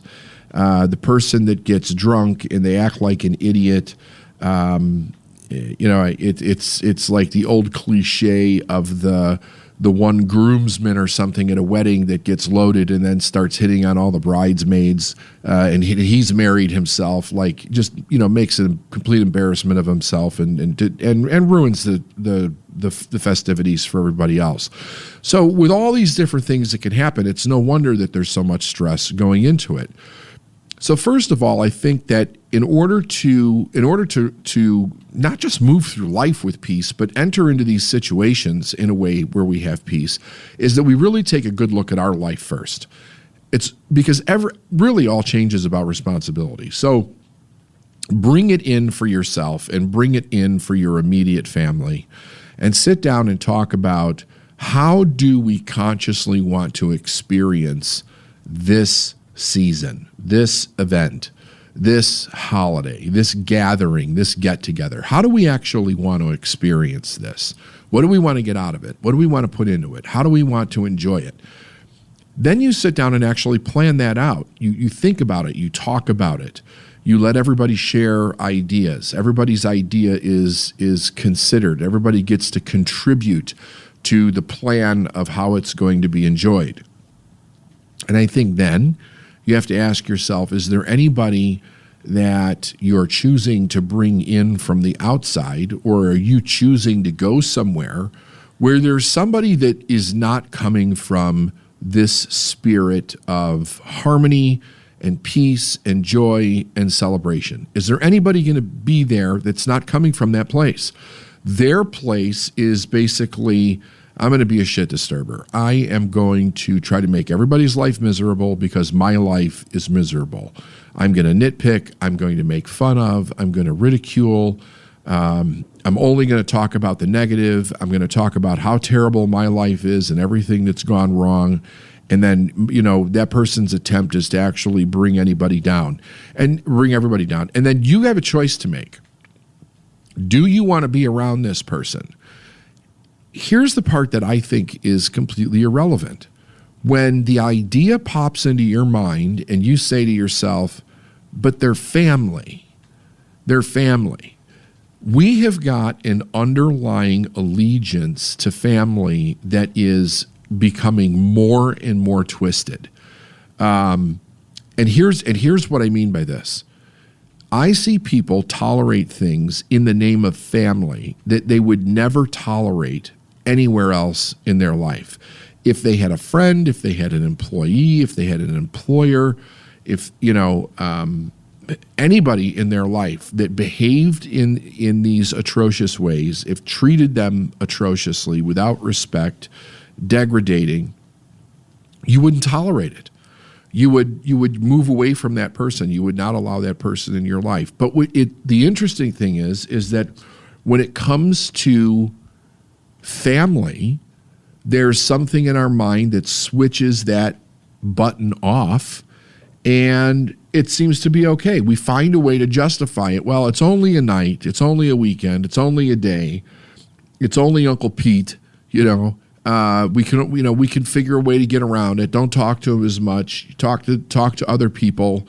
Try to get him to drink more water instead of whiskey. Like what we start doing is we start managing the problem before we even get there. And that should be a sign in and of itself that something is seriously wrong if you're thinking about managing it. I used to think, because I started off doing it that way also, I was like, okay, let me see if I could control the direction of the conversation. So I sat down and I asked myself, what do I know about this situation? What do I know about the people that are going to be there? It's the same people every year. They haven't done a damn thing with their life. I know all the history about everything that's gone wrong in their life. So after the 10 minutes of generalities get out, hi, how are you? Happy Christmas, Happy Hanukkah, whatever it is that it might be, then the stories start to show up. And the stories inevitably are about what part of their life sucks, or how are they being victimized by something.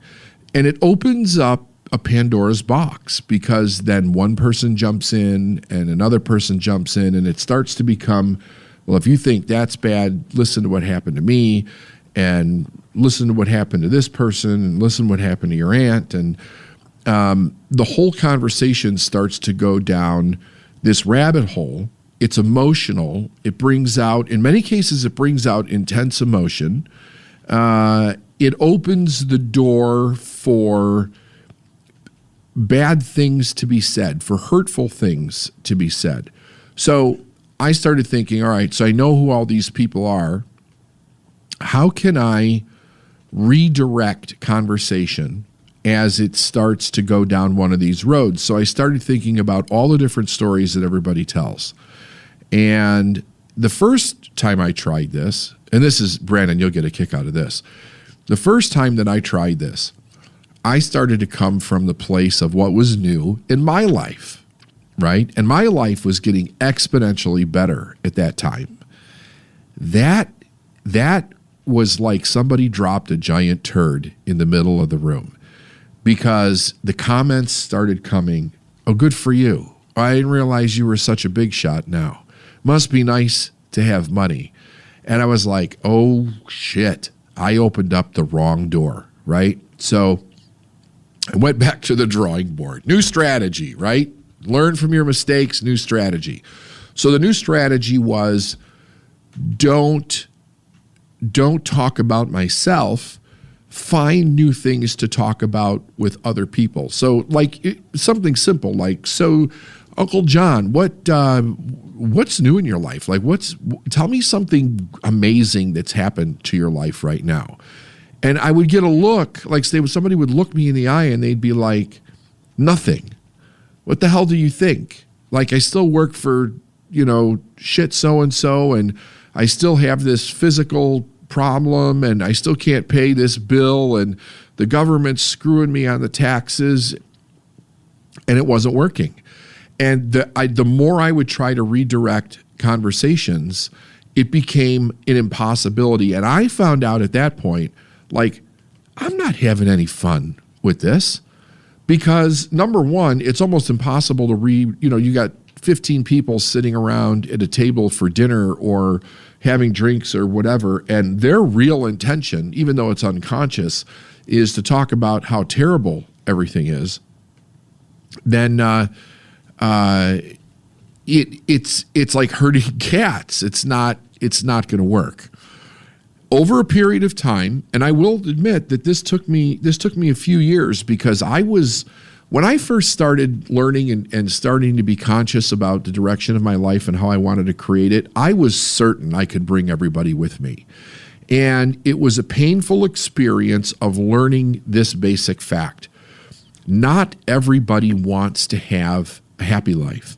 Not everybody wants to have a peaceful life. Not everybody wants to have a prosperous life. Not everybody wants to sit down and take a look at their life and say, where is it going to go next year? How can I create this better? What are things that might be weaknesses that I have that I can work on to make myself a better person next year? Well, as I began to learn that, then the decision around finding my own peace became very clear. And I remember hearing this. I can't say that I remember where I heard it first. I did hear it a lot through the years, but I don't remember where the first person I heard this from. Somebody said to me, you could, because I was explaining this problem to a person, and the person said to me, David, you can create your own family. You don't have to accept the one that you were born into. You can create your own family. And there was part of me, like there's this part of you that wants to reject that idea, because I think that for most of us, we carry around this allegiance and this obligation to showing up for the family that we were born into. And I'm not saying that everybody has to leave their family. I'm not saying that at all. I think that everybody deals with different levels of problems with their family. And I've done several episodes where we talk about the difference between mild dysfunction, severe dysfunction, and outright toxic situations. I think that when it's an outright toxic situation, you have to make the decision to walk away and change it, because within the idea of toxic is the idea that they don't want to change, and they're going to do everything that they can to bring you down and make you miserable. Everybody has some dysfunction that's going on in their family, but do they have the skill set to maintain a positive direction in where it's going? And when I realized that many of the people in mine did not, then it became this choice of, all right, I'm going to create my own family. I do not have to do this. Now, I will say, I got a tremendous amount of pushback on that, because now I have a choice as to where I'm going to accept an invitation to go for Christmas. That stopped pretty quick. And what I decided was I was going to create Christmas. I was going to create holiday celebrations myself. And then I was going to choose who I invited to those things. Or I would take the holiday and say, you know what? I'm going to spend maybe one day with my kids, and then I'm going to go and have a different experience for Christmas. I'm going to go somewhere different. And I've done that several times, where for Christmas I've actually gone somewhere else, whether it's another country or some amazing property or experience, and just celebrated it with someone that I was with at the time, and had an amazing time without any drama. So this brings me down to this idea. How do we keep our peace? How do we remove the chaos, remove the craziness, and stay in peace? Your peace, everybody's individual peace, is 100% your responsibility. It's a state of mind. It's a state of being. It is a way of thinking. It is a way of internally processing what is going on in your life. And if we don't understand that, we end up looking for it outside of ourselves. And I think that we have to stop being romantic about the idea of the way family should behave when you can't control how family behaves. Now, for all of you that are listening to this where you have an amazing family and you don't have any issues with this whatsoever, I think that's fantastic. God bless you. I'm really happy that's your experience. But it would also be, I think, a good thing for those people to still keep the idea in mind and pass along the conscious creation of what it is that they do with their functional families to their children. Because at some point in time, your children will go off on their own and they will start to create their own families. And they may run into this with a spouse or, a boyfriend, a girlfriend, a lover, whatever it might be. Or they'll be in social situations for the holidays where they might run into the same problem. And we need to empower them to know that they are responsible for their own peace, and that we do not have to tolerate in any situation, whether we have a functional family or a dysfunctional family or a toxic family, or we're in a bad situation based on some kind of a holiday experience, we absolutely do not have to tolerate toxicity and chaos and craziness. We don't. It doesn't matter if it's the holiday party at work. It doesn't matter if it's a social situation, some organization that you belong to, and it certainly doesn't matter if it's family. Are people going to be upset, talk about you, be angry with you, hold a grudge, talk behind your back? Yep, that's probably going to happen. But the way to maintain your peace is to really understand that I think we have a purpose in life. Our purpose is twofold. It is to maintain our happiness and our fulfillment, which means that we control who we're around, what we do, how we think about it, how we feel about it. We have to really be cognizant of the meanings that we give to things. So whatever we're experiencing, if we give it a negative meaning, we lose our peace. If we give it a positive meaning, we can maintain our peace. And if you're thinking to yourself, well, what if I'm in a situation where it's really negative, it's really bad, and in the moment, I can't get out of it. Like there's extenuating circumstances. I just can't get out of this situation. Then the idea is that you give that situation a meaning that serves you, which may be simply this.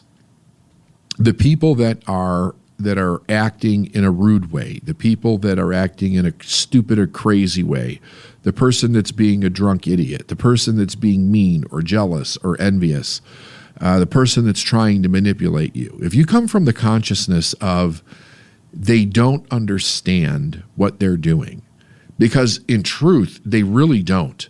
If people really understood what they were doing, they wouldn't be doing the things that they're doing. So a lot of it is about awareness. And if we come from the place of really looking at them and go, there's something about their life that is causing deep pain in some way. And we begin to understand, and we have empathy for those individuals. We can move to a place of gratitude and deepen the gratitude in our own life. Deepen the gratitude for the ability to consciously choose not to end up with that experience in life. We can also practice forgiveness in a huge way. Like literally, as people are doing things that are hurtful, we can forgive in the moment. We don't have to take it on.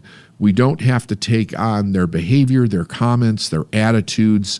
We don't have to take it personally in any way. We can simply understand that they're in pain in some way.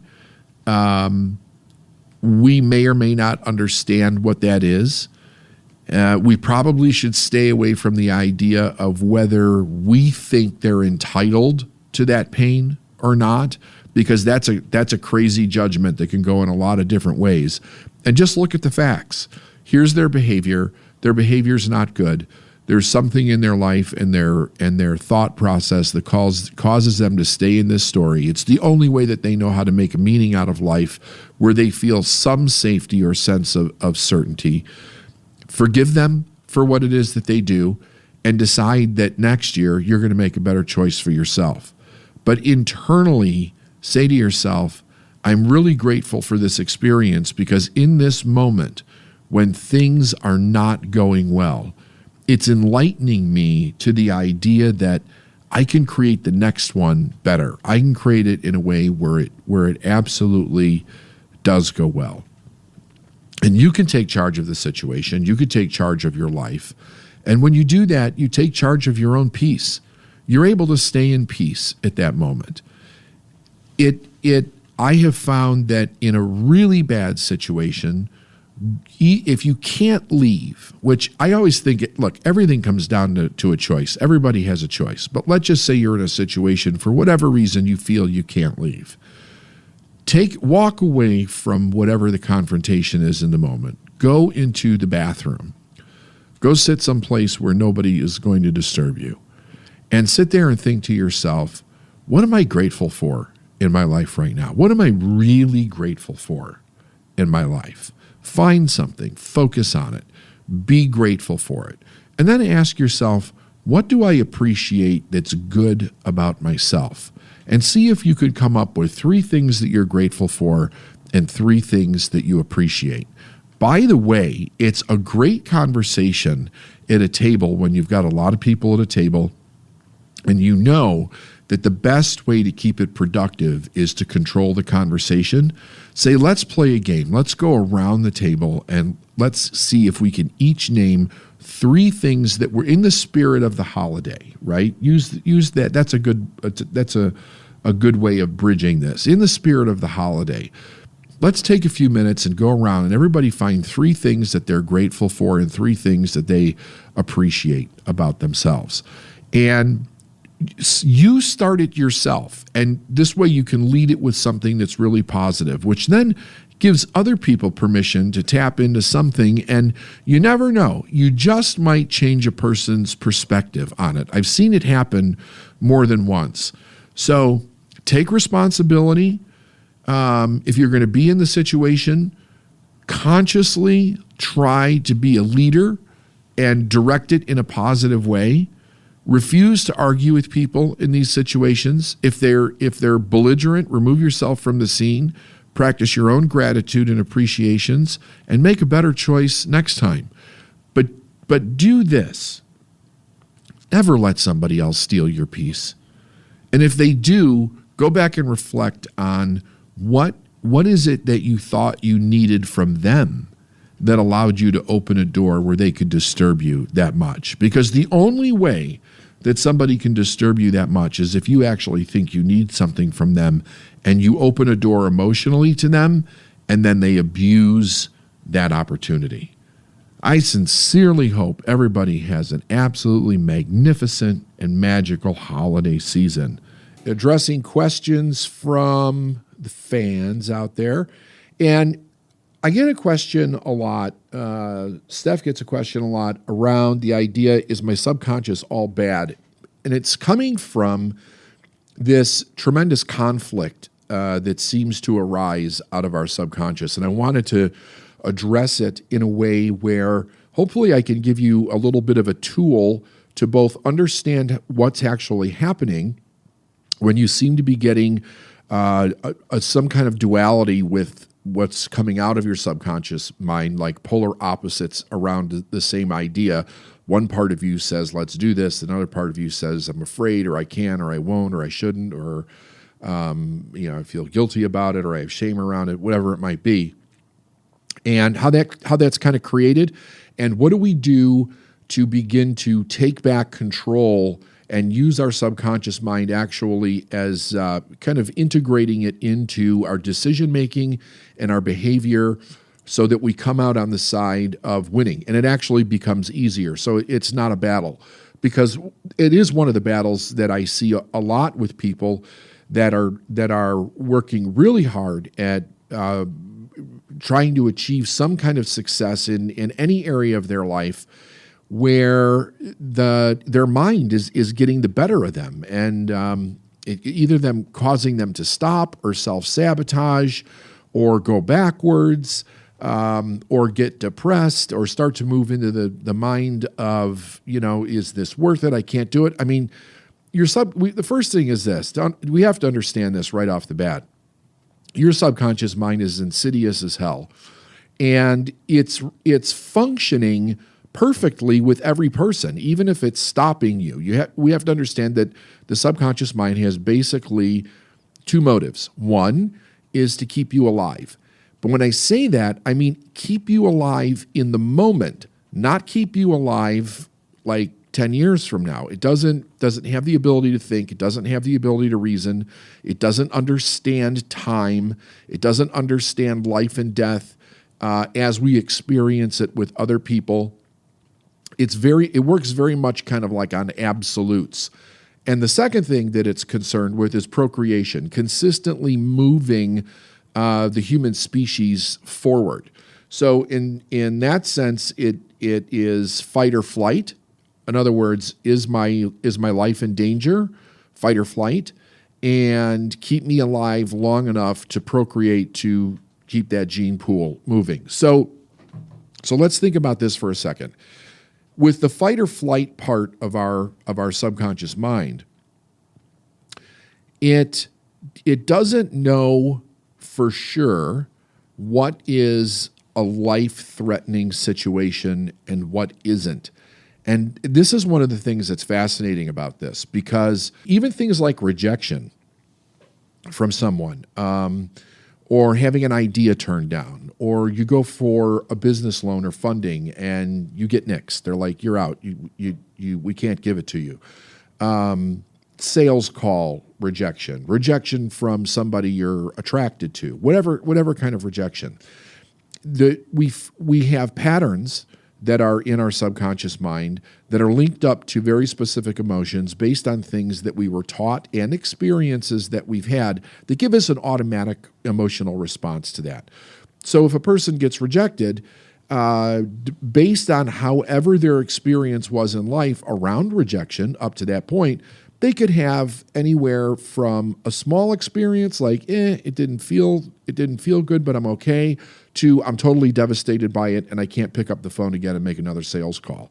And I literally spend weeks procrastinating because the feeling of that rejection is just so painful, I can't stand it. Your subconscious mind only knows that it feels painful. It can't rationalize around that idea. So that's where we have to engage our conscious mind to begin thinking about, okay, what are the logical reasons that I'm actually going to move forward with something that doesn't feel good? That what doesn't feel good is coming from programming in your subconscious mind. Okay, so let's put a marker there. The next thing to understand is that we also have what I call spiritual DNA. And our spiritual DNA is what we're born with that is in us, that needs to be uncovered, opened, worked on, loved, explored, that leads us into our life purpose. It's the reason why we're here. It's what we're supposed to do. It's where our gifts and talents lie to a very large degree. And some of that is passed down genetically. Some of it is incorporated spiritually into our life or energetically. Again, I have no bent on that, whatever you want to believe around it. But you have to understand that it's there. And the proof that it's there, like the best way for you to offer proof that it's there, is that there's nothing on the planet that's living that doesn't have a purpose and have a very specific purpose. And we can look at different animals or plant life or whatever it is we're looking at, and we can say, oh, by studying this, and here's what it does, here's how it contributes, here's its behavior patterns, here's the results that it gets, here's what this thing's purpose is. But with human beings, it's a little bit more vague because we have a physical purpose, and the physical purpose is for the body to grow into the most healthy, most magnificent body that your body can be.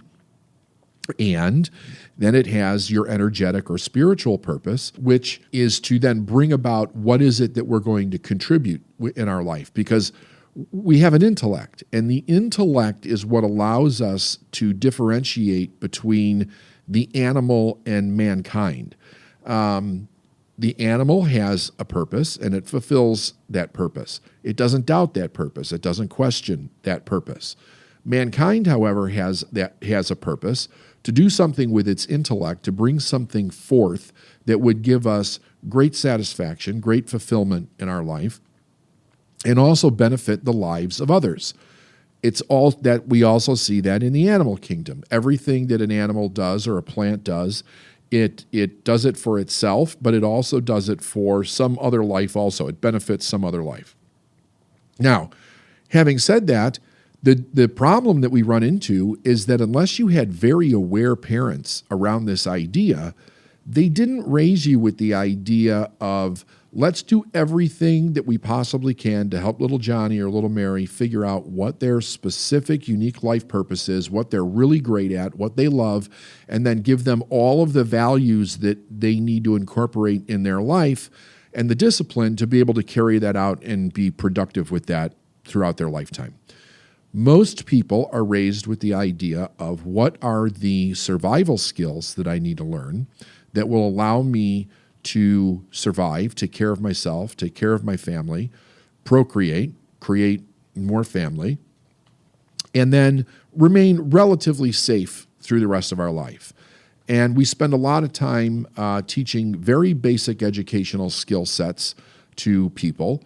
And then we also have the skill sets that allow us to be able to go through, do, complete, be competent at daily functions as they show up in our life. And it varies. It varies from person to person, community to community, country to country, and things that affect it, right? There's things that affect it. You have race, you have religion, you have sex, we have financial income.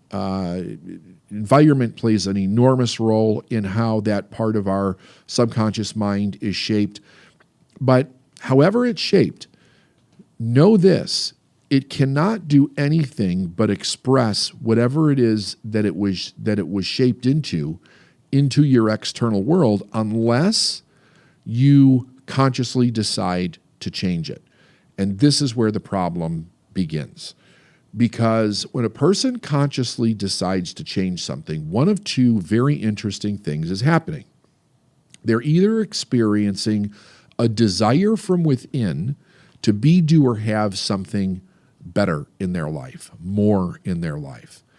And like we could go down a whole trail with that alone, but it is coming from, that would be coming from the spiritual DNA side of ourselves. Very often, we don't know what it is. We just know that there's something in our life that is not fitting the pattern or the image of what we either see or we feel inside of us. So we're like, okay, the way my life is happening right now, the way that I'm experiencing my life is not matching this internal feeling that I have that I should be doing something different or I should be doing something bigger in my life, or I should be helping more people. And then we have to figure out what that is.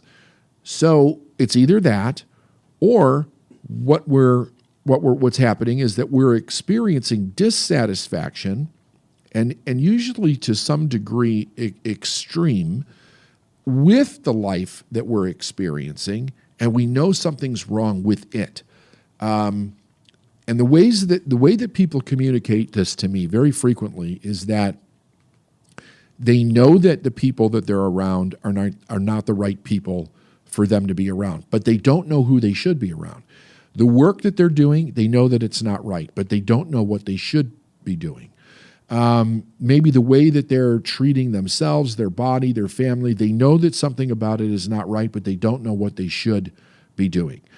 So that is kind of comes up for us because we can identify dissatisfaction with things a lot easier in most cases than we can identify the true desires of our heart that say, yes, this is what I want. I've got a very clear picture, and do that. The reason for this is the conflict. The conflict in our subconscious mind between our heart's desire and the programming that we received prior to the age of 7, and then it was manifested in our life as results, our environment, the life that you're actually living in, and those two things conflict. So when we start to say, I need to make a change, the question is, well, what are we going to change it to? What is it that you actually want? So a person goes through a process. They start exploring different things. They may be searching for information on the internet. They might start picking up books and reading, not really knowing yet what they're searching for, but it's kind of one of those situations where you know it when you see it. You can feel it when you run into it, and you know, because it's like a line of demarcation in the sand. It's like, oh, this is the thing I'm supposed to be doing. This is something I'm interested in. It's like a light turns on inside of the human being.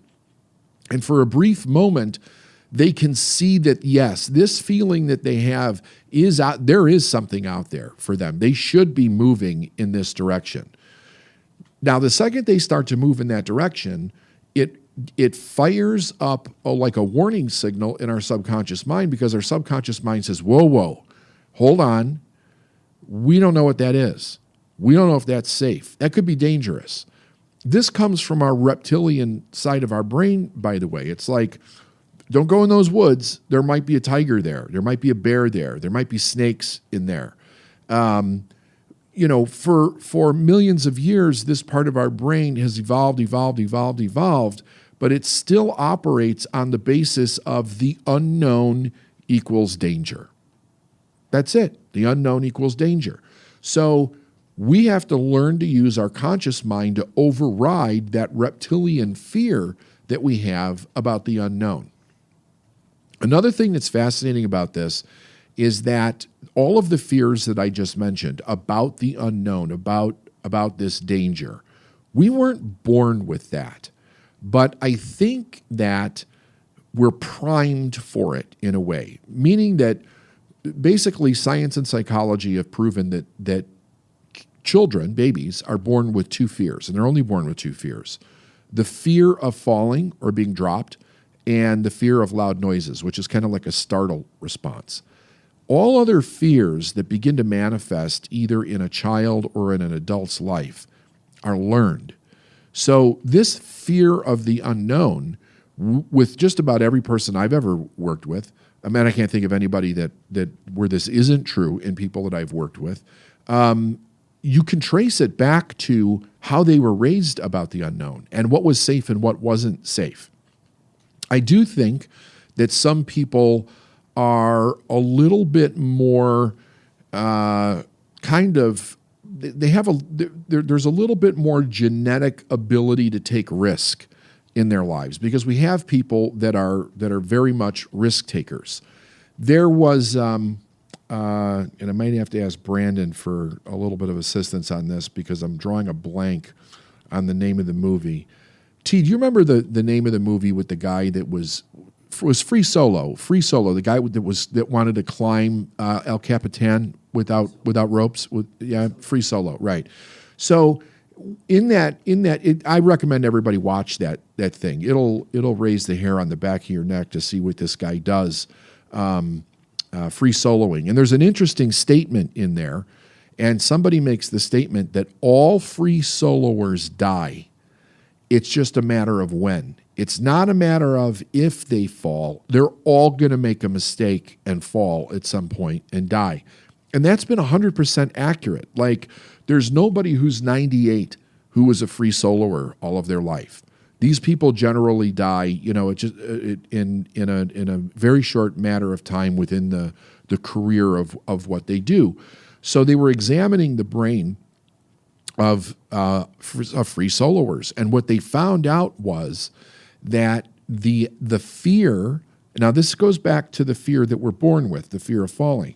This fear doesn't exist in their brain. If they hook up monitors to their brain, it does not light up when they think about falling, when they're 2,000 feet up on a sheer rock face with no ropes, nothing to save them if they make a slip of the hand or a slip of the foot. There's nothing there to save them. They're going down, right? That's it. They're dead. It's over.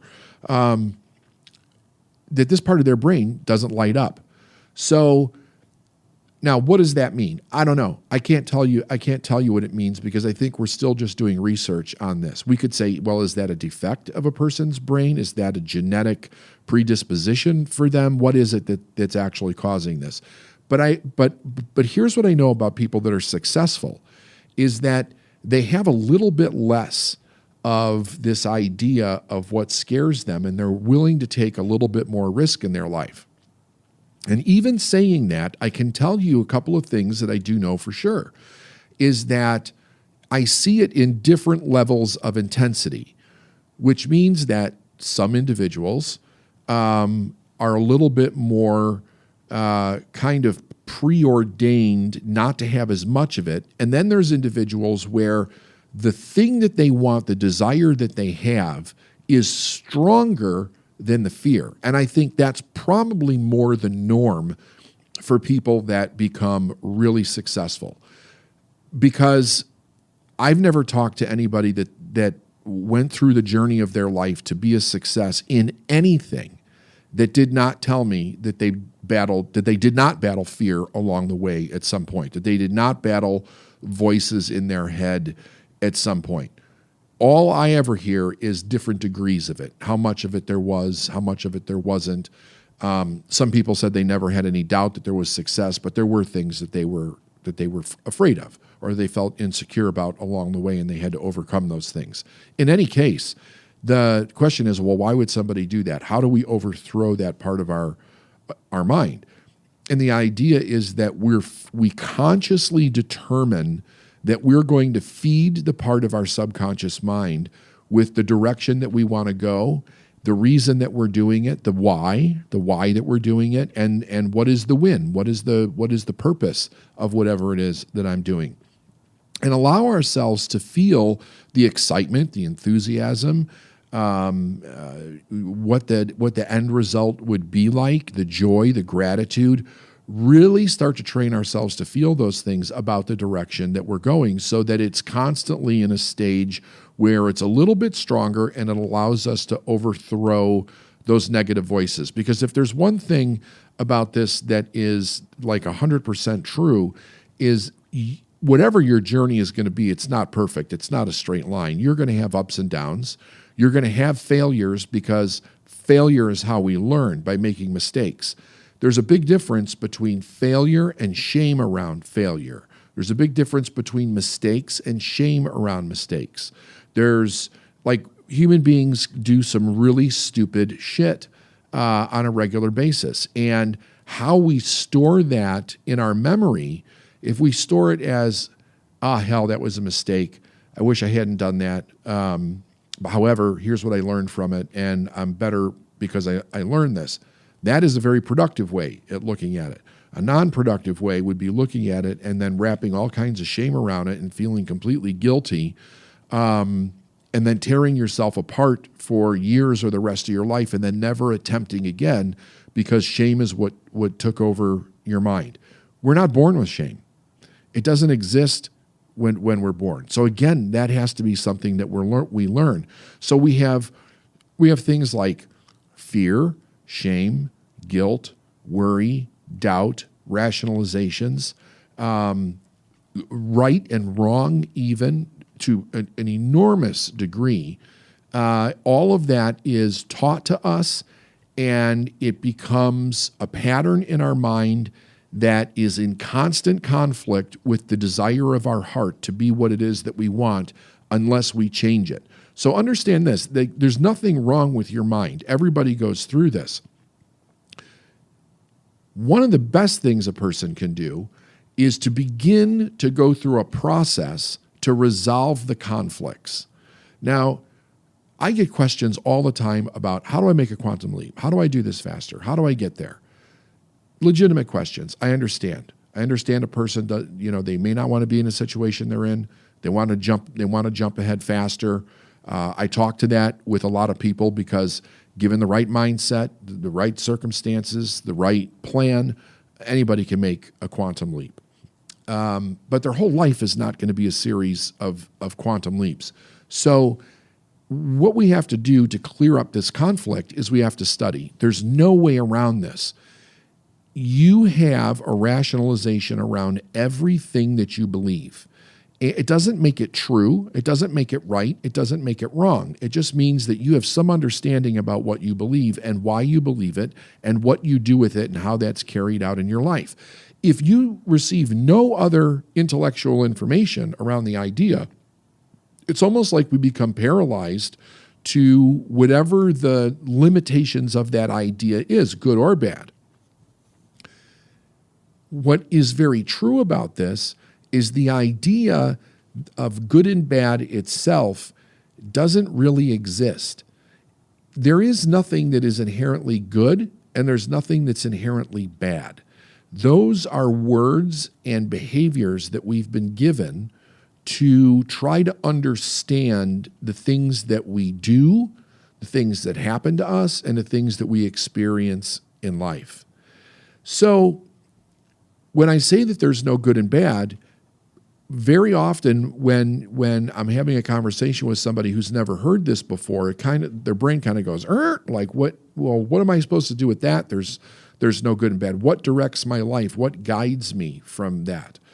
The idea of examining that question about good and bad, or the idea around it, is to really understand this, that human beings give everything the meaning that we say that it has. Nothing in and of itself has any meaning whatsoever other than what we understand about it or think we understand about it, and then the meaning that we attach to it. So we have all of that running around in our mind. If we've given things that will move us forward in life, that will allow us to achieve our goals, if we've given those things negative meanings, then we're going to have a tremendous conflict as we're trying to move forward. So if we pull the camera lens back and we do what I call a God's eye view of life itself, what we're looking at is all of these different things in life that we've given meaning to. Well, how do we rearrange our value system and our ethics so that it works, and yet that we do this in a way where we're doing no harm to ourselves, we're doing no harm to others? It's basically to understand this principle, that all of life works under the intention of more life. That we know. Life is always seeking to move forward in and of itself. So that's true in nature, that's true in human beings. What that can't do is choose in and of itself how it's going to express that. What it does is it is an energy, it is an intention that flows to and through people. It flows to and through nature. It's always moving things toward more life. But it's like water. It becomes the vessel that it flows through. So water takes the shape of whatever vessel it contains it. This life energy that flows through human beings is flowing through a couple of different things. It's flowing through our genetic DNA, which the DNA is the code that tells it what to become. So you have energy that it flows through your DNA, and it says that energy becomes a fingernail. And this energy, when it flows through this part of the DNA, said that becomes a hair follicle. And this becomes an arm, and that becomes an eyeball. We also have the DNA, if you will, the spiritual DNA, which is the purpose or the intention for what we're here. And as it flows through that, then it wants to become that, but it's running up against the conflict of our subconscious mind with all the other beliefs and patterns in our life. So as we understand more about life itself and what our purpose is, we can go in and change that pattern in which the energy is flowing through and allow it to manifest itself much different than the life that we're experiencing. So if you're looking at your life and you're going, oh, this sucks, I don't want to live this way, whatever that is for you, then it's about understanding, what do I change those beliefs and patterns to, that the same energy that's flowing through that is flowing through anybody else who is successful. And then if you adopt those patterns and those behaviors, you too will have the success that you want.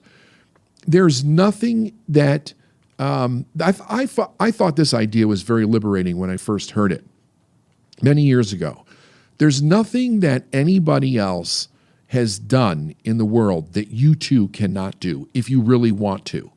And I think what's important to know about that is that I say that as a very broad general statement, but there is some specificity to it when you think about this. you're not going to want to do everything. There are a lot of things that people have done that you have no desire to do at all. Like I tell people all the time, I'm very clear on what my purpose is. My mind doesn't wake up one morning and go, I wonder if maybe we change direction and you become a brain surgeon. Like I never think about that. And there's a billion things I probably never think of because that's not my spiritual DNA. That is not the purpose that I'm here for. But what my mind does do, and what I've also prepared it to do, is to constantly be on the lookout of how do I keep changing and how do I assist other people in changing and mapping their life out and making it the way that they want to be. And with this total understanding that even I myself have this value conflict in my mind that needs to be worked on every day, every day. But instead of reacting to it, I think the best advice that I can give is instead of reacting to it, the idea is to investigate it. Don't just shut it down because you feel scared or you feel rejected or you feel worried or you're like, oh, this is a big chance, this is a big risk. Understand the process that's actually taking place in your mind that is trying to stop you, and then do something to create new patterns that will allow you to do it easily and effortlessly. Now, I'm gonna like double down on this comment because it's very important. It's one of the things that I see people miss all the time when somebody talks about this. The ease and the effortless part of it comes when you've integrated the new ideas into your behavior and the way that you think, so that you don't have to consciously make yourself think about something positive or something different. It becomes the way that you think. And that was when because if you've listened to earlier podcasts, I've talked many times about once I started to wake up to my own potential, I went through a process of 7 years of intense study.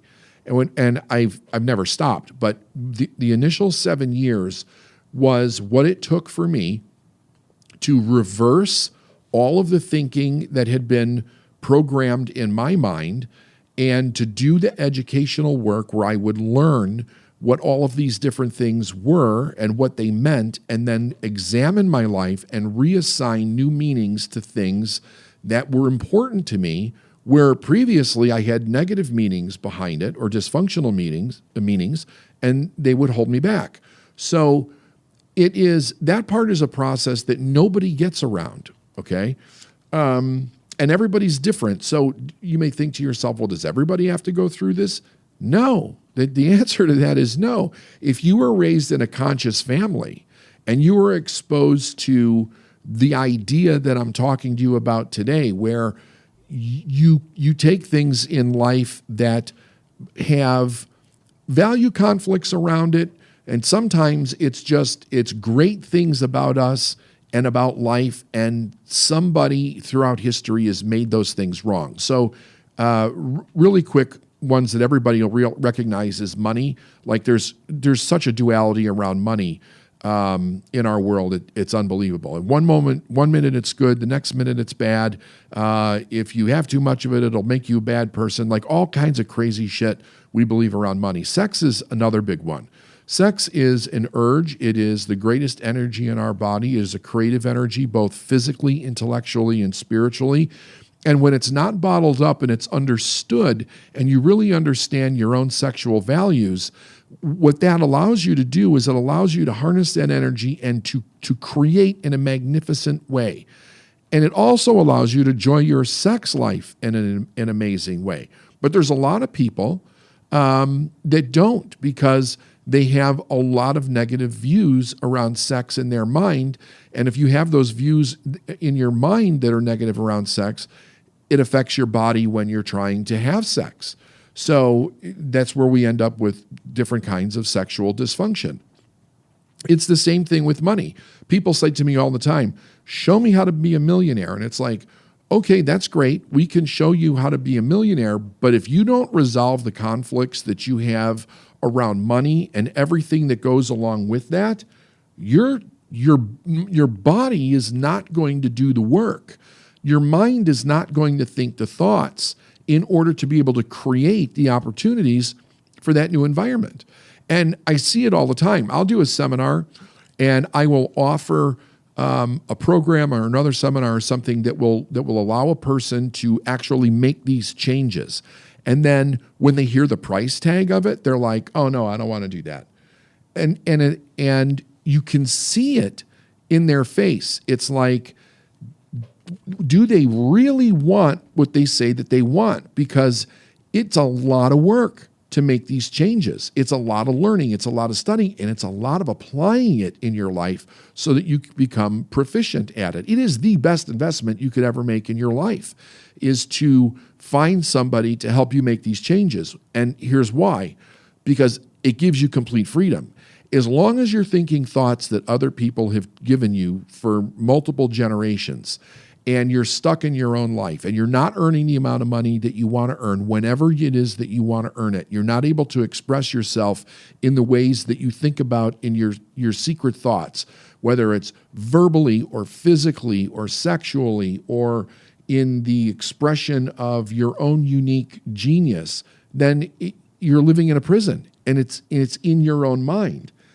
So what is it that you think is going to change that? There's nothing that it's not going to just happen.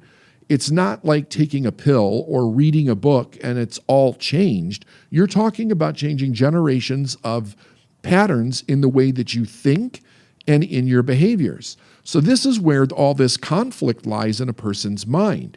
And the idea is that we remove the conflict. And when we remove the conflict, we remove the confusion. And when we remove the confusion and we create new patterns, you start to think new thoughts that are productive, that will allow you to bring in whatever level of success that you want. That's not an if.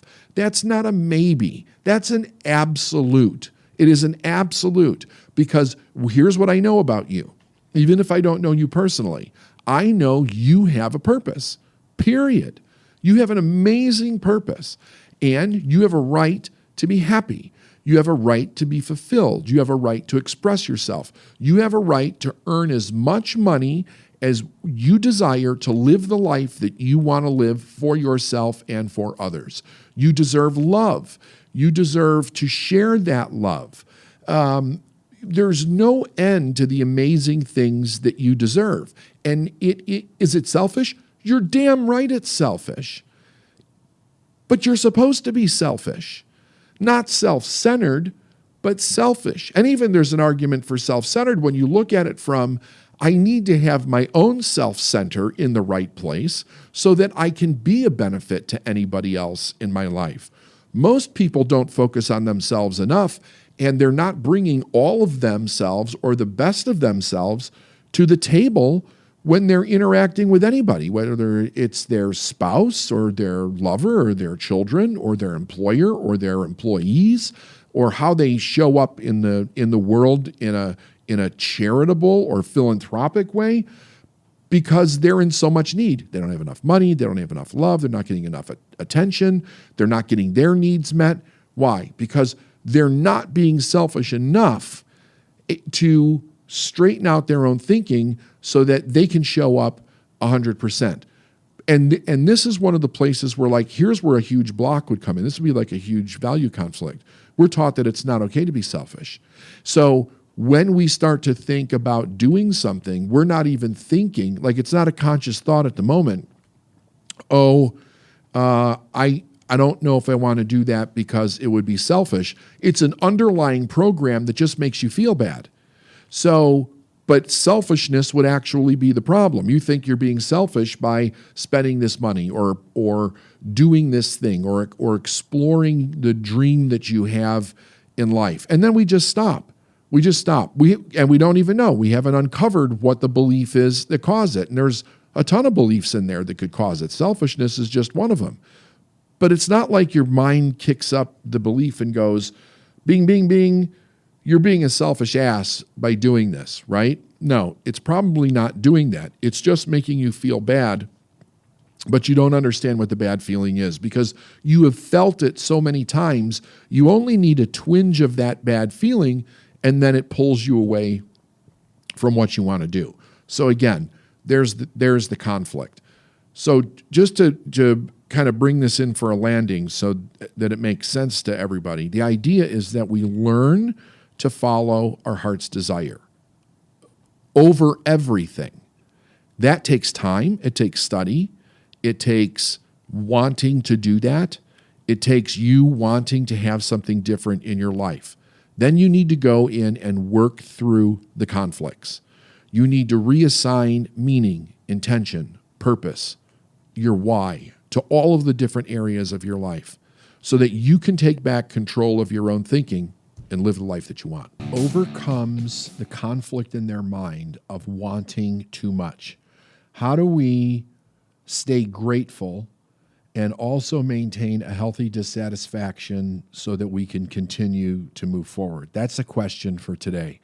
The idea starts with this. If we look at life, if we look at nature, and we look for patterns of success, one of the things that we see that's very interesting is that success is always moving forward.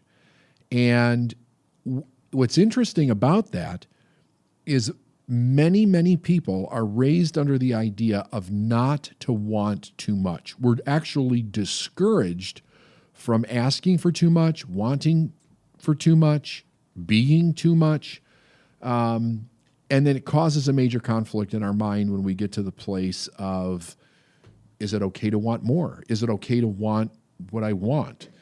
So I was taught something many years ago that really kind of cleared this up for me, and it's really important for me to share this with you because it not only cleared up this middle class mindset of being more than you need, standing for something, wanting more, desiring more, being able to actually receive more in your life versus the idea that it's totally not okay to do that. Here's what I was taught. Be grateful, but not satisfied. Be grateful, but not satisfied. And here's what that means. If we go to the essence of who we are as human beings, there is this intuitive, spiritual, energetic drive forward to create more. It starts with the drive inside of a human being just to develop, to have our body develop, to have our mind, our consciousness, our intelligence, our intellect develop. If you think about that when you're a kid, it's always about growing into the next thing. Learning to eat, learning to hold a spoon, learning to talk, learning to sit up, learning to get control of your body, learning to walk. All of it is about this constant move forward. And then as we master things, we get more things to move forward with. Simultaneously, we're also getting a message that says don't want for too much. That idea itself comes from an idea of lack, which is spilled over from one generation to the next, passed on to the generation that you're in right now, and it's backed up with data. It's backed up with the idea that you might not have a job forever, you might lose your job, you might get a divorce. In other words, there may be things that go wrong in your life that begin to limit your income or limit your opportunity. You need to save for a rainy day. What if something goes wrong? Keyword being if and something, but many people can't actually put any kind of descriptive idea around it because nobody knows. So there's always something that can go wrong. Part of conscious awareness is developing the awareness that you have the ability to handle whatever goes wrong. And if you don't have that exact ability at that moment, that you know where to get the information to find out how to handle things that go wrong. Part of the value conflict that attacks that idea is what if you can't? Meaning, usually what that means is what if you don't have the resources to be able to do that? Well, having the right resources or enough resources to do anything that you want in your life, that's all about awareness. That's all that is. We become more and more aware of our power as a human being to create a life that we choose to create for ourselves. So that's about awareness. And if we're getting that awareness, if we're growing that awareness, if we're growing the skill sets that go along with our purpose in life, creating the amount of money or resources that you need at any moment in time becomes relatively easy as long as you're willing to do what it takes to create those resources. So it's kind of a back and forth here with this idea that if we really understand and we get rid of the conflict in our mind that continuous movement forward is the whole idea behind all of life, we're able to make the transition from children, which are growing to a certain degree to be able to fulfill a need so that they can survive in life and be relatively safe, versus growing past that and saying, what can we do with our life that's extraordinary?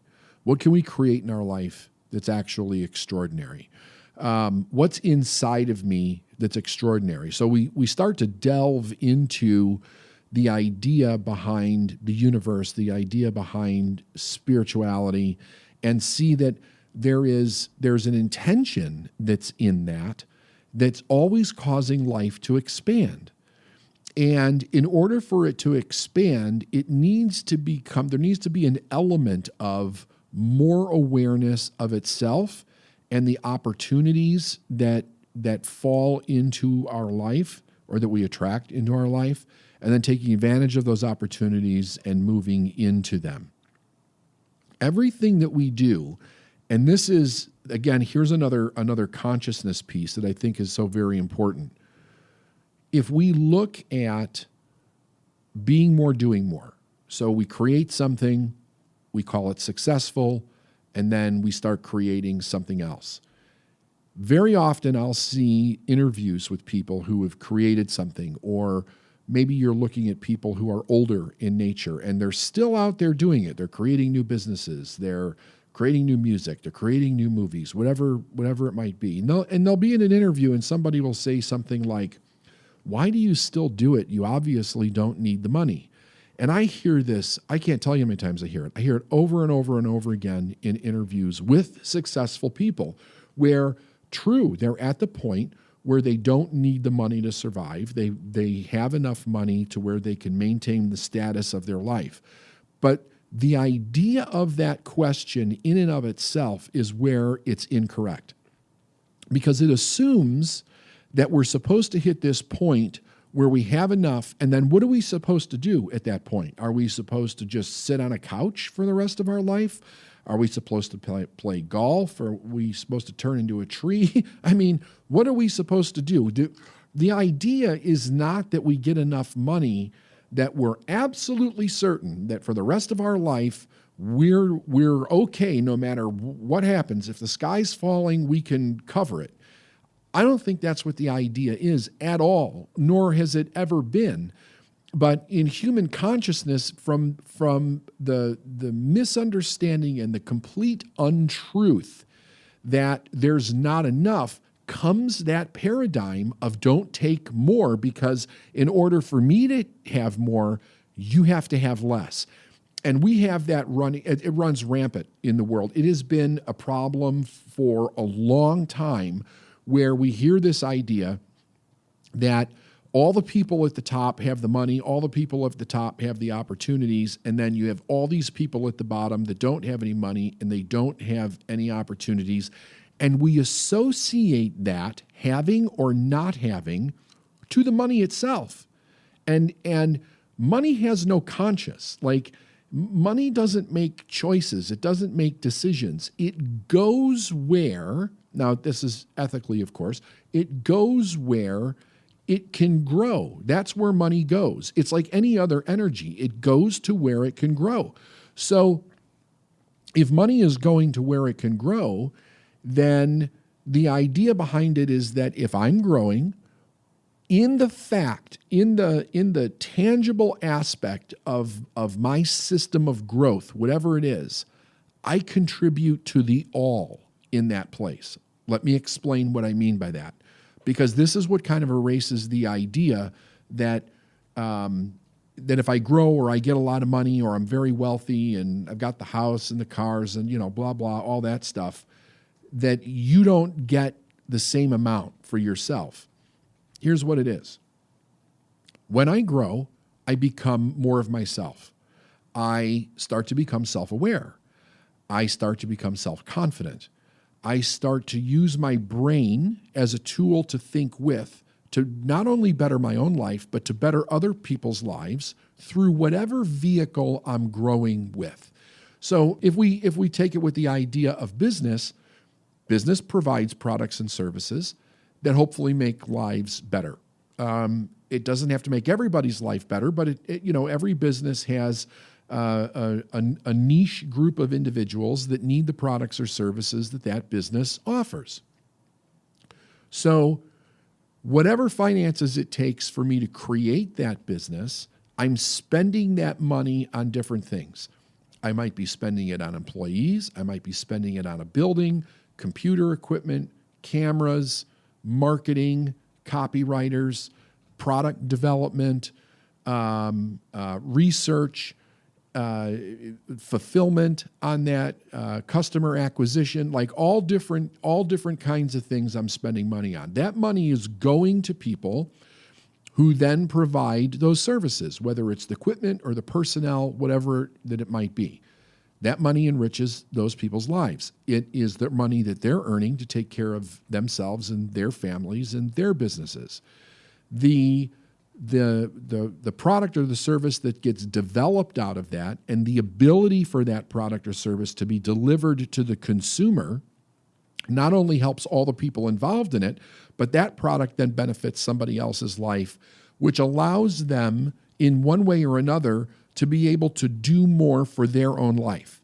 So it allows that maybe it's a product or a service of convenience. So it makes their life more convenient where they can be more productive. Maybe it's a product or service that helps them break through something that they're struggling with, which allows them to be more productive. Maybe it's a product or service that allows them recreation and travel and downtime, which allows them rest so that they can be more productive. Basically, with exception, I agree that there's some exceptions to this. Most of the products and services that are out there make a person's life easier and more productive so they can be more of who they're trying to be so that they can help themselves and they can help other people also. So this goes all the way around in a circle, and eventually it revolves back around to the person who's actually doing the growth to create that lifestyle for themselves. But what do we do when we get to the people that don't have enough? It's very simple. This is very cut and dry. This has nothing to do with money. It has to do with growth. It has to do with those individuals either have not been exposed to the idea that they can be more, they have not been taught that the resources are available to them to become more, so they don't look for the resources. They just live in a reality where they think they have no resources, and that's not true. Everybody on the planet has the same amount of money. Now, I'm going to say that one more time, and I want you to really think about it. Don't react to that statement in a bad way, but really sit and give this some serious thought. Everybody on the planet has the same amount of money. Whether or not they're aware of that and actually benefiting from it, what I mean by that is that it's in their reality. They have the ability to earn it, to use it, to marshal it in a direction for the betterment of their lives and their communities.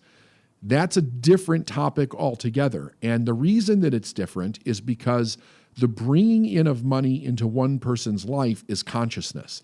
Am I consciously aware of how to do that?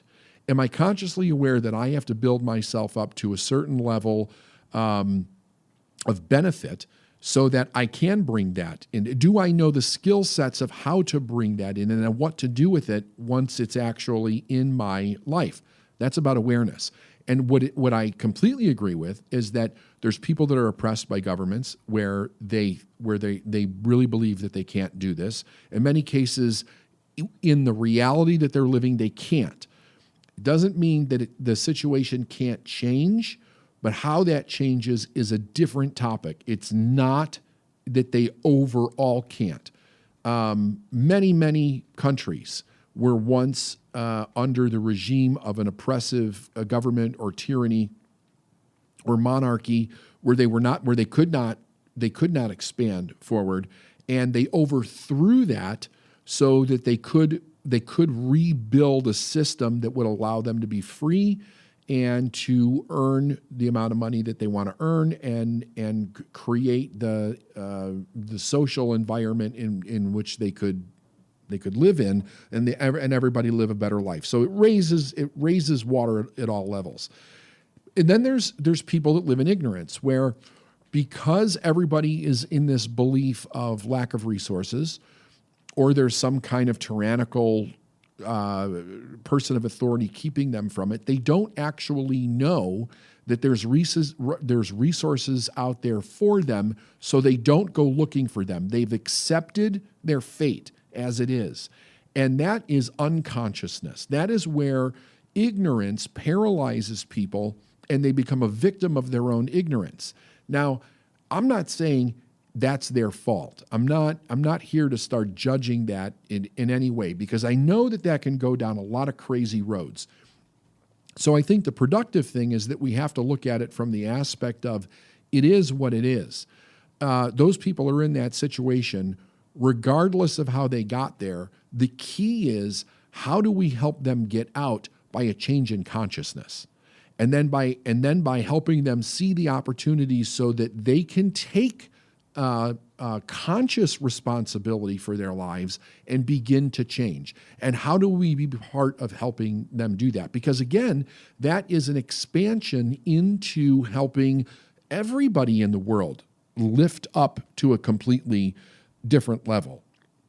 But nowhere do we see the idea that people should live under the idea that it's not okay for them to have more because there's something inherently wrong with that idea. There is nothing wrong with that idea.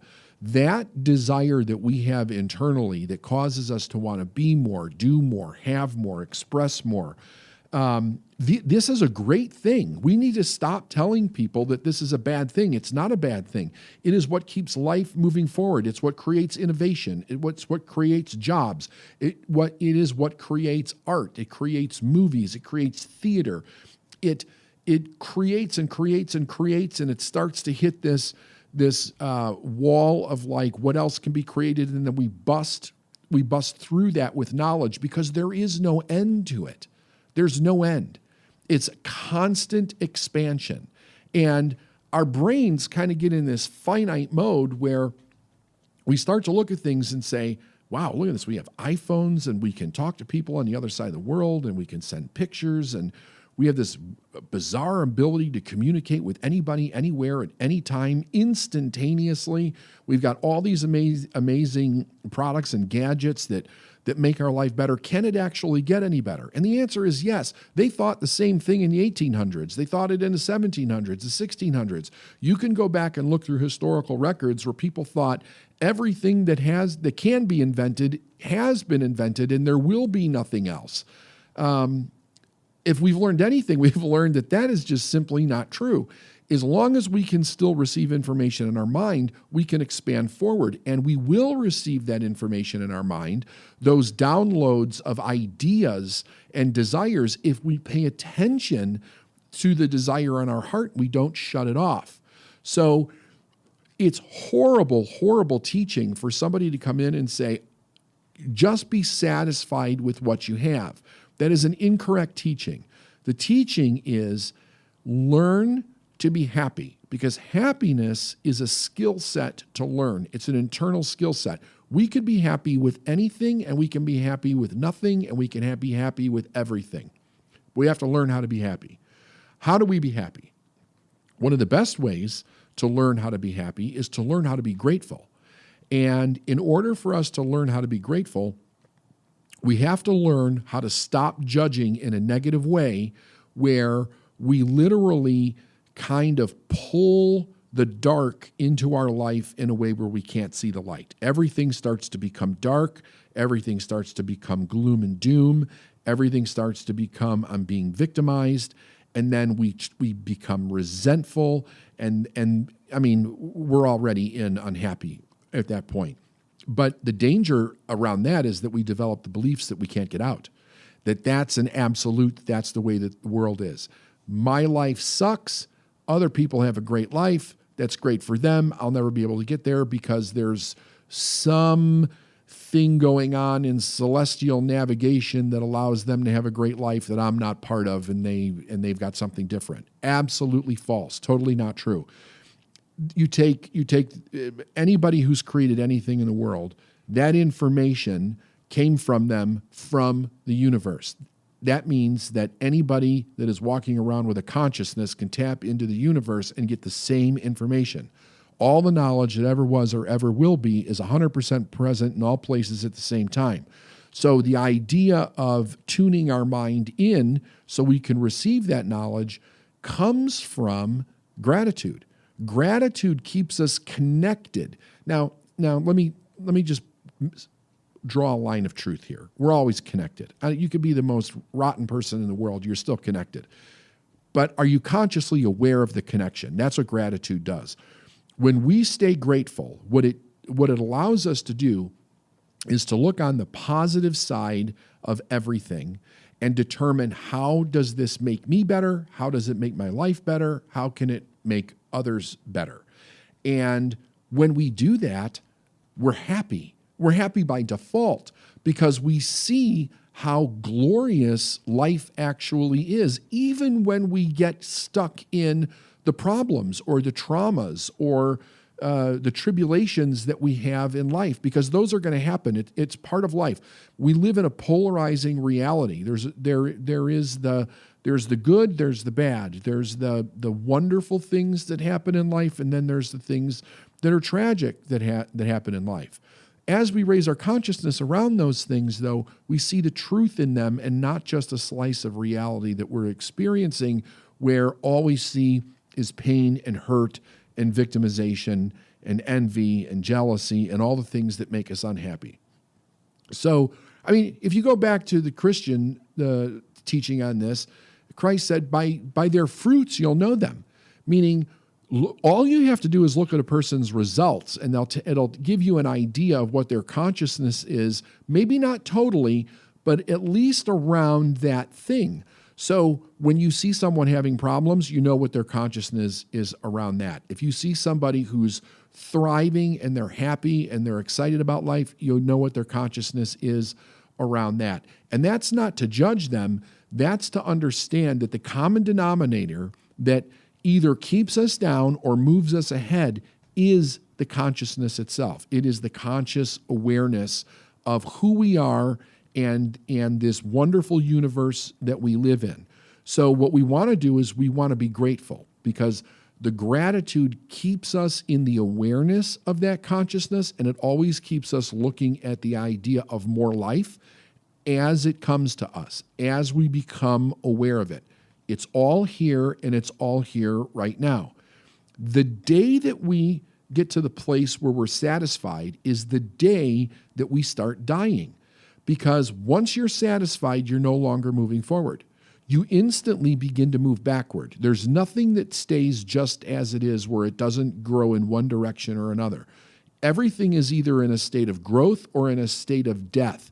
And all death is in a state of transmutation of energy, because there is no death to energy. Energy is constantly moving forward all the time. But energy is also in the state of re-representing itself through whatever it's flowing through. That's including people, okay? So what we want to understand about that is that if we keep our mind in the consciousness of moving forward, if we remove the idea of shame and guilt for wanting to be more, do more, and have more in our life, if we maintain the gratitude, if we consciously work on being happy in our life, and we keep that, if we pay attention to our personal desires and we allow them to be there and we don't judge them because they have great merit for us, that is the urge for us to move forward. And as we do that, we become dissatisfied with what we did yesterday. We should be dissatisfied with what we did yesterday. That's not a judgment of what we did, but yesterday is yesterday. And if we're constantly looking backward at what we did to get our satisfaction, again, we immediately begin to go in the opposite direction. The past is always the past. It is always just a memory. It doesn't actually exist. And it's very dangerous for people to live in that place. We take out of it the information that we need to continue to move forward. And all of that then happens in the now, right now, what's going on right now in a person's life. So they can change it really fast if they instantaneously know that whatever's happening in my life right now, if I would do two main things, I'll instantly begin to change what's going on. Number one, be grateful for it. Be grateful. Even if you're not grateful, ask yourself the question, how can I be grateful for this? And keep asking it until you start to see things that you can be grateful for in any situation. Then take 100% responsibility for your position in the situation. Stay away from blame. Even if somebody did something to you, okay, I get it. They did something to you. It was horrible. It may have been tragic. It may have been the worst thing that somebody could do to you. The second you move away from blaming them and focus on you're in this situation regardless of who caused the actual situation, you're still in it, and then you begin to look for what you can be grateful for about that situation, you begin to see the light that will guide you out of that situation and to create something else in your life. It'll allow healing. It'll allow forgiveness. It'll allow movement forward. It'll allow the letting go of past transgressions in your life. It lets go of guilt and shame in your own heart and your own soul and allows you to move forward. When we get to that place, we open up our heart and we allow the desire to come back to the surface, which then causes us to want again. I know that there's a lot of teaching that goes like, we shouldn't want more. That came out of a scripture that said that we shouldn't want for anything. What that actually meant was we should never live in a state of needing something because we don't think we can get it. Now, let me say that again. We should never live in a state of needing something because we don't think that we should get it, or that we can get it. The idea is that by our ability to choose and our ability to focus and our ability to be aware, that once we do that, we focus, we become aware, we choose, we can command that the things that we need come into our life. And again, the light will shine, and the doors will open, and the opportunities will come in, and you can make new decisions to change any situation that you're actually in. Dissatisfaction is one of the great blessings of human nature that allows us to continuously move forward our entire life. Never be satisfied. Be grateful, be happy, be proud of what you've done, but never be satisfied.